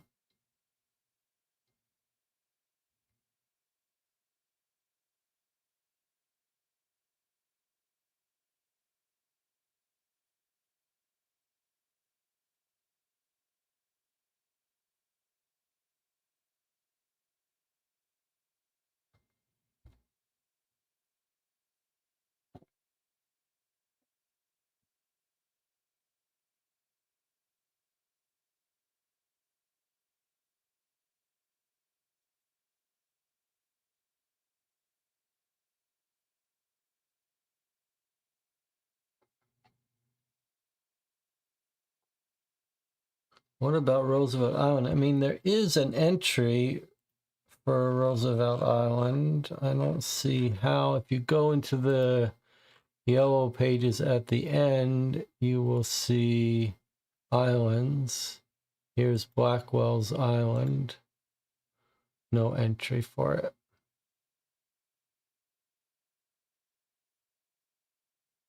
I don't think Jonathan considered that the players might do that. Okay, let me try to come up with any theory. Who had ulterior motives? I'm going to say that Madeline Wells had an ulterior motive to steal the box.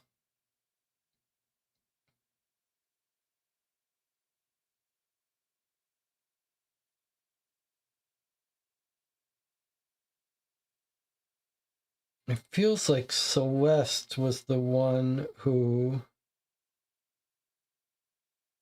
surely called this off. Surely Celeste is up to no good. It must have been Celeste that called the paper.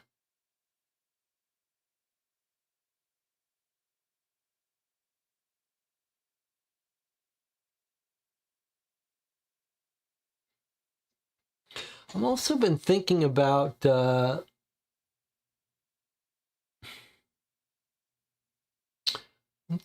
interesting comments about how Mask is drinking the whiskey.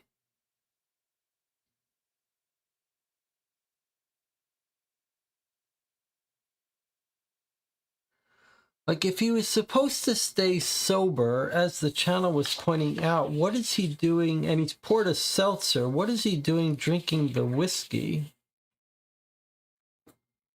Is he up to no good? Is our protagonist a little unreliable? I'm going to guess that Mask is the garroter.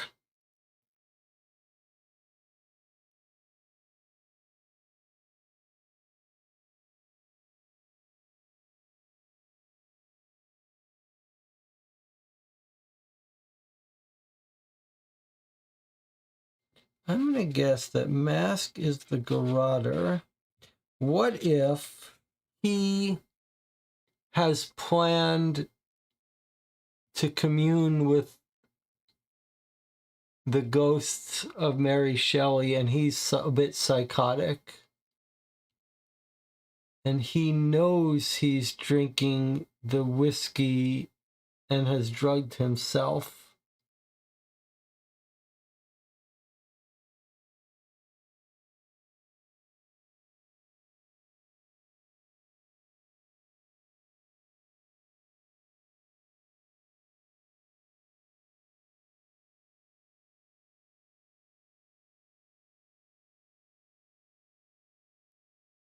And he has captured his boss. He's lost control, hallucinating.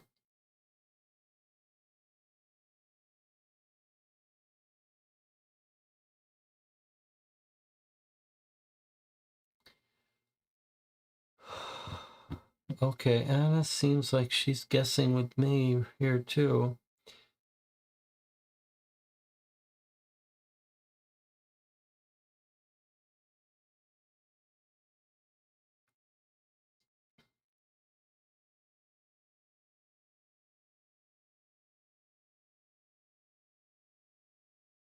So we're thinking that Mask is crazy, is the garroter, has drugged himself.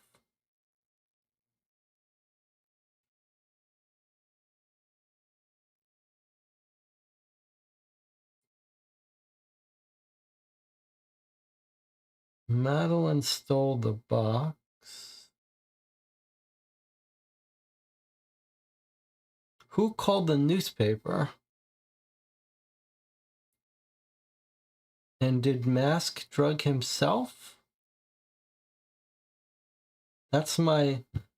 I'm just operating on the idea that he was supposed to stay sober, and yet he just had that whiskey as if it was part of his plan. Well, he just walks in there and sees it on the table, so I don't really understand that.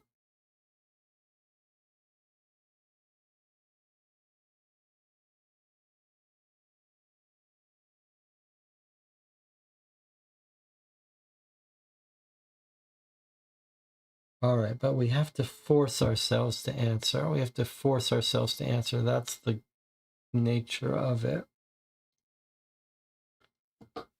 So, ulterior motives. I'm going to say that Madeline was planning to steal the box. She may not have even had the liquor.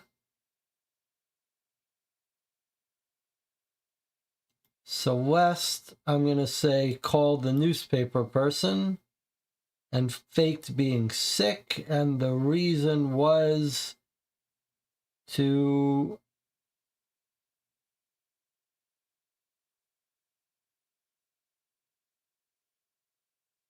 get back at Golding for some reason that we have no idea about. What really happened is that Mask, despite everything we've seen, where every single thing, every single word he said and action he's taken has been completely sane and rational and logical,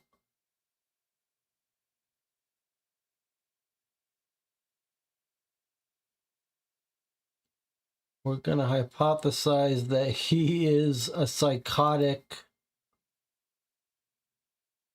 psychopath garroter who hears voices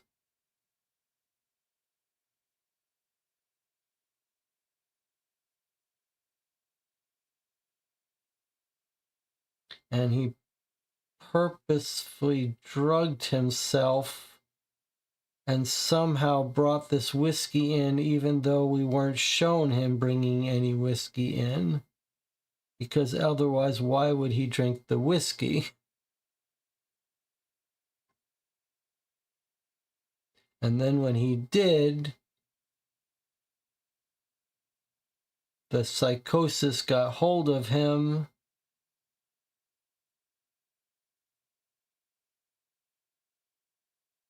The reporter was seen. He chased the reporter, so he's still behaving completely rationally.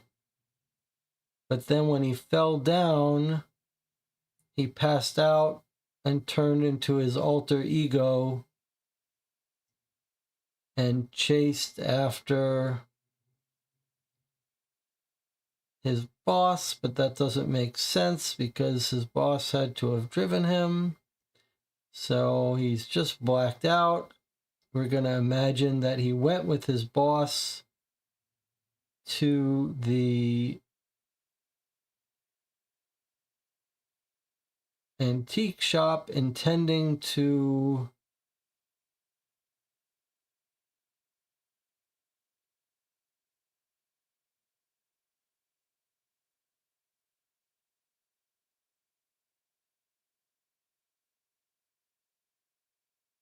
I just can't do it. I can't figure out a way to make sense even remotely.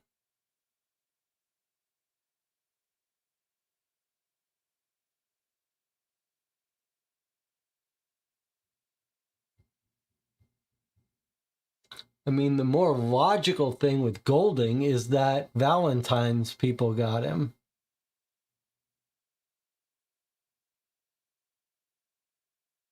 But it's impossible to answer this question if that's true.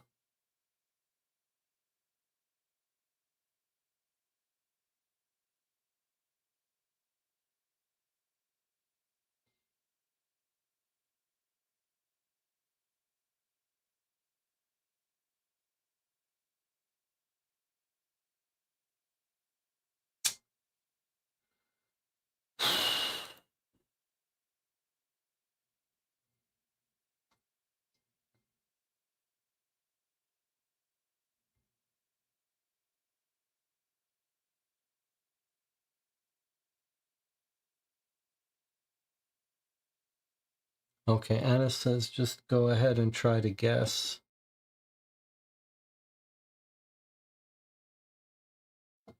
It's hard to let go. It's hard to make guesses that don't make sense. Okay. All right. So Madeline,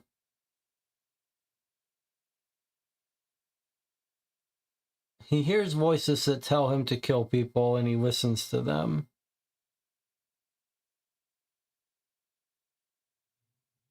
He drugged himself, lost consciousness, woke up as his alter ego,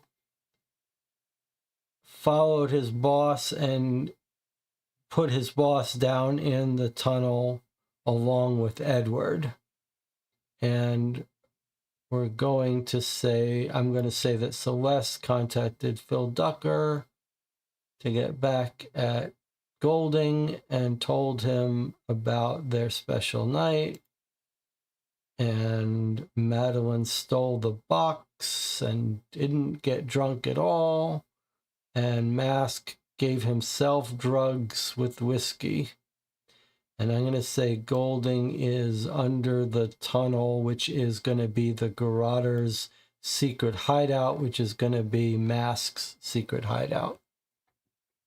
And Herbert Edwards got captured by Mask that night because Mask was following him.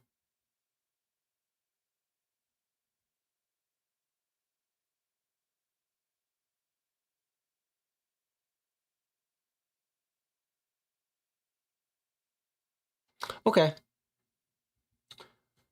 All right, let's go see.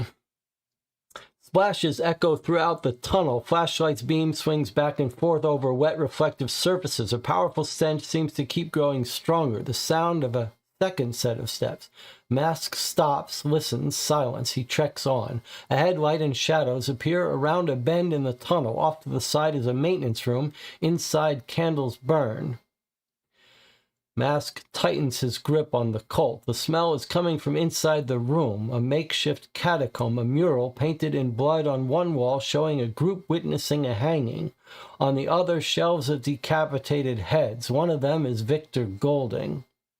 So he's found the Garroter's lair, and Victor Golding has been killed. Fuck.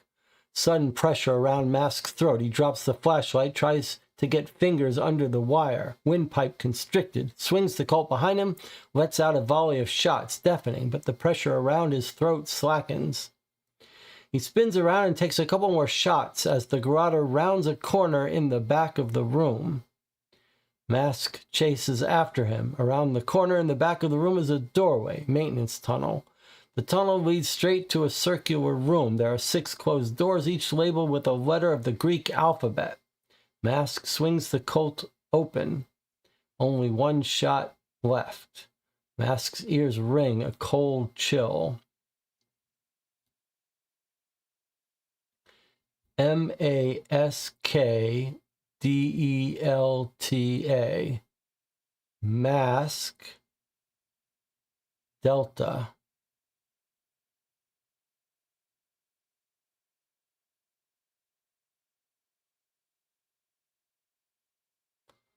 Mask Delta. Okay, so we know the answer. This is just telling us if we haven't figured out how to make sense of these ears ringing, we should go for the hint.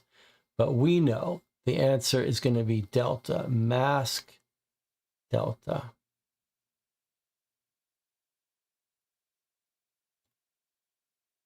Mask kicks open the door. The Garroter lunges toward him. Bam! Shot dead in the chest. The Garroter crumples to the floor.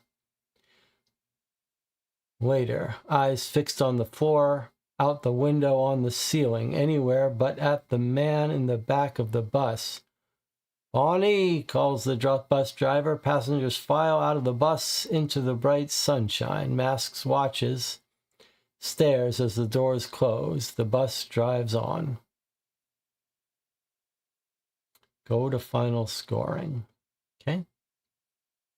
I don't know what has happened here. Calculate your final score by assessing how well you answered each question. Question 1. Golding was working with Celeste to fake his death. He wanted Valentine and his men to think he was dead. He planned to create the impression he was not in his right mind and then stage a car accident.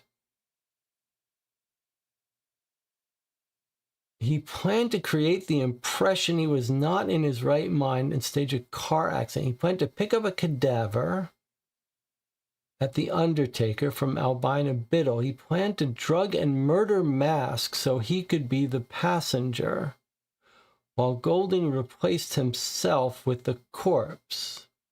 Mask's body would be easily identifiable because of previous surgeries. Golding was hoping the fact he had dentures would help obscure dental identification. Golding betrayed Mask because he suspected Mask had feelings for Celeste. We did catch that Mask had feelings for Celeste. The car crash would have been staged with the concrete barricade next to Celeste's loft. If necessary, the paint thinner would have been used as an accelerant. Okay, we missed something important there with paint thinner and barricade. Golding drugged Mask's booze in the Dutch kitchen. While drugged, Mask heard a scream. He went out into the hall, ran into Edwards, who was screaming about a headache. Mask then heard a scream downstairs.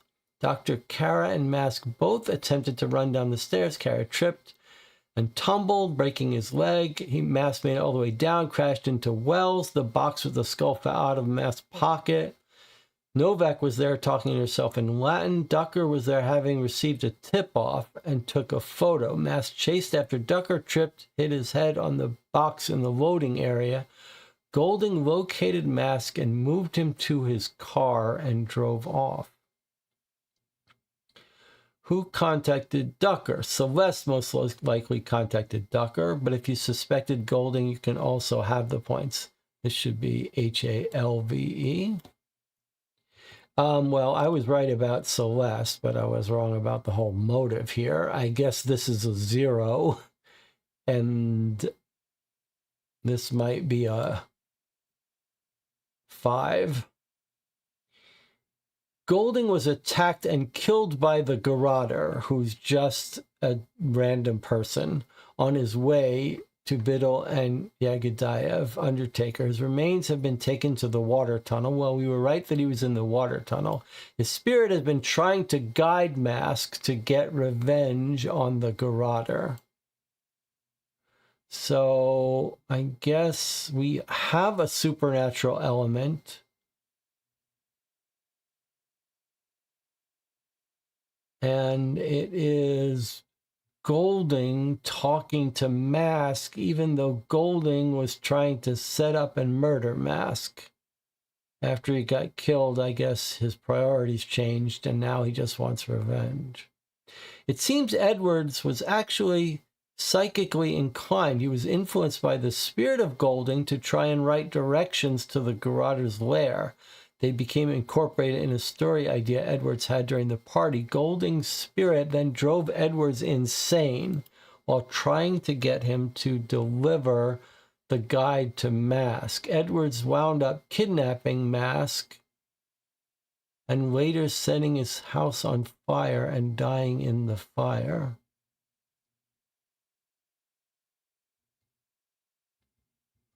Okay, let's read the postscript. The story came from a desire to tell a tale about a storyteller club and a recent viewing of the film Gothic. It morphed enough I might still want to revisit the idea of a plot around a storytelling club. Doing a little online research, finding out that Forsheimer owned a purported fragment of Shelley's skull helped solidify the idea.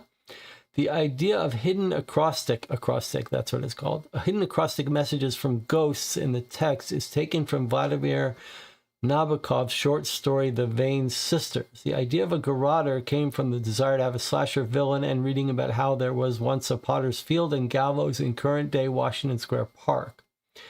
The neutral third-person perspective was inspired by Dashiell Hammett. The staccato writing style was inspired by James Elroy and Carol John Daly. The story that formed was less fair play mystery and more a pulpy investigative adventure. Hopefully it brought you some enjoyment playing through it. Thanks again to Debbie Levy for editing, Annie Dino, Beaver, Delia, Luxum, and Northfrith for playtesting. Thanks to Jesse and all the volunteers for the work on New York Noir. Thanks to everyone who's taken the time to play this case. I hope you enjoyed it. Thanks to the Call for Truth community for being a great group to play games and solve mysteries with. Okay, here is our walkthrough. Let's see if we missed anything. This is nice that there's a walkthrough. Okay, so it feels like, let's just look for anything we might have missed.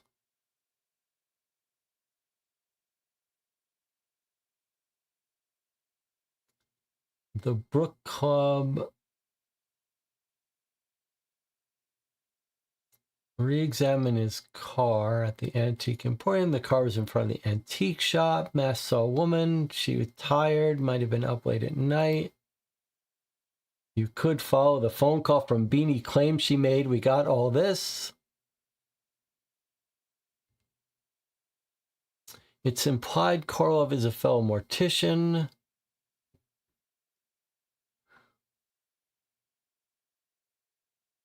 About Biddle.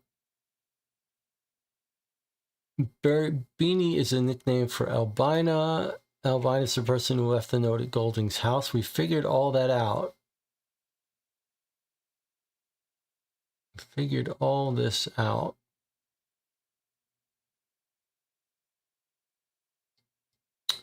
Just to make sure he didn't return.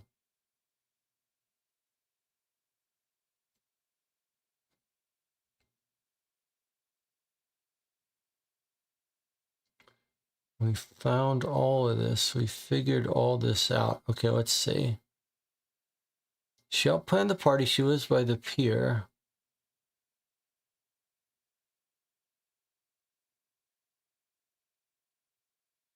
We had a lot of fun figuring out some of these sneaky places.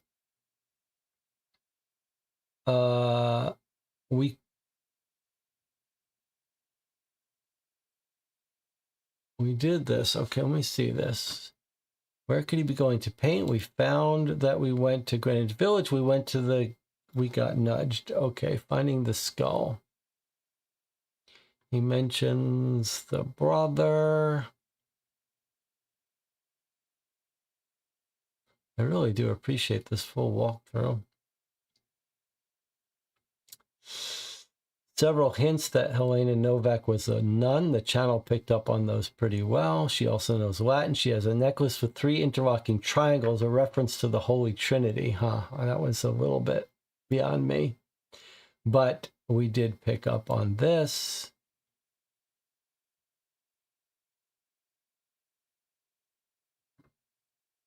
Interesting. So we found the markers. There's a hint it picks apartment to return the skull if the player does not try it themselves. Directions in the manuscript. This was to the Central Park. Okay, so we found everything. We found everything.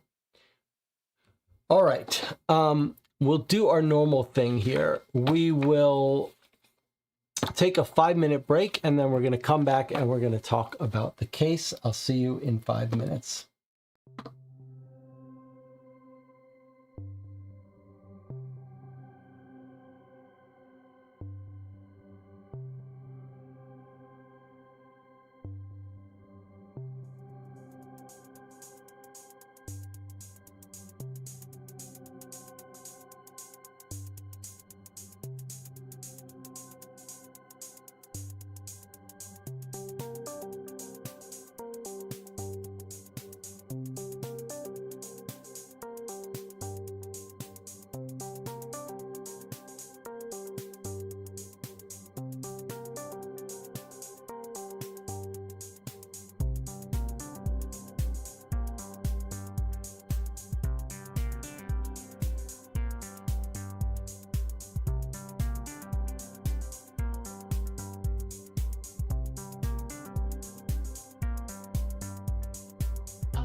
Okay.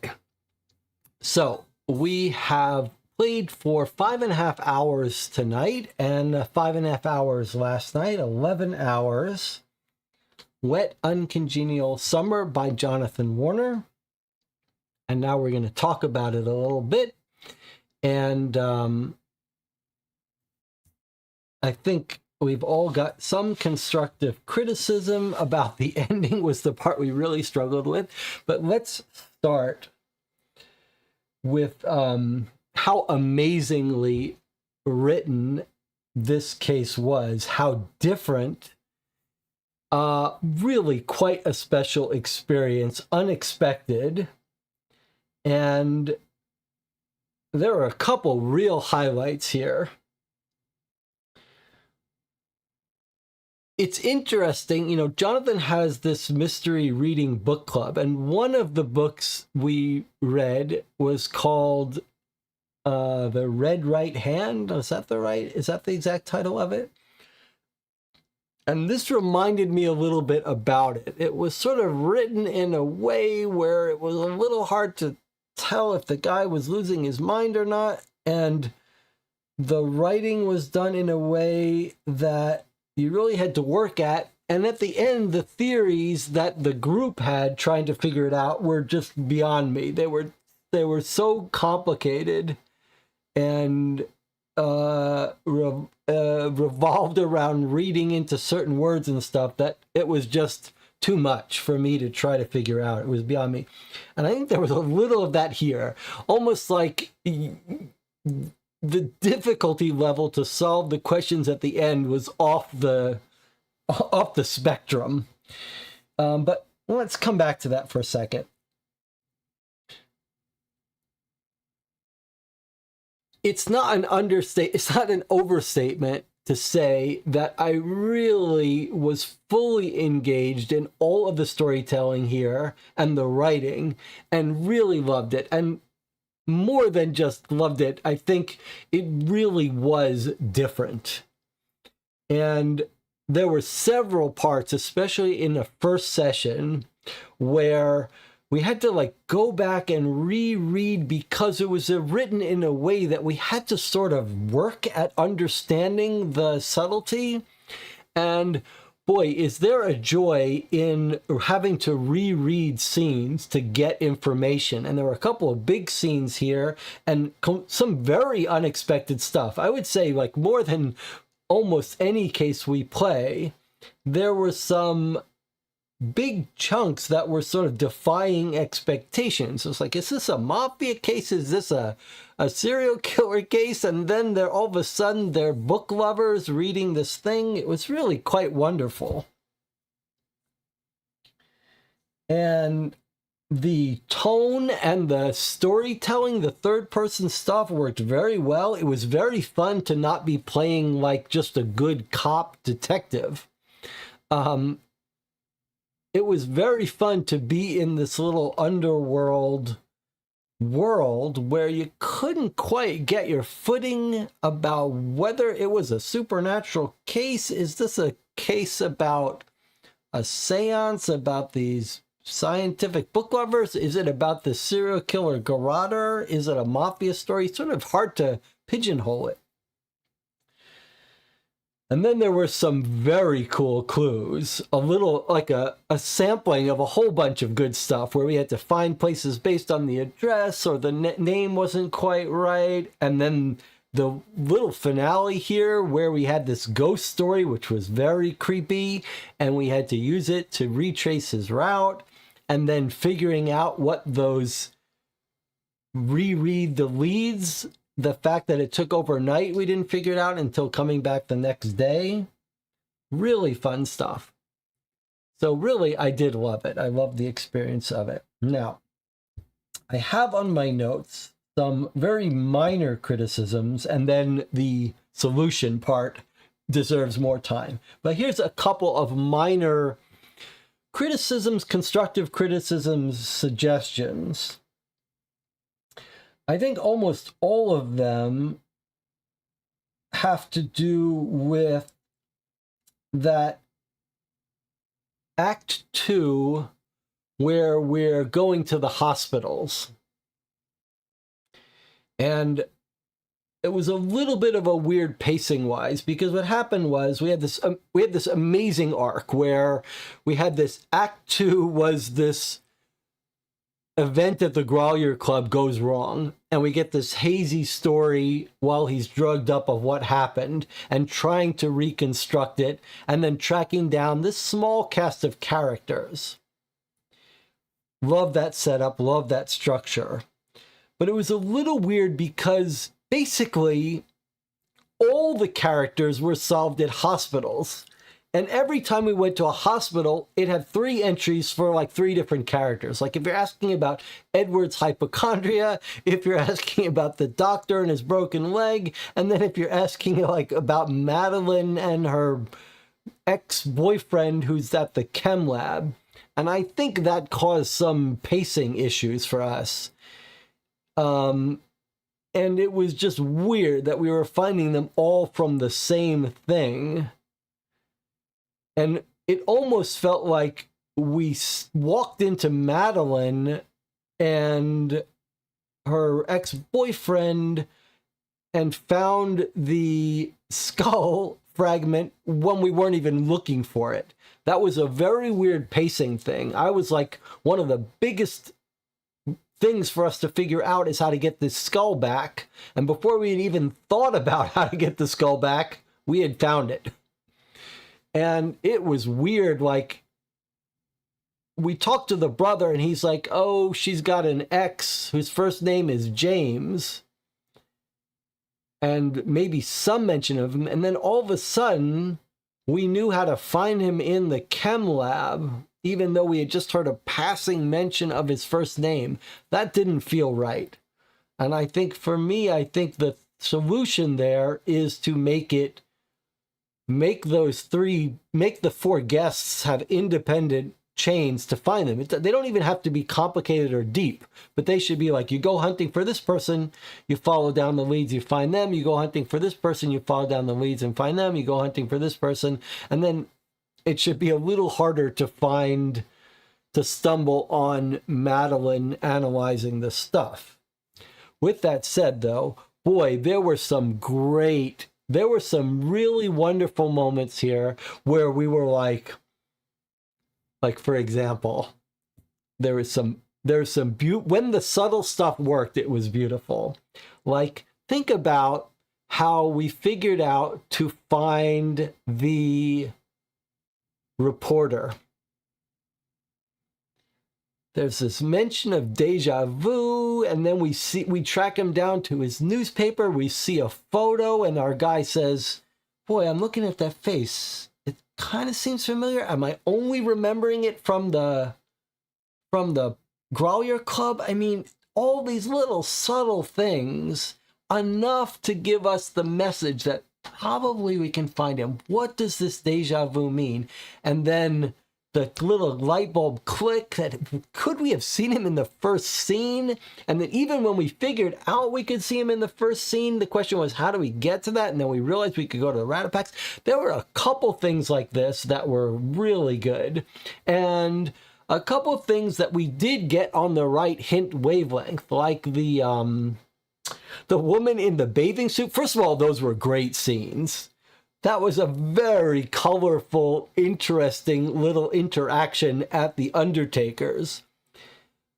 But look at all the moving parts about that. Like, we saw the woman in the one-piece bathing suit, and then the Undertaker we stumbled on because they were nearby in the alley. We figured out that. Then we figured out she was lying, and then we figured out that little subtle comment about the other guy, if only Albert was here, and then the channel figuring out that probably is not the Al we're thinking of. That's probably his partner who's dead. But then we figured out that the girl was lying and she was probably Al. I mean, that was great subtle stuff. And there was a lot of that in this case. Very rewarding to have solved those things.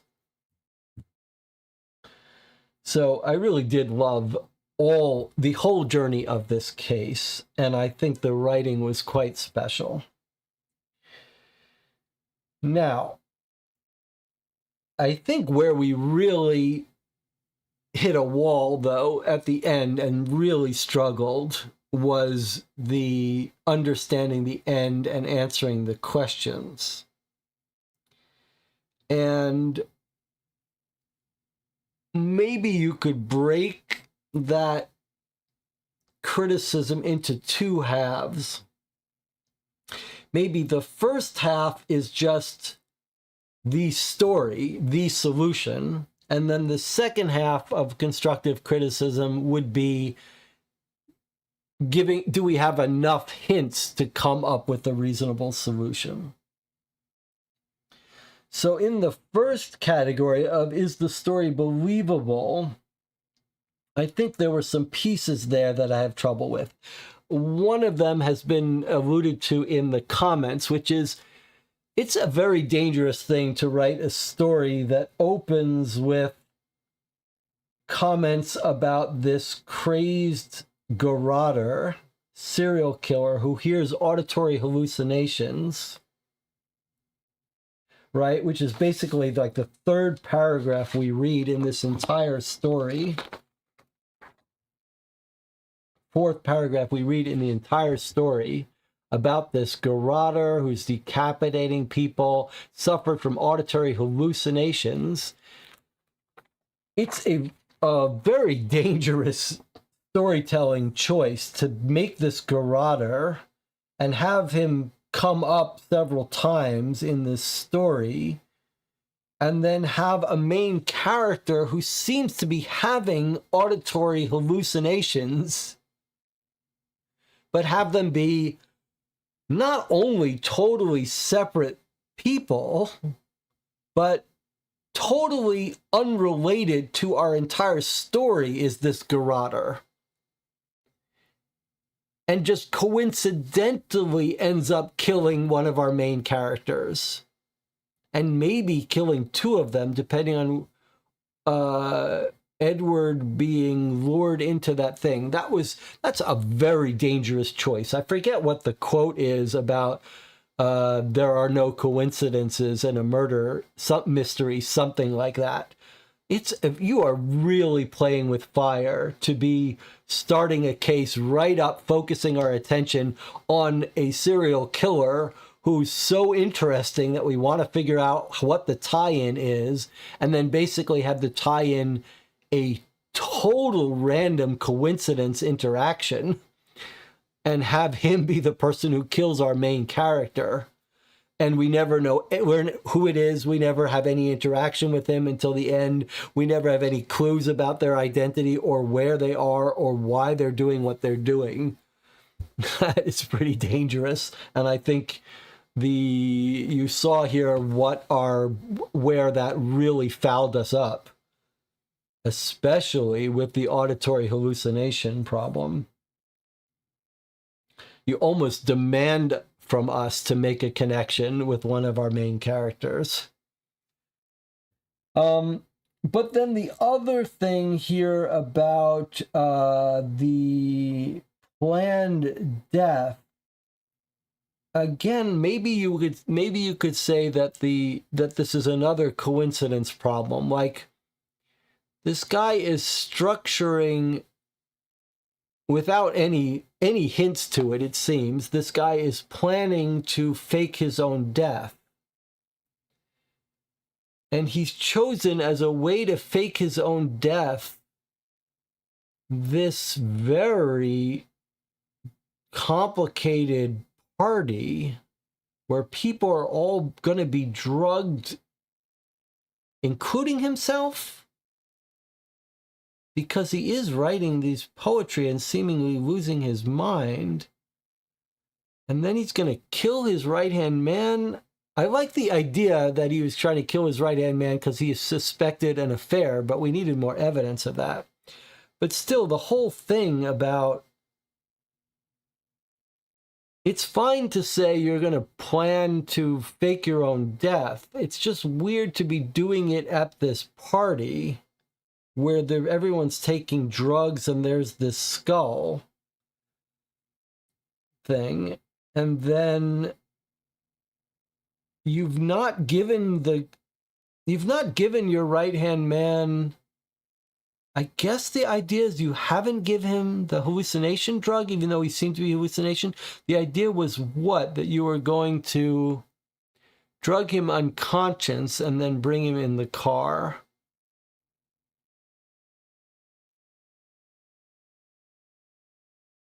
And then what? You were supposed to go in from the car to the Undertaker and get the dead body, and somehow in the 20 feet that he was traveling from his car into the Undertaker,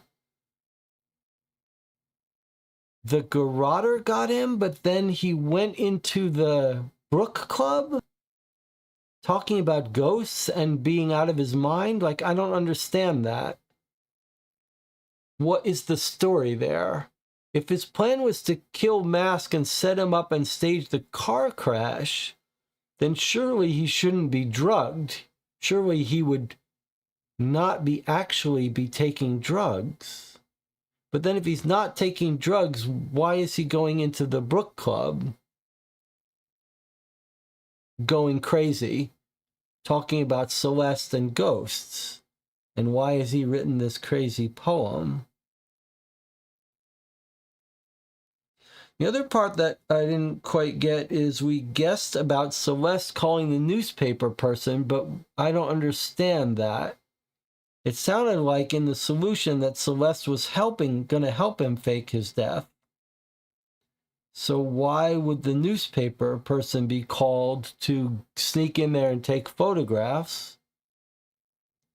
And if she wasn't in on it, what was her reasoning for that? And then I think the other thing that caused some real trouble here was this answer that Edward was psychic and was getting messages from Golding to direct him to where the garroter killed Golding. And then Golding was psychically talking to Mask to give him hints, and that's what all the hints were, that we couldn't really understand why they were important. Right after Golding was gonna try to frame Mask, now all of a sudden he went from framing him and hating him because he thinks he's having an affair to trying to help him find the lair. But even aside with the logic of all that, I think the jarring part for me was that we went from an entire case that seemed to be suggesting to me that there was no supernatural elements and that our guy was just having these hallucinations. I couldn't even tell where the hallucinations were coming from, how they were written. But then at the end, the solution seemed to be just matter-of-fact psychic communication with the dead, but no psychic communication with Mary Shelley and stuff. And that was a very weird thing and a little jarring. So I think from my standpoint, what we have is an amazingly written case with some very minor pacing issues around that doctor stuff, and then an ending that we really struggled with and is sort of a shame because I felt very clever by the time we got to the end. But now, in all fairness, these books that Jonathan's reading are this convoluted. But let's see. If I were the first playtester of this and I was making suggestions, and these are just my suggestions, let me think what I would do. And then I'm going to check in with chat. Okay, here's what I would say. I would say the whole tie-in with the garroter is a bridge too far. I think I'd probably get rid of the garroter completely. I think when you make a movie and you've got this big bad villain, people want to be interacting with this big bad villain, and this is a case where this is really not about that. So maybe I would get rid of the Garroter storyline completely. And then I like the idea, if you want to have Golding plan to kill Mask and set him up for his fake murder, you have to motivate the need for a fake murder first. Like our guy is, I don't know, desperately on the run or something. Maybe he's throwing this party as his last hurrah before he tries to run away. Maybe make that obvious. The affair with Celeste has to be more hinted at. Like, we have to know that Golding knows about this affair somehow. I think we need a little bit more motivation for the reporter being told and who. A little bit more evidence about the planned fake death crash. And I would get rid of all of the supernatural element about being sent messages by Golding. Now, you'd have to have some alternate way that Golding gets killed and put in this tunnel. I guess I don't have a good solution for that.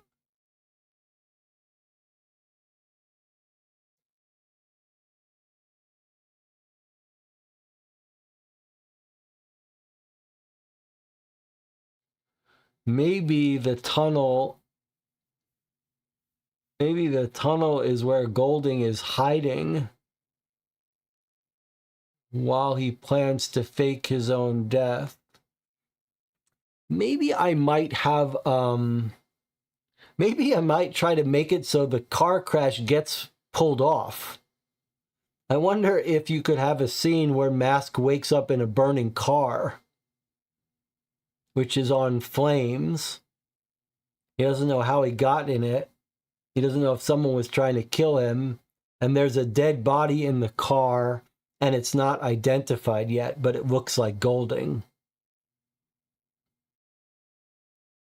So that let Golding actually pull off his fake death.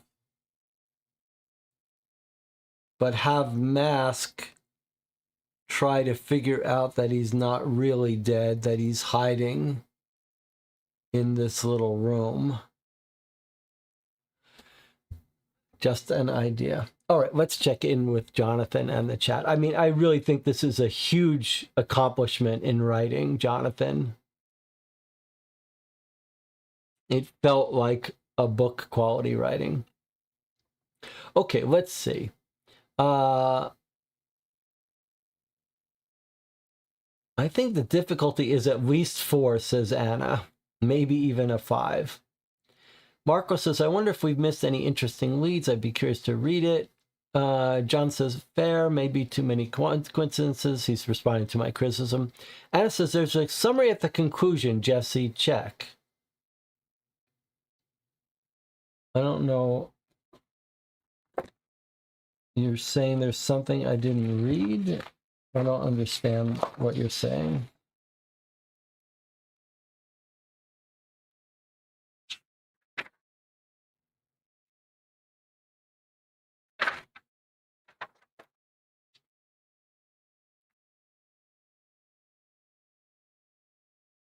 Oh, I see. There's this that I didn't read. Where did this come from?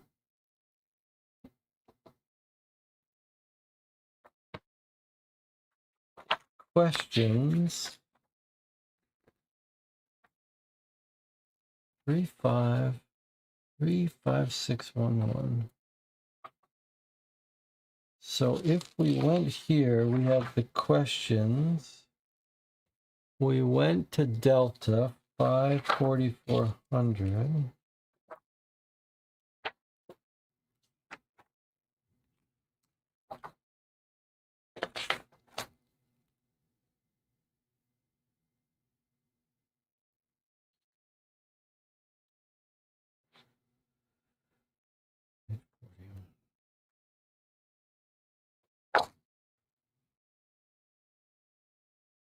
Okay.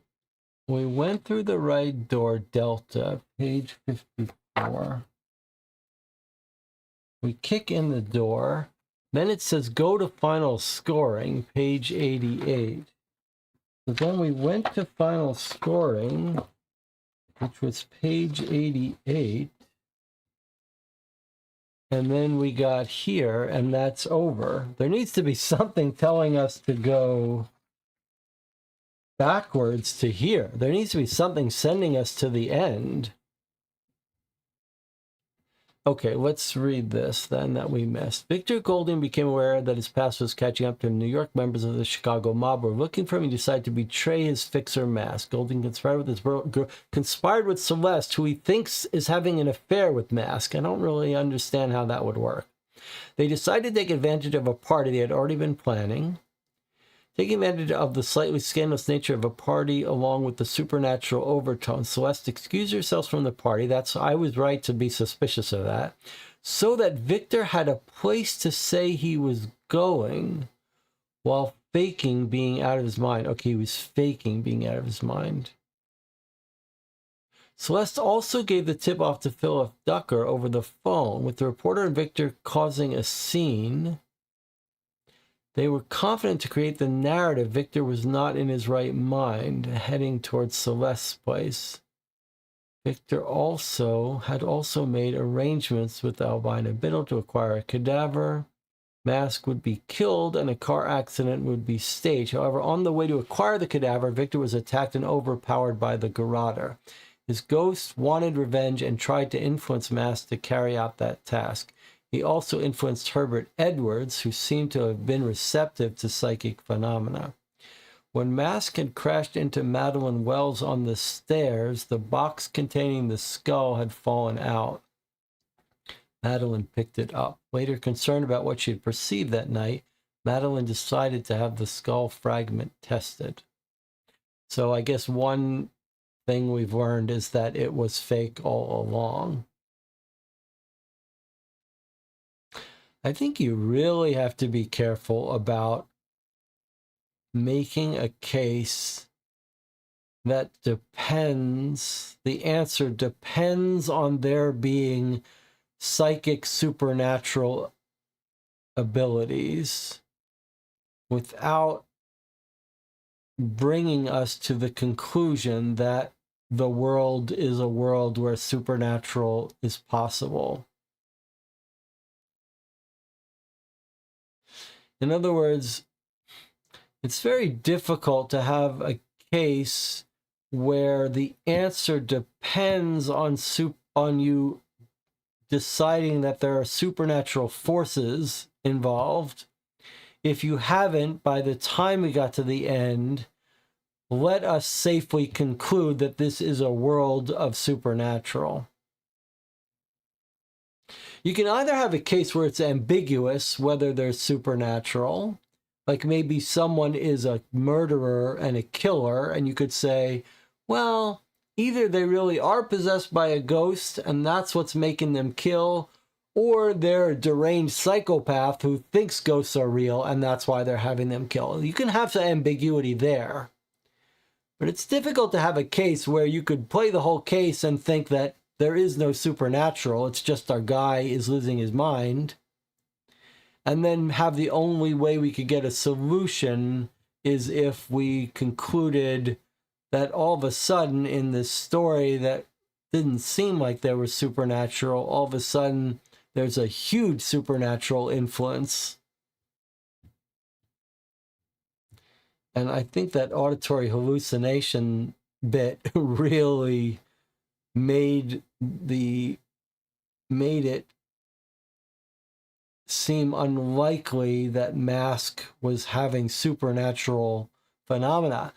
Maybe if Mask told us at some point, hey, I get these visions, or I'm having this vision,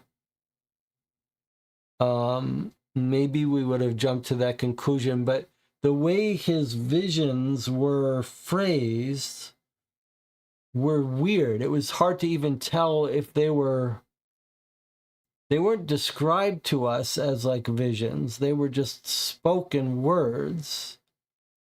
It was really, I couldn't quite get a handle on what it was trying to say. I even couldn't tell if they were almost outside of diegetic, if it was almost like the game was just giving us this acrostic hint.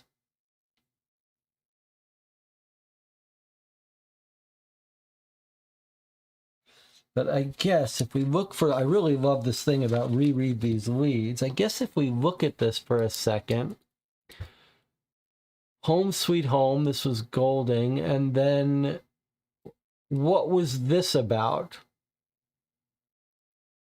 At Washington Square Park, the heads of the Garrotter victims were found, and then the message was, take a good look, get mad. What was the, I guess we're being told that Golding was sending this message to Mask. What was he trying to say? Take a good look, get mad. I thought at the end, oh yeah, I figured it out. It's get Madeline. But I don't understand that then. Edward's going to guide us. Okay, that was right. Celeste, all went wrong. I guess that's saying the plan to stage his death went wrong. And then come find me was to come find Golding's head. Even though I'm not sure how it helps them, but okay, so these were definitely supernatural. And then I know what comes after. I guess this is the spirit of Golding saying, I know what's in the afterlife because I'm dead. Mask was looking at the Garrotter victims, and Golding was telling him to get mad and take vengeance on the Garrotter. I see. Take a look and get mad. I see. And then, Jonathan, was there any meaning to this?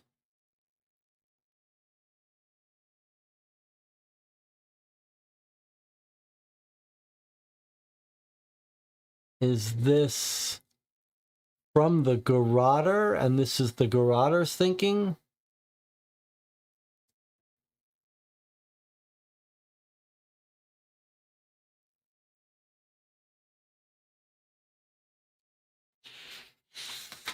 So if this is the Garrotter speaking, so one of the things that threw me up into thinking Golding is the Garrotter or Mask is the Garrotter is that they're all using acrostics. Like, if this is a note from the Garrotter and he's using the acrostic, and the first time we see the acrostic is Golding's poem, that threw me. Like, why is the Garrotter using the same acrostic communication that Golding was? The idea is that the Garrotter is also being influenced by a ghost, the ghost of Nellie. In this universe, ghosts hide messages in acrostics. All ghost messages are acrostic. Okay.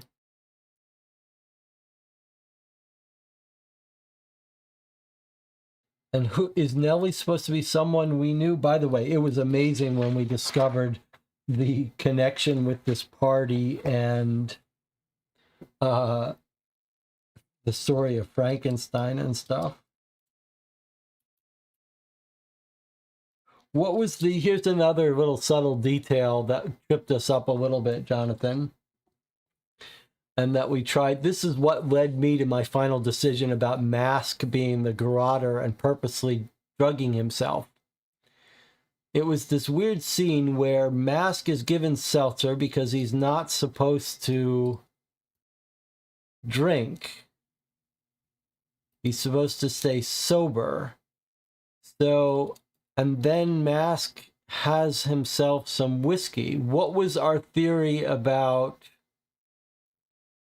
Was the whiskey drugged, or did Golding give him a drugged glass of seltzer? And why is Mask drinking whiskey? Who put that bottle of whiskey there?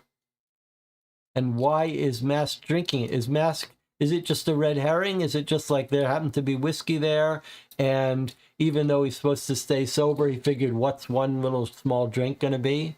And he was really poisoned by Golding with the seltzer?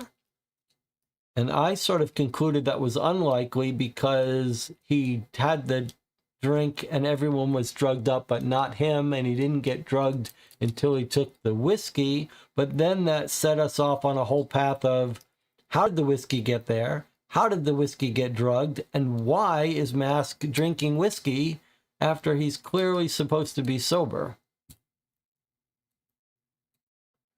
The idea was Golding left him the drugged whiskey. One little drink wouldn't matter. Okay, that's fine. It might be nice for him to say that.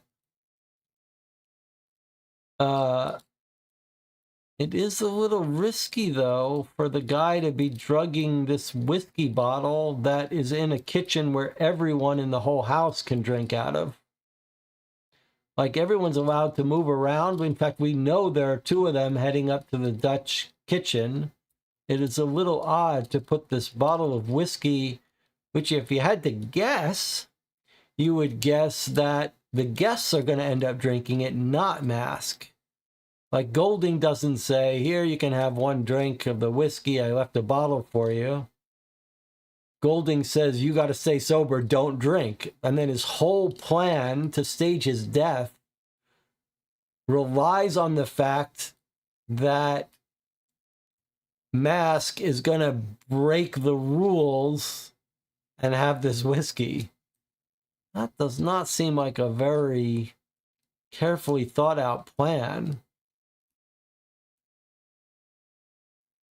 It's not crazy that Mask would have a drink, but it is kind of not a good plan for Golding to be like, okay, I have this whole plan. It has to work perfectly in this night, but it all depends on my right-hand man disobeying orders and drinking this whiskey that's out in the open for everyone.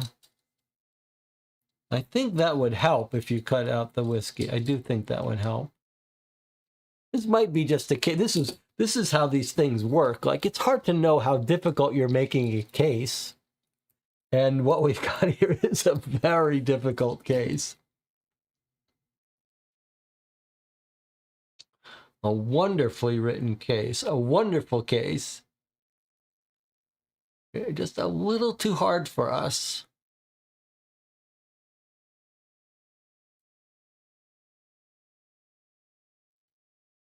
All right, I hope I'm only spending so much time on the criticism part, Jonathan, because of how amazing the whole experience and how special the case was.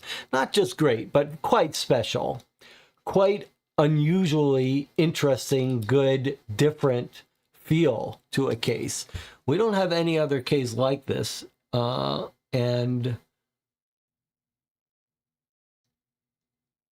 so I wouldn't be harping on some of this if it wasn't so amazing. Anna says, we are very advanced players and struggled with the ending. So I would say difficulty 5 of 5, which is great because we need hard cases. Well, that's a good point. That is a good point.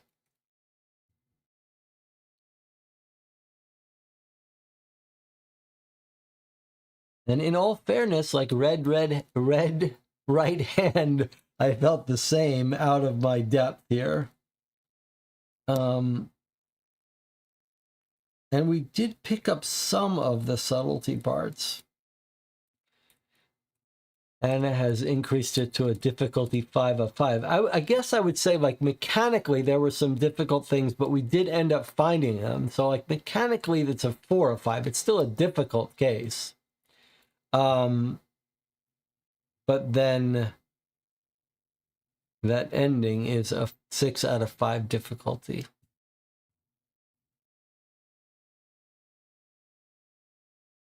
really quite an accomplishment, though.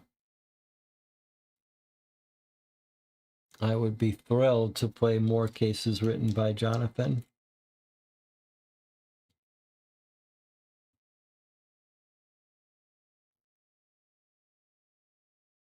Really shockingly well written, and some really just a different style of writing. It really felt more like one of these classic mystery books. And I loved having to chew on the scenes and the dialogue and some of the stuff rather than just reading the matter of fact. The way I sort of write is just sort of everything is on the surface level. Thank you, Jonathan, for this case. It was another great experience. Can't wait for the next one. Jonathan says, I'm glad you enjoyed the writing. I'll try to write more cases. I think, this is an interesting case of feedback. So I wonder what feedback Jonathan got from playtesters, because I know this is one of these things where, like, people are not sure if they didn't get it right because they aren't up to it, or if the case isn't quite cohesive. And I know Annie in the channel was the last person to play test it, or one of the last people, and she basically said I got lost at the end and I had no idea what was happening. And then she said, but it's probably just me, because I was probably just tired and rushed through it. When I think perhaps Annie was the person being honest about how difficult the ending was. And I wonder if your other playtesters, Jonathan, didn't kind of conclude, well, I didn't get it right, but it was probably me, so they didn't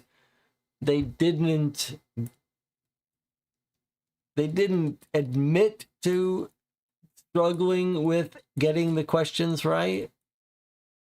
Or the other playtesters were better than us, but I absolutely believe that other playtesters could be better than me at figuring it out. But we have a whole group here with Anna, one of our chief detectives. So I think if we struggled this much, I think we are a pretty good reflection of the fact that this is going to be an extremely difficult case for someone to get right. It's helpful to actually see a person play the case. Well, it was a wonderful experience.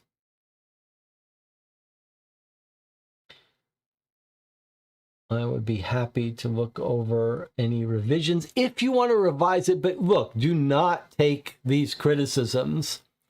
I mean, this is a fully working case that is a joy to play through. So I do think it's near impossible at the end, but that's okay too.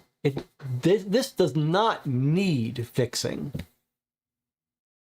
It's totally up to you whether you want to change anything on this.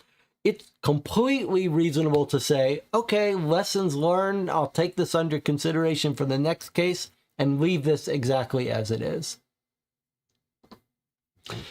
And it agrees. It was helpful for me to playtest Guilty or Not on the Discord, basically watching two people play through it. She's talking about one of her cases. Well, I do think we've learned that the online tools seem to work pretty well and be quite useful in terms of generating this play log of our full experience. You can see where we went, everything we did from the first clue to the last. And we could export this to a file and send it to Jonathan.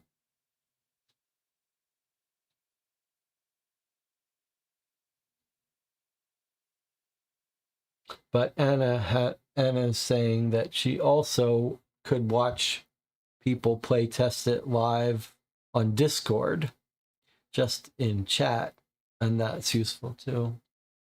So I have a couple of improvements to the online tool based on what we experienced, but I do feel pretty good about the way this worked playing it. Everything mechanically was done great, Jonathan. It was a joy to get all those documents. I love that big long scene that we went through over and over again and discovered little subtle details. John says Debbie's edit help made the writing shine.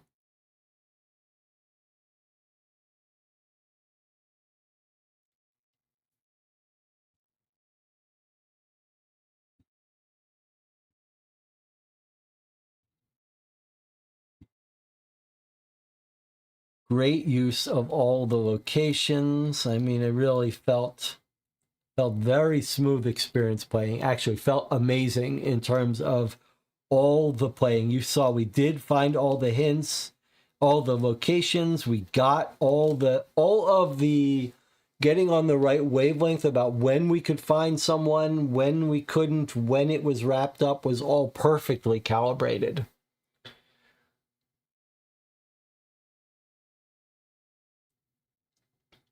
Thanks again to everyone who's contributed to the New York Noir. I think you did make the New York Noir system look good, and I appreciate that. And it really was fun to be around in this world. Really quite wonderful. I do hope Jonathan writes more cases. I'd love to play more. All right, we're going to wrap it up here after 6.5 hours almost.